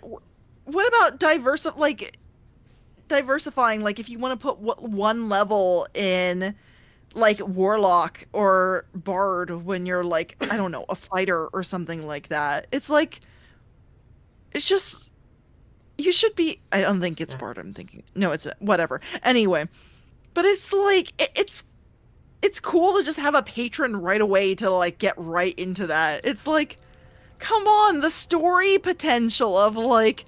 Also, like, I'm sorry, a sorcerer getting their subclass level 3? What, I don't have my bloodline until 3rd level? Oh my gosh, they did not do that. I didn't even hear that. Warlock was like the preeminent example that everyone used. Gosh, that's so dumb. How do you not know your bloodline? I mean, even if you go for the angle of, oh, well, maybe they need to figure it out, and they won't figure it out until, like, their powers won't manifest until that time. No, screw that. It's like, bitch, they already are casting spells. Yeah, they're already casting spells, and it's like, if you want to do, like, some sort of, like, mystery bloodline type of thing, you organize that with a DM. You don't need to do that where it's like, it shows up in the gameplay of the thing. That's so frustrating. And also, if we're having the argument of new player friendly, maybe, hot take here, maybe we make the game better to teach new players. Yeah, no, seriously. Gosh. I hate that so much. Back from lunch, I had nasi lemak, fat rice, which is kind of odd. I don't think I've ever heard of. Cooked in coconut milk and given a creamy taste, paired with chicken leg and chicken wings and an egg. I like the sound of that. Ooh, yeah, I like the sound of that. That sounds delicious. Oh my goodness. Warlock is my favorite spellcaster. And look how they butchered my boy. I know, it's... I do, however, agree that it's neat to let Warlocks cast on other stats than Charisma. Yes, that... Wait, what? Okay, I didn't know about that when it came to 2024 Warlock, but... Hang on. Now I need to go to 5e tools. I might be a purist because I don't like that. It kind of makes sense, but at the same time, I'm like, I don't know. I think I'm a purist. I would prefer if they stuck with charisma. Oh gosh, maybe that's my hot take too. I don't. Okay, I just looked at 2024 here, and it says spellcasting ability charisma is still your spellcasting ability for Warlock spells. Oh, I see. All right. Because a Malaysian dish. Ooh. Because I redesigned Warlock for when I was big on homebrewing 5e, and I had it to be where they get to choose their spellcasting ability modifier, because I'm like, the origin of Warlock is so vast that it's not always going to be they actively, like, you know, struck up a deal with another entity and charisma was crucial to the pact. Yeah, I mean, that's fair, and I can see it. It's just, it rubs me the wrong way. I'm fully admitting that it's like, okay, yeah, that's probably a good change, but like I said, I might be just... That's where I'm kind of like, I want to stay in my comfort zone for that. If you're a warlock, it should be charisma. But anyway. I've only ever played D&D once. It was fun, but that was 2 years ago. Yeah, D&D is still fun. It's just... Lucky and I are just two DMs that are very opinionated. That was our whole conversation earlier on whether, on, like, if the binary... Please give me... Your description of that was so perfect. What... Could you, Lucky, what was the name you... The The the binary designation you gave. Yeah. yeah, just binary results. Oh, binary results. Never mind. Okay. Yeah, I of, thought ju- it was of something just else. of basically you either do the thing or you don't do the thing, and if it's in combat, not doing the thing is essentially saying I skip my turn. Yeah, so we had a little discussion about that, and that was fun. That was good. Anyway. Oh.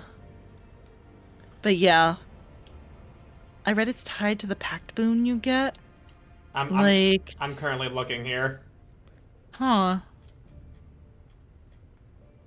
If you choose a tome, you can choose charisma or intelligence.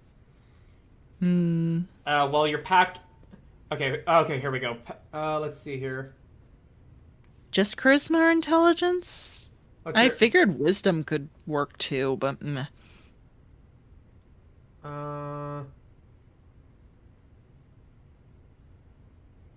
Nope. I just looked at Pact of the Tome on 2024 Warlock. It does not let you change your spellcasting ability modifier. Oh. Huh. Interesting. All right. Very good. All right. Shall I get back to Yurliet so we can reconnect? Yes, let us do that since that we did get disconnected. That's true. Oh gosh. All right. So, finally, some actual gameplay. Oh my gosh, this was absolutely a just chatting stream. All right. Yurliet's life form stands frozen in a natural pose amid the blinking lumens and dancing shadows of the bridge. Her hands are clasped together strangely and her eyes are tightly closed. Her chest is utterly still as if she is not breathing at all. I like biting discussions, not gonna lie. Oh good. Well, I'm glad because we do that a lot around here. Yeah. Who wants gameplay though? I don't know. I want at least a little bit of gameplay. Otherwise, I think we should probably switch to a just chatting stream. But then fewer people are going to come in and be like, oh, people are playing Rogue Trader, and they're not going to hear our riveting discussions on D&D. You know what I've actually heard from some of the bigger VTubers? Like, Giga was once commenting how, like, she had a game...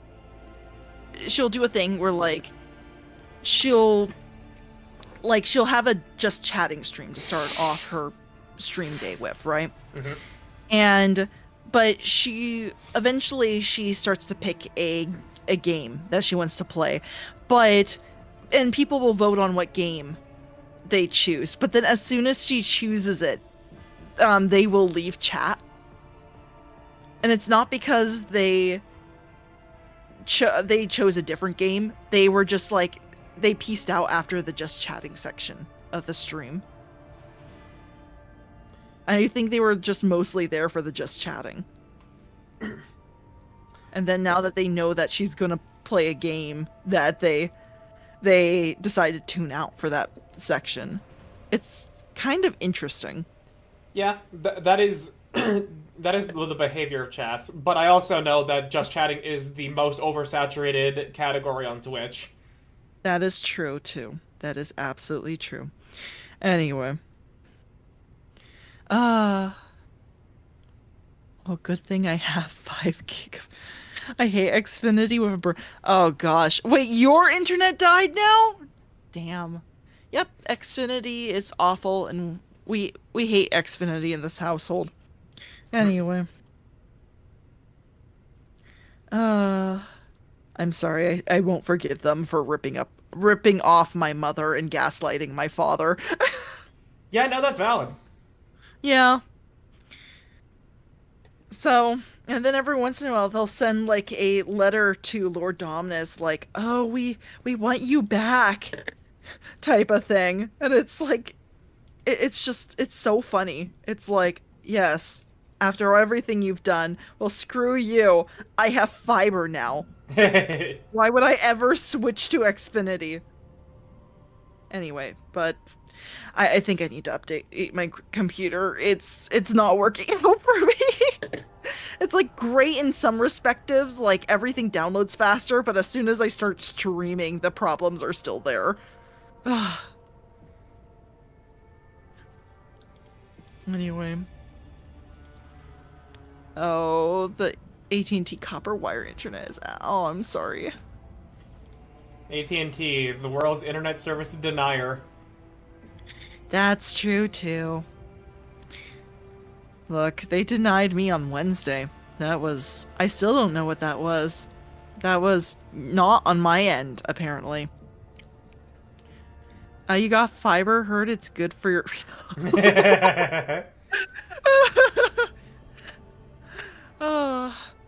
Yeah, hopefully. I mean, radiation is supposed to be good for you, right? No, I'm kidding. I don't even know if it does radiation. Oh, gosh. I've refused to get AT&T Air. The service is not great either. No, I respect you for that. It's just, we don't have good options, just period. Oh, gosh. Totally unrelated. I have the newest Unamusa days. Oh, okay. I do not know this new JP song in Uma Musume.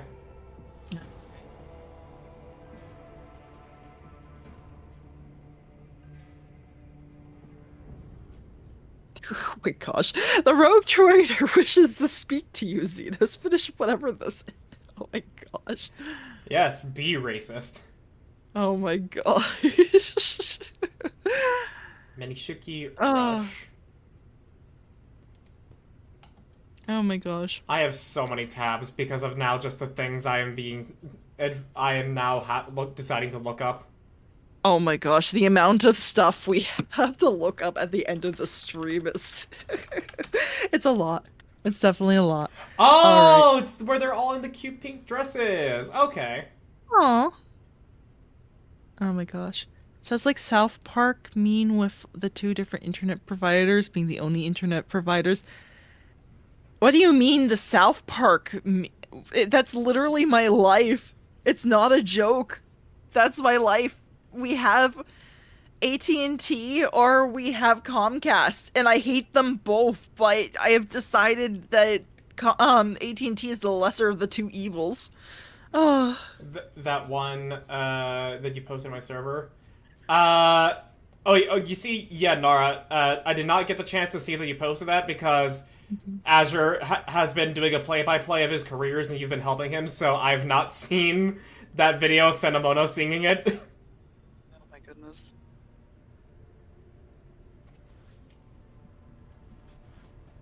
But I looked it up. Okay.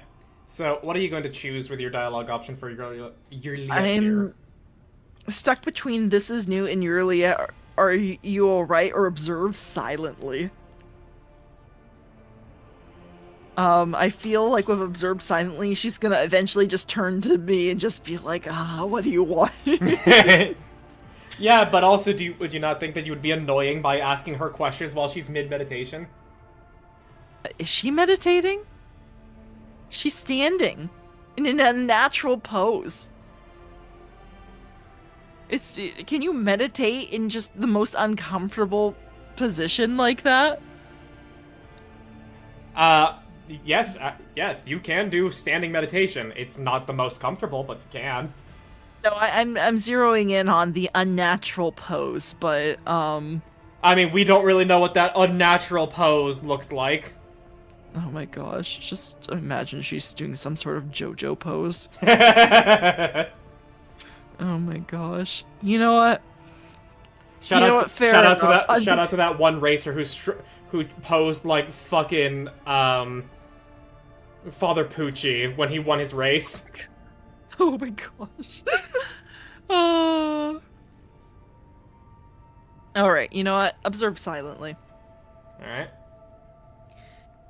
Juliet remains unmoving the entire time that you watch her, and only the barest flicker of her eyes beneath her closed lids lets you know that she is still alive, at least. Oh my gosh. Oh my gosh. Wake up, we need to talk. Your behavior is starting to vex me.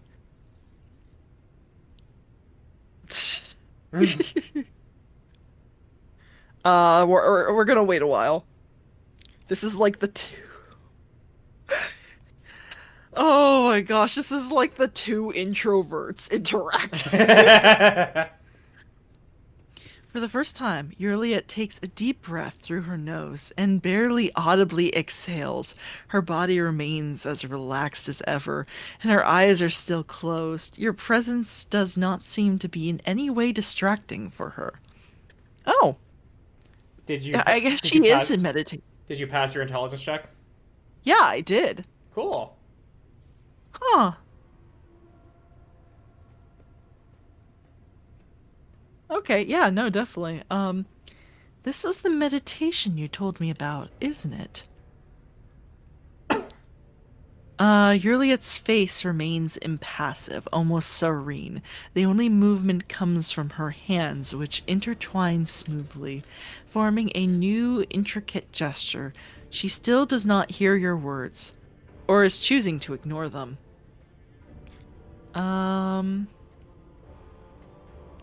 Shout in anger. Oh gosh, cough loud. No. All these are horrible. You know what? Not I'm all gonna of sit them. down. Yeah, okay. I just noticed this one. Sit down. Yeah, we're gonna sit down beside her. It seems like this is going to take a while. Oh, I'm sitting. She's not sitting. She should be sitting. Oh gosh.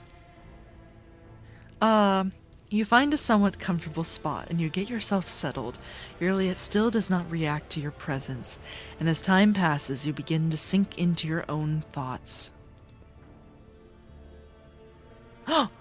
Did you pass the willpower? Yeah, I passed the willpower somehow. Oh my gosh. You had a 63% chance. The gilded chrono in your hands tells you that your chrono, is that what a watch is? Yes. Oh, okay. In your hands tells you that 2 watch hours have already elapsed.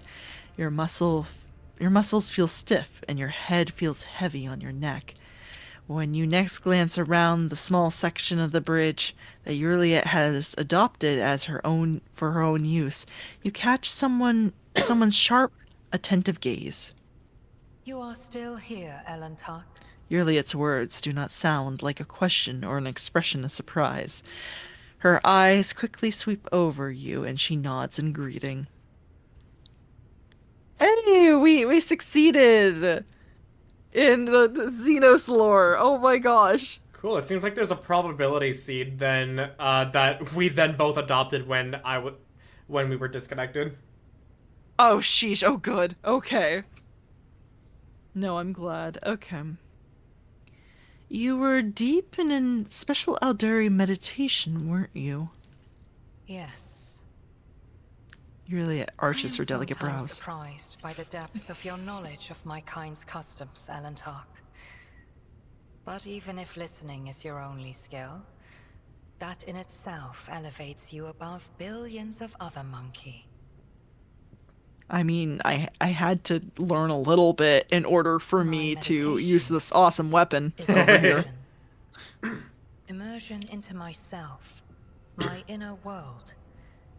It is my chance to speak to myself, but without words, or to heal wounds that cannot be seen with ordinary sight. It is difficult to explain, even in the language of the children of Asurian.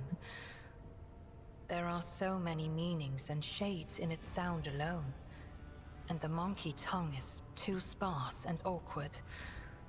No. Immersion must be seen to be realized.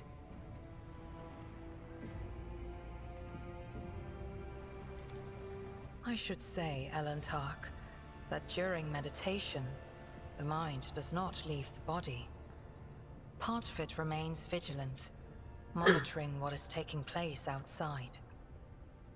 So I heard every word you said, and I saw everything you did. Oh, good. I didn't make an ass out of myself then. Yeah, you said very, very little. Yeah. I just kind of like stared at her for a little bit. uh, Restraint is not a trait that your kind is known for. And yet, you did not interrupt my immersion, Elentark. A worthy act. I will remember this. the little a little pop-up in the corner just says, Yurliet will remember this. Just I was about to make that joke. Oh my gosh. I couldn't resist. Man. Oh gosh, whatever I heard, what was the name of that studio? Telltale. Telltale, thank you. I know they went under, but why? I don't... Bankruptcy. And they came back. I didn't know they came back. Yeah. Oh. They're doing, I think their most recent game that's going to be coming out is Lego Batman. Oh, that's going to be interesting.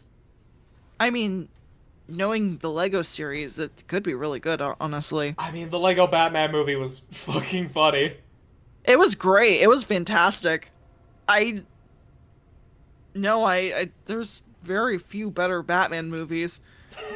Telltale, where's the Wolf Among Us 2? I'm foaming at the mouth. Oh, yeah, no, definitely, right. I want to play Wolf Among Us on stream one day. Oh my gosh. I should definitely do that as well. The only Telltale game I have played thus far is The Walking Dead Season 1. Oh, I haven't, but I've seen YouTubers play it, so... Oh gosh. Alright.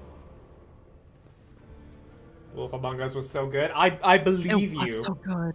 Yeah, it was. It was really good. Okay.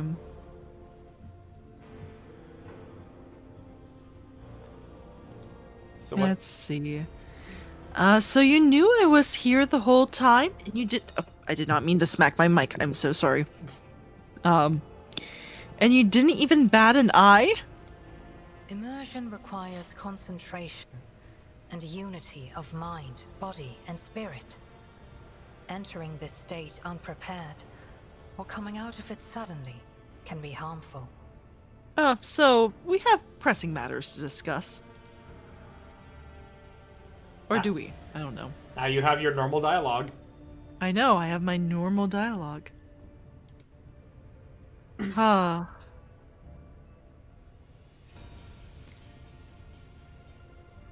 Actually, what do you think is happening on Giannis right now? The Lilithan is purifying herself of the corruption brought by the servants of Cylon Thrash. Gardens and birds, animals and people. Many are gone forever, and even more are corrupted beyond healing. But the Lilithan is stronger. This Madam world Lucario will says, live. The Wolf Among Us was amazing. Bigby was such an icon. Love that man. He's gorgeous. True. Fuck Telltale's The Walking Dead. Give me a Big B Wolf being a badass any day.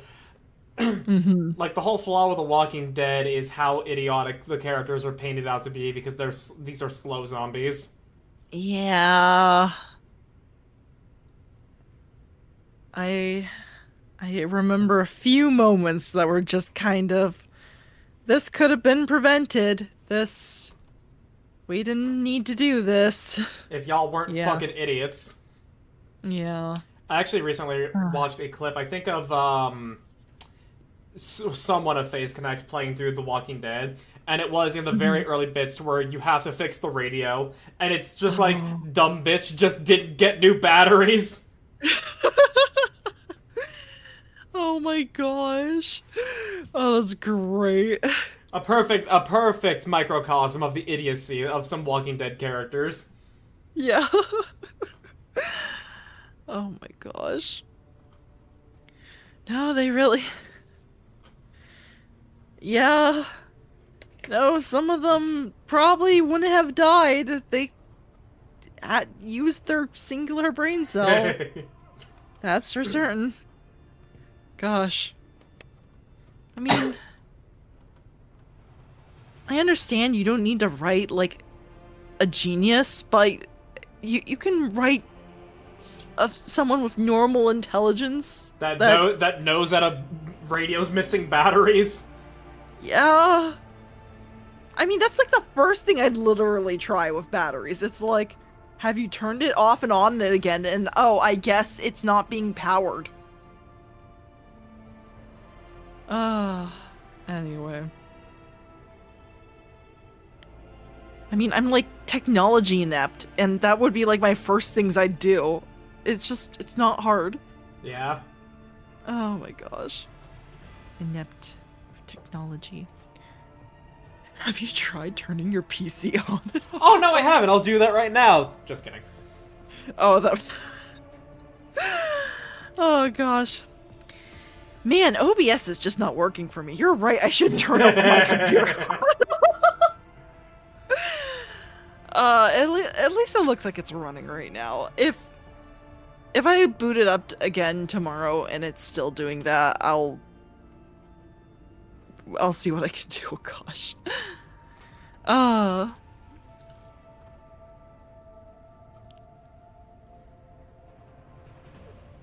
Did you hit continue? Oh yeah, I did. Under the watchful eye of my kin, the Lilithan could have regained her freedom. Sorry, I Perhaps should be even telegraphing awoken this from to her you. That is centuries like, of yes, I slumber. hit Could have. continue. But now Anyway. we will never know.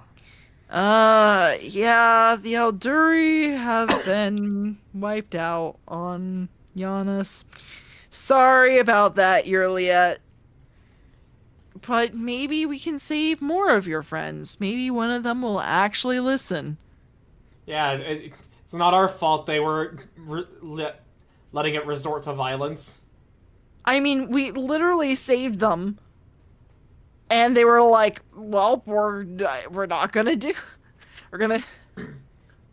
Alt F4 brings up debug menu. Have you tried uninstalling System 32? Oh, no, I haven't. I should really try that. That's probably what's going on. I don't even know what System 32 does. I just know you're not supposed to uninstall it. Yeah, I don't know either. It's just, Alt F4 brings up the debug menu. It's the fact that Amelie fucking fell for that. I won't get over that. Even I, as a scuff vassal, it's just like, I can't. Even I know you're not supposed to do that. A lot of people will see, like, a crazy or, like, mentally ill woman and say, I can fix her. I look at Amelie as a fucking idiot, and I'm like, I can fix her. Oh, no! Oh, my gosh.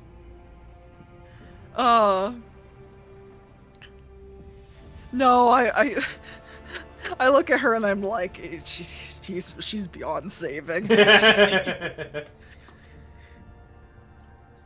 I know because I'm right there with her.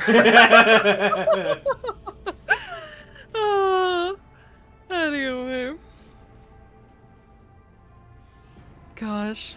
Game over and a joke ending if you want to remove your OS.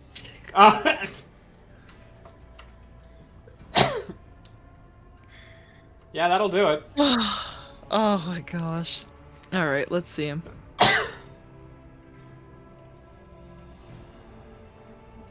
Let's see.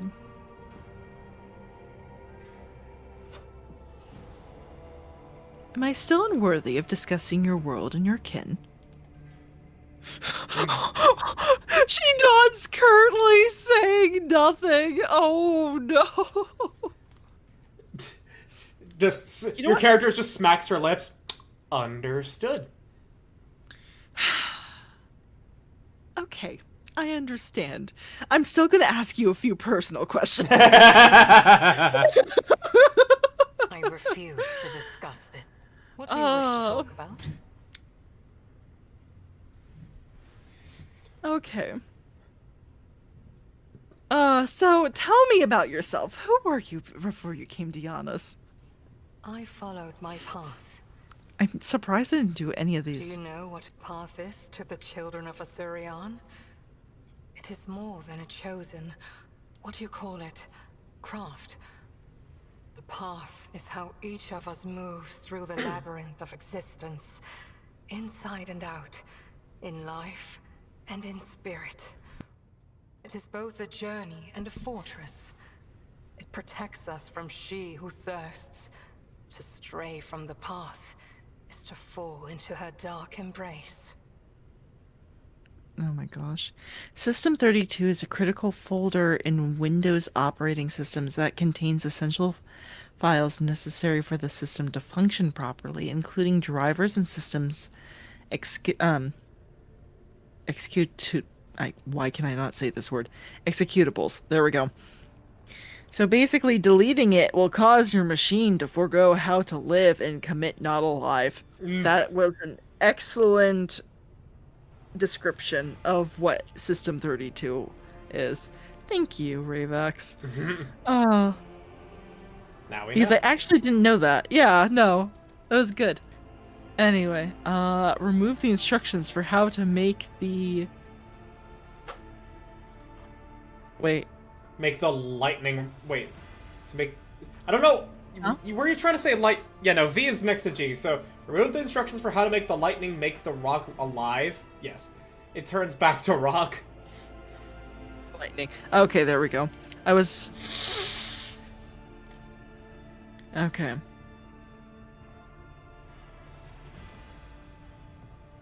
You continue? Rock becomes... No, I was... Okay, that's fair. I'll continue now. I was just thinking about it. I'm like, rock turns to rock with lightning. Oh no, I understand that. Autocorrect gets me all the time. I continued. Okay.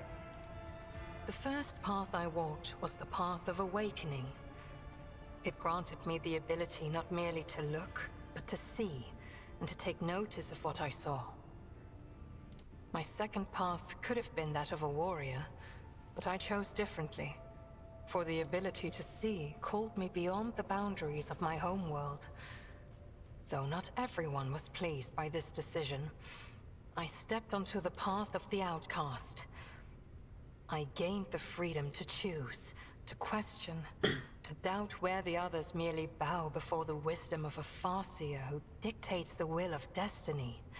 Mendrith, she does have a lot to say, doesn't she?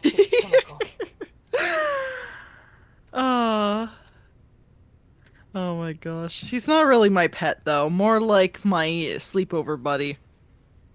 Along with Cabela and Cassia. She even says, I am not your Xenos pet, monkey. And yet no one believes that. I don't know how to convince them otherwise. Anyway. Let's see. Also, makes jokes about something not working and then something dumb. No, that's fair. That's quite alright. Alright. I feel like I've heard her say this before, and I don't know why it's not showing up as if we haven't, but I'm pretty sure she said this before. Unless you can corroborate that. Which part? Oh, just the part about being the path of the outcast and everything. About her She choosing probably her said path. something very similar, because your dialogue option was lit up, meaning you haven't selected that yet. Yeah, but it's strange because I feel like we've done this before. Also, hi you two in chat. Yes, hi Mendrith! Oh, thank you for the 3 stream watch streak. Boop squared, yes. I don't even need to autocorrect because I downloaded a separate keyboard because I want to be able to... Whatever that means. Whatever that means. But yes, hi Mendrith, welcome in. She does have a lot to say, actually, and part of me's worried because I want us to explore the solar system, and I'm thinking maybe I need to come back to her later because we've spent so much time chatting today. It's already almost midnight. It is. Okay, thank you for your answers. The words of truth All right, well, sound I must like take my leave. music. That was fun. We This had is- our little meditation section together. Okay. We're going to explore the solar system and see what we can... I need the we can do. invite. Oh, wait, you... I'm sorry. Hold on. I will invite you in just a moment. Yeah, I was supposed to invite you earlier, wasn't I? I mean, Okay. we literally just exited the dialogue. You couldn't have invited me while you were in the dialogue. I know, but I could have exited out of the dialogue, invited you again, and then gone back to the dialogue. Valid. I will not judge you, Okay. Okay, thank you. I appreciate that. Oh, wait, hold on. What am I doing? Here we go. Invite. Please come back. though. Thank you. TLDR of my joke from earlier. Skyrim, no work, flip house, and power break. Oh, no. Wait, did it did, please don't tell me it soft locked that hard. Oh, That's no. not a soft log at that point, bud. Bro, please. Please don't tell me you bricked your computer.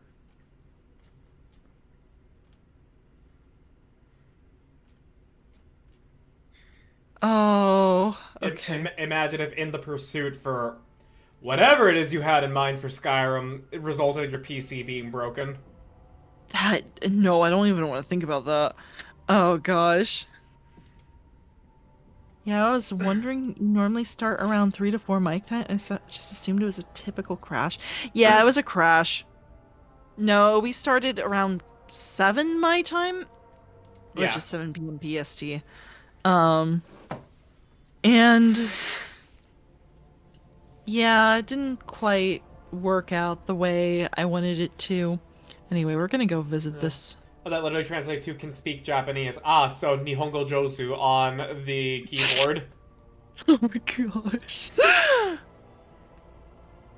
Oh, we have some pirates we can fight here. Arr, matey, let's deal with the pirates.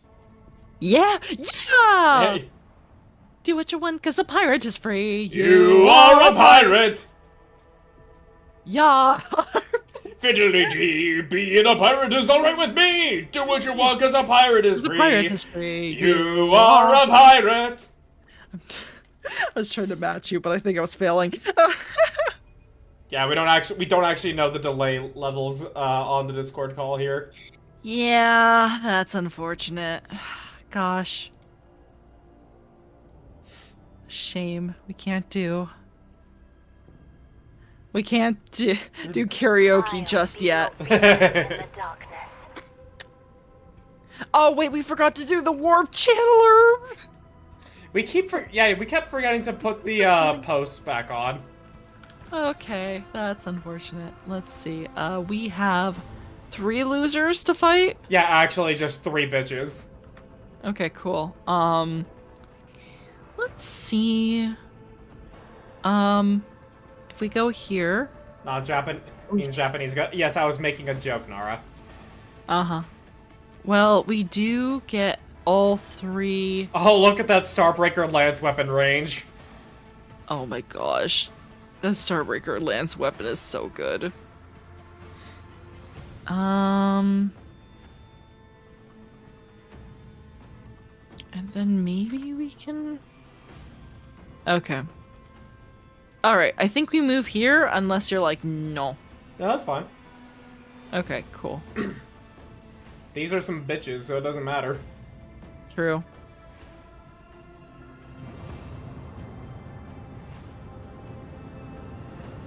We're gonna start off with the Proud Battery. Ooh. Hold on. I'm gonna save the dorsal. I have a feeling this is gonna take him out. Yep. Okay. I think Strafe is gonna let us get to the next guy with a dorsal cannon. Yeah, that's kind of what I was thinking. Do we want to do that right away? Yeah. Okay. Where's Strafe? Slide to the left. Slide to the left. Yep. Crisscross. I was really hoping for him to explode with that. Oh, that would have been so good. Oh my gosh, wait. Oh, right, because I ran out of stuff. Okay, hopefully. Yeah, we need to repair the mass tyranny. I ran out of scrap to repair it. Ah, I was wondering why it wasn't healed. Yeah. I'm hoping we find some more. Gotta get into more space battles. Shields should be fine, right? Oh yeah, we do. We absolutely do. Yeah. All right. We're good here, right? Yeah, we're fine. This was a system you could visit right after exiting Footfall for the very first time. This is meant to be a not big a deal.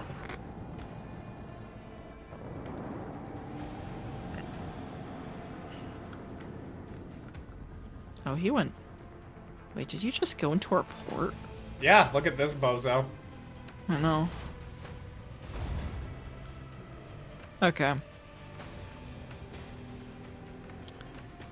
We can... How do we turn around so that we are...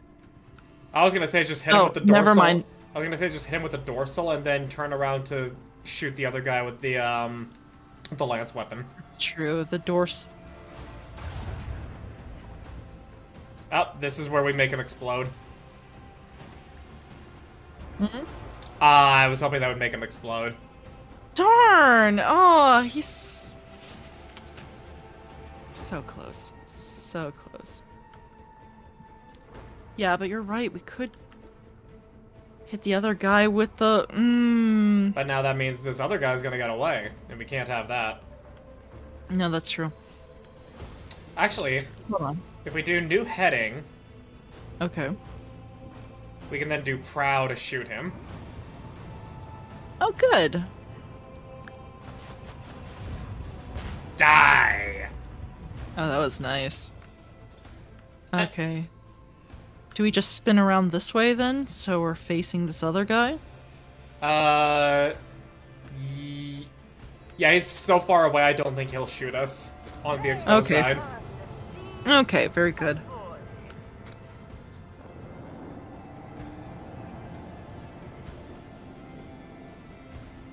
Oh my gosh, he literally can't. Look at this sitting duck.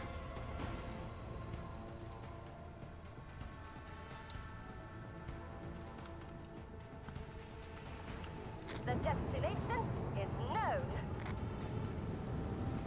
He's just dead. Oh my gosh, he's super dead.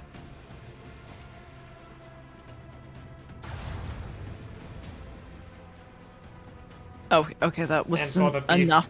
For the piece de resistance. Piece of resistance. Beautiful. Our technological superiority was obvious.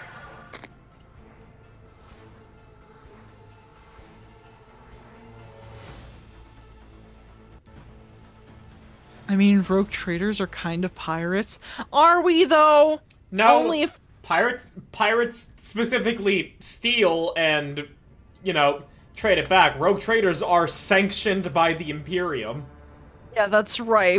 I would prefer the term privateer. Funny thing is that the logistics on pirate ships were evidently pretty intense if CGP Gray's videos or anything to go by. Mm-hmm. Oh, yeah. Alright. What are most pirates? Contracted by the crowns. Mm-hmm. That's true.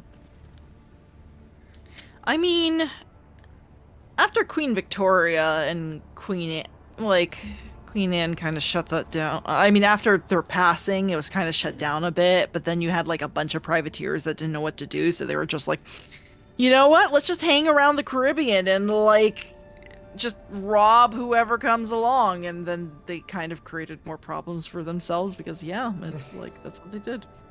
It's they had like no more kind of military stability, and they were just like, okay, well, we have no other skills, let's just use it, let's just go rob whoever. Oh, it's great. Oh, shoot. Welcome back from the ad break, guys. Alright. Let's see. Plasteel. Plasteel 5? That's not too bad. Do we want to go for this one? We have 9. 5 plasteel is not a bad trade for right now, considering you are in need of many materials. Yeah, I'm in need of a lot of materials, so let's go ahead and go for that one. Okay. Imperium cartographers and chroniclers know of this place well. Long ago, the planet was a prosperous outpost capable of eclipsing even footfall. There used to be a Cyclopean tomb stationed on its orbit, the final resting place of Cornelius Soto, one of the discoverers of the Coronis Expanse. The tomb gave its name to the entire system. Do you want to get this one? Yeah.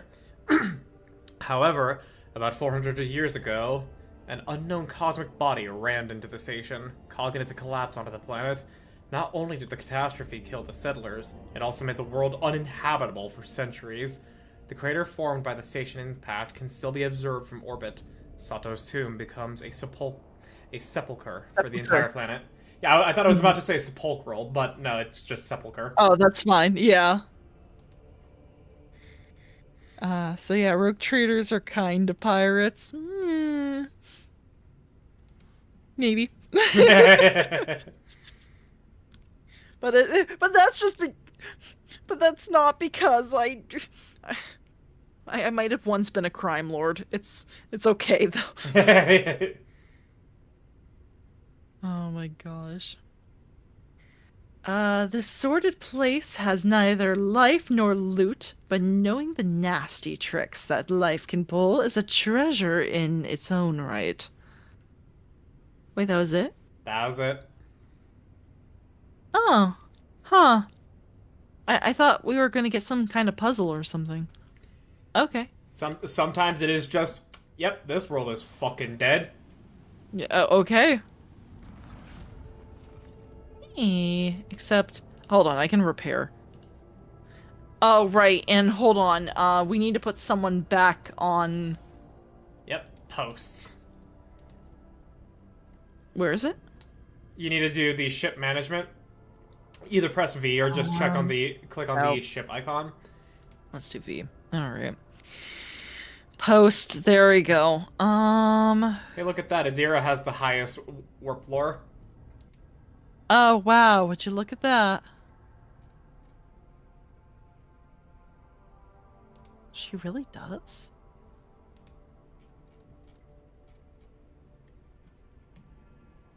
Oh, I'm on the first. There we go. Okay, I was gonna be like, excuse me?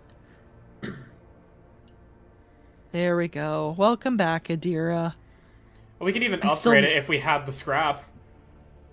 Oh my gosh, we can upgrade? Yeah, we can upgrade the abilities of each post if we have the scrap for it. Damn it, I just used scrap. No, I'm kidding. You needed that HP. Yeah, I really needed that HP. Oh, we can upgrade this one too if we have scrap.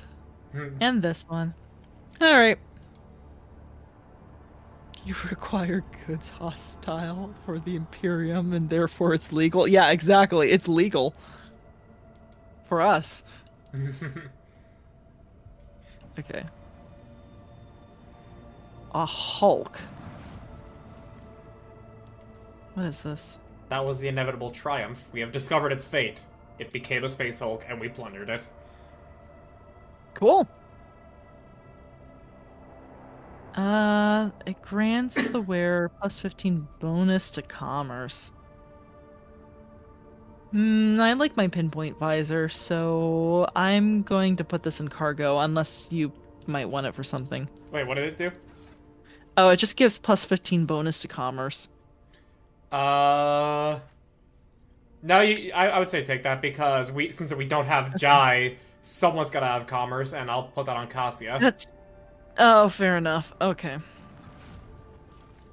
Oh, more trophies. Alright, very good.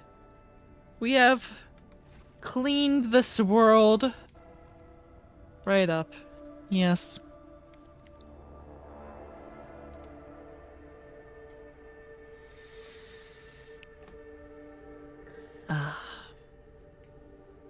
All right.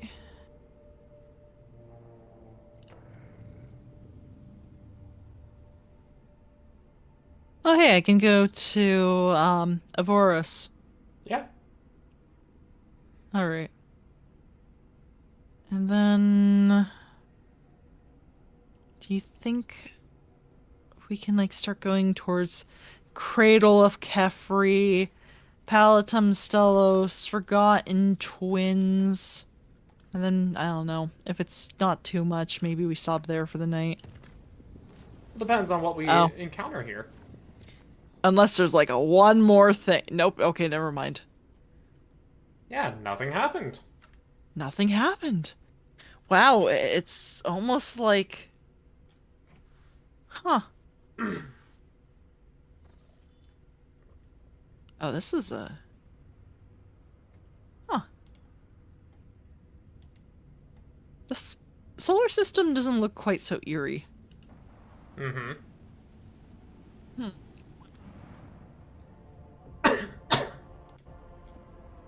I might eat my words in a moment. Ah, a desert world. Yes, the whole ocean is your ocean. Just like the whole universe is also kind of like an ocean for you to explore. The metaphor works there somewhere. And both are equally terrifying.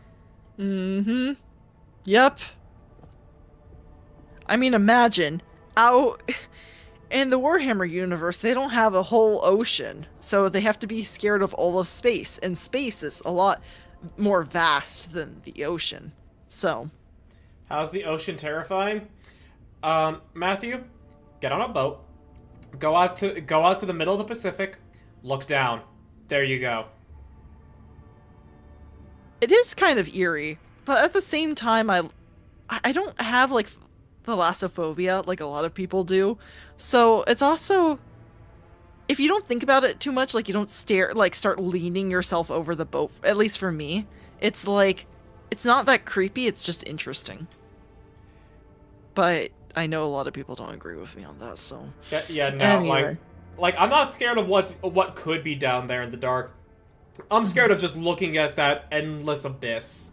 And that's why I'm also scared of space, because it is just a big, empty void. Fair enough. No, I guess for me, it's just kind of like my, like it feels like you're up high. It's kind of like a fear of heights, but I wouldn't even say that because it's like, it's, I don't know, it's just kind of like the fear of falling. There we go. And it's like, oh wow, I mean, if the water wasn't there, there's just a lot for you to fall through. Yeah, but then also at the same time, the sun's light would not be snuffed out. Oh, fair enough.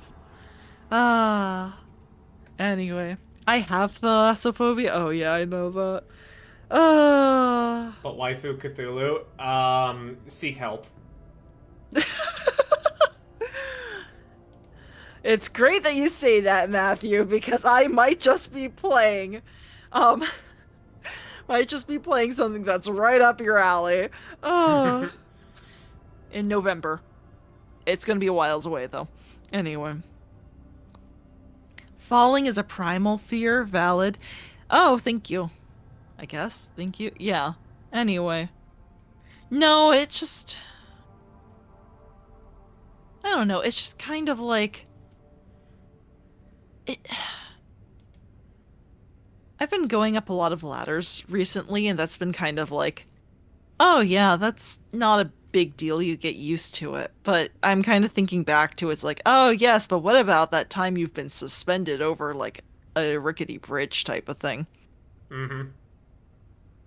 Yeah, I still think I'm scared of that. It's like, I don't understand how, like, some people can just get used to that. I never trust... I never trust ladders. They're up to something. You know what? Fair. That's why we... Apartment complex. I think it's rather simple, really. Are you saying a shrimp fried this?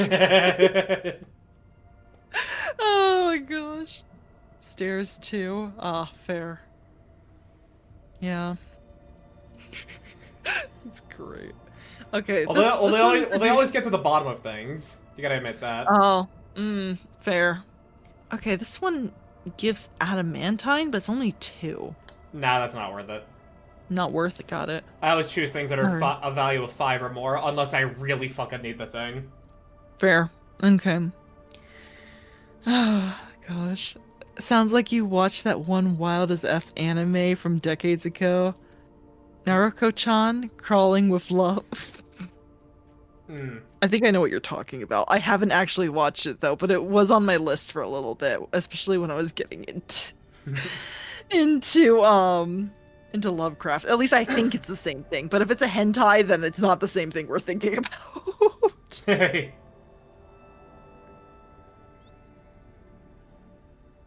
Oh gosh. Why does some of the minerals in this game sound like something straight out of a Marvel comic book universe? Adamantine is a material real. that has existed in fiction before Marvel. That's true. Adamantine has been, I think, around as long as Mithril, basically.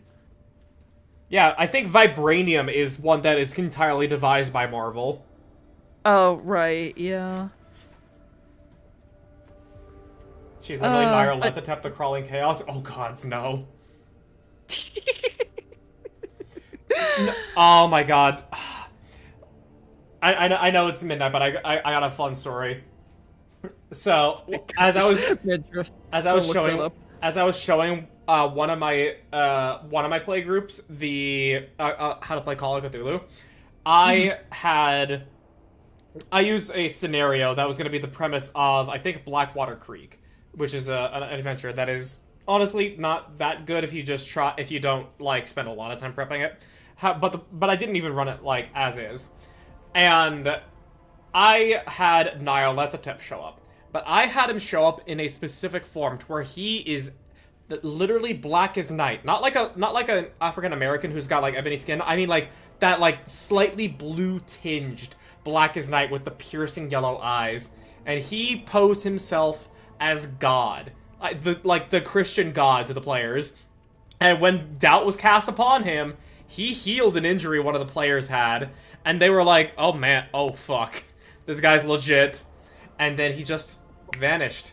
And then at the end, where there was one player left surviving after the encounter with the priest in the village and everything there, he was there mocking the survivor, and the survivor had the fucking balls to stab him. And Nyarlathotep turned into his Crawling Chaos form and squished that player. And that's how, like, the very small mini-campaign I had of Call of Cthulhu ended.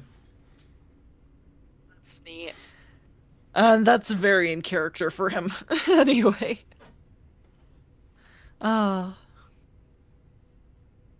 Anyway, let's see. Oh, yeah, I'll get this. Oh, go ahead. A small human dwelling stands on the barren, deserted planet. Scouts report that an old hermit lives there, who spends his days in prayer to the Emperor.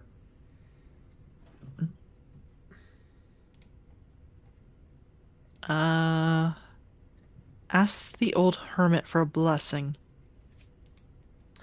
To the Lord Captain's surprise, the old hermit turned out to be a navigator, and when the old man discovered the noble status of his visitor, he willingly recounted his tale.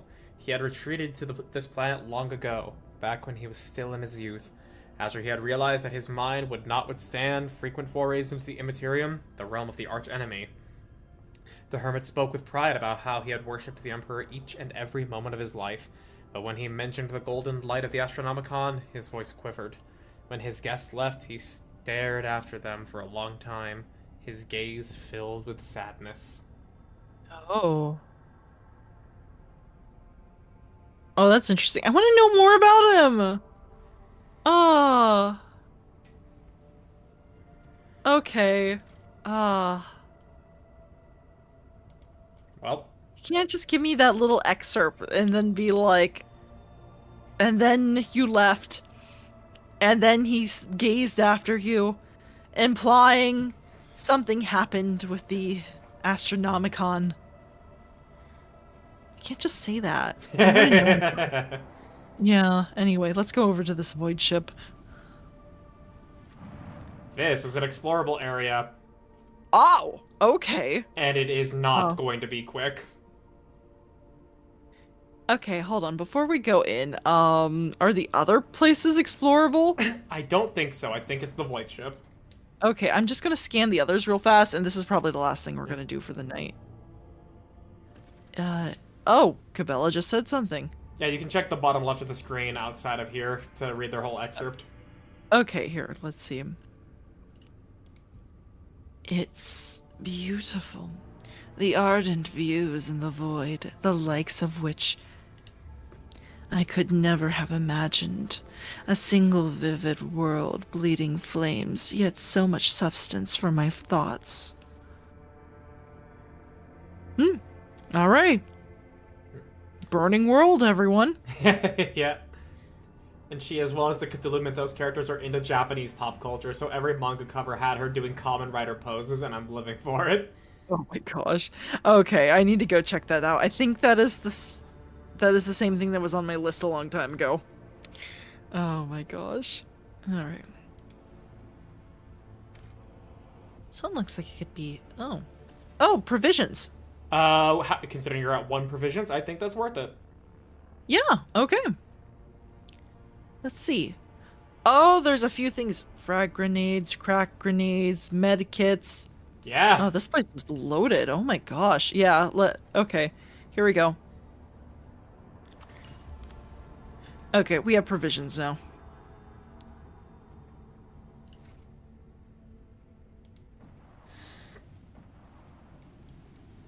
I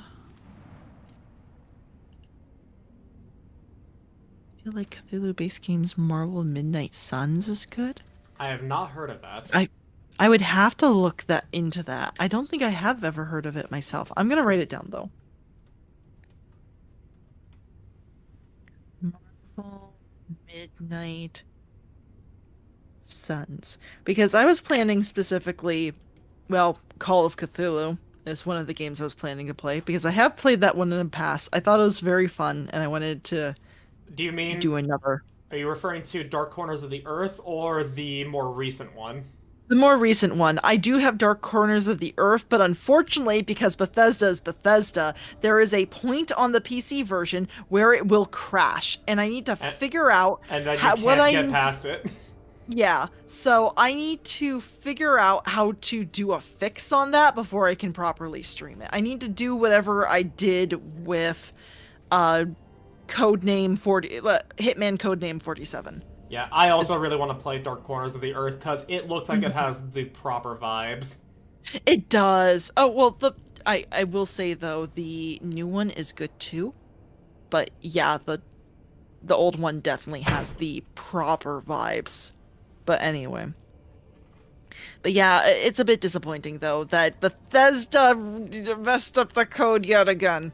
It just works, even when it doesn't. It just works. Yeah, thanks Bethesda. Anyway, Thanks, Todd. but no. Yeah, thanks Todd. Love ya. This man sells Skyrim to his own son. I'm not even kidding about that. It's just... I'm not surprised. Yeah. Anyway. But no, Yeah, have you ever heard of Sucker for Love? I have not heard of that. Okay, maybe you shouldn't, because if we're talking about improper vibes for a Lovecraft horror, think dating sim meets Lovecraftian horror. Mm-hmm. Yeah, anyway. So, yeah, anyway. It was gifted to me, and I'm a bit scared. Anyway. Should be fun, though. Let's see. Gas Giant. Ooh. Alright. Now we can go to the Void Ship. Yeah, I would advise just entering it and leaving that as like a little zinger. Oh, wait, we can level up. Oh, shoot. We can all level up. Okay. This Wait, should... what do I need? See here. Okay, it's just skills and attributes. Okay. Isn't Sucker for Love dating a Gajinkified Cthulhu, but not full Gajinka, so it's a girl with an octopus? Yes, that is the one. That is absolutely the one. Alright, hold on. I need to go do my duties. Where is it? Was it C? Yeah, it was C. Hold on. Yeah, there- To just invest all the fucking skills into Cassia to make up for the fact that we have no other charismatic characters. Oh my gosh. Yeah, we'll do more awareness. It won't let me do any more ballistic skill or perception. Looks Why like are you doing gotta this? make another choice then. I don't want to. Okay, anyway. I guess I can go into intelligence.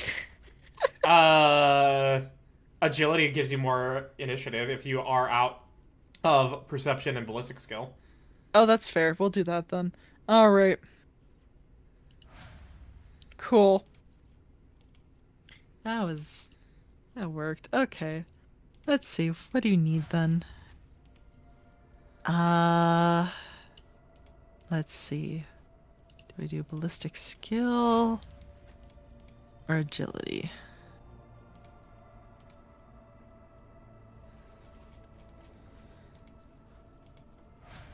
Alright, I got everybody else leveled up. Okay. Cool. I can't increase lore Xenos anymore. Well, I guess we'll do... Yeah, we'll do that. Okay. It would be funny if streams during Halloween... Wait, what happened? Hold on. I watched someone play it, can't remember who nor what the plot was about because I lost interest almost instantly. That's a shame. It was pretty funny. Anyway. But yes. Well, Halloween is slighted to be when I run a Blades in the Dark Yeah, I one-shot. was about to say that. I'm like, okay, not Halloween itself.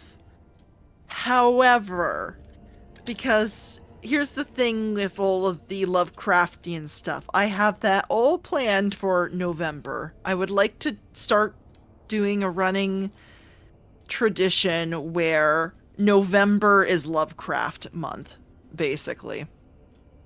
And I have a bunch of games lined up, like Dredge and Call of Cthulhu and Sucker for Love, that I would like to do all in November, basically. So, that is the plan, at least. Are we good with the setup? This works. Alright. Yeah, So I don't know if that's... We'll just enter go here ahead. and let it be a little zinger. I see. Because it is 12:30 at night. It is. Yeah, we really went... I mean, it didn't help that I made us late, but... Oh. This is interesting. Something's not quite right. Very eerie. Very cool. Are we sure we don't want to continue? No, I'm kidding. I assure you, this will not be brief. Okay. Fair enough. We'll save then.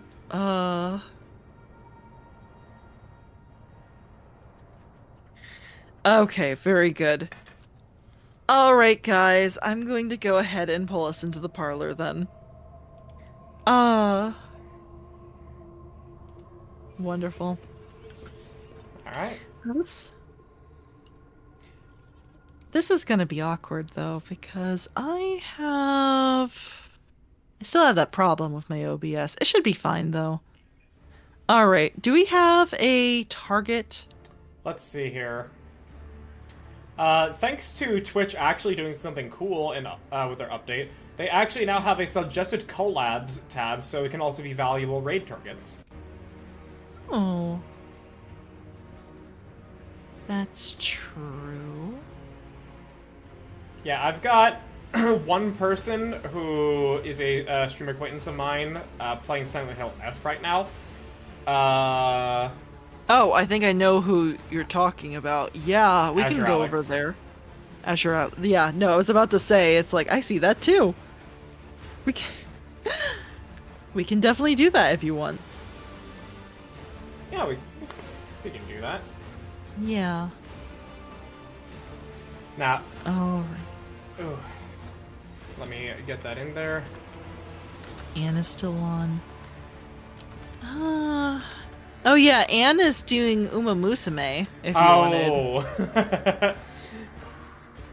we are fans of Uma Musume here. Here, hold on. Let me send you her link, just in case you were interested and you wanted. I'm not mainly gonna see. I'm just gonna quickly check on Alex to see where he is, if that's spoilery. True. That's, yeah, no. I mean, I'm good with whatever, but He did just die to something, so I assume that there's gonna be a I can only assume there is a spoiler bit happening. mm-hmm. Yeah. And Diari. Yeah. You know I have too many tabs now because it pushed other tabs back now that I input that. Mm-hmm. Oh no! Oh, that is too many then. But yeah, no, she's a friendo. She does a lot of stuff with Pokemon. She's a really good artist. She doesn't have her burb there right now, but she normally has a kestrel named Keely that joins her on streams. And I mean like a real bird, like hell actual like falcon. Anyway. I'm in the middle of a glue factory bound Ogadi cap run. No, don't send Ogadi to the glue factory! No! Just, I don't know, like, can't you, like, tempt her with more food? Keely probably sleepy. That makes sense. It is midnight. Yeah. Okay.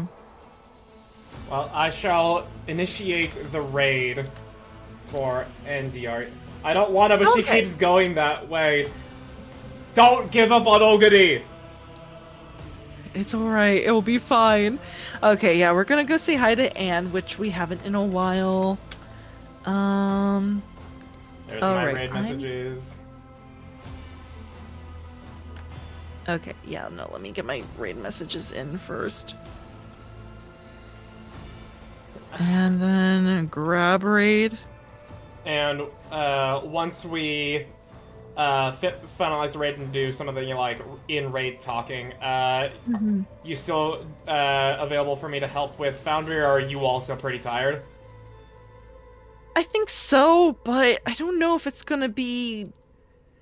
I just realized I might need to have access to my, to Lord Dominus's firewall, so maybe it's not the best time tonight, because I was hoping it was gonna be a little bit sooner, so I could be like, hey, I need to have access to this type of thing. So I don't know. I'll ask you about it, and if it's an easy fix, if it doesn't require me to jump to that, then yeah. Well, Okay. But before we go, thank you guys for being here. I will be doing a Dark and Darker collab with Magical Bard and Snackies on Friday, so stay tuned for that. heck no. Dark and Darker. Oh, that's... Ooh. I don't know if I'll be there for that, but I'll catch the VOD. I'll catch the VOD. And there's the raid All right. finalizer. Okay, bye! Oh gosh, hold on. Oh. I didn't read out. Oh gosh. Okay, hold on. Oh my gosh. Double lucky! Thank you for the raid! How's it Give me going? a moment. What are you doing? I didn't realize you clicked it. I said I was initiating! Thanks for the raid. And then it timed out!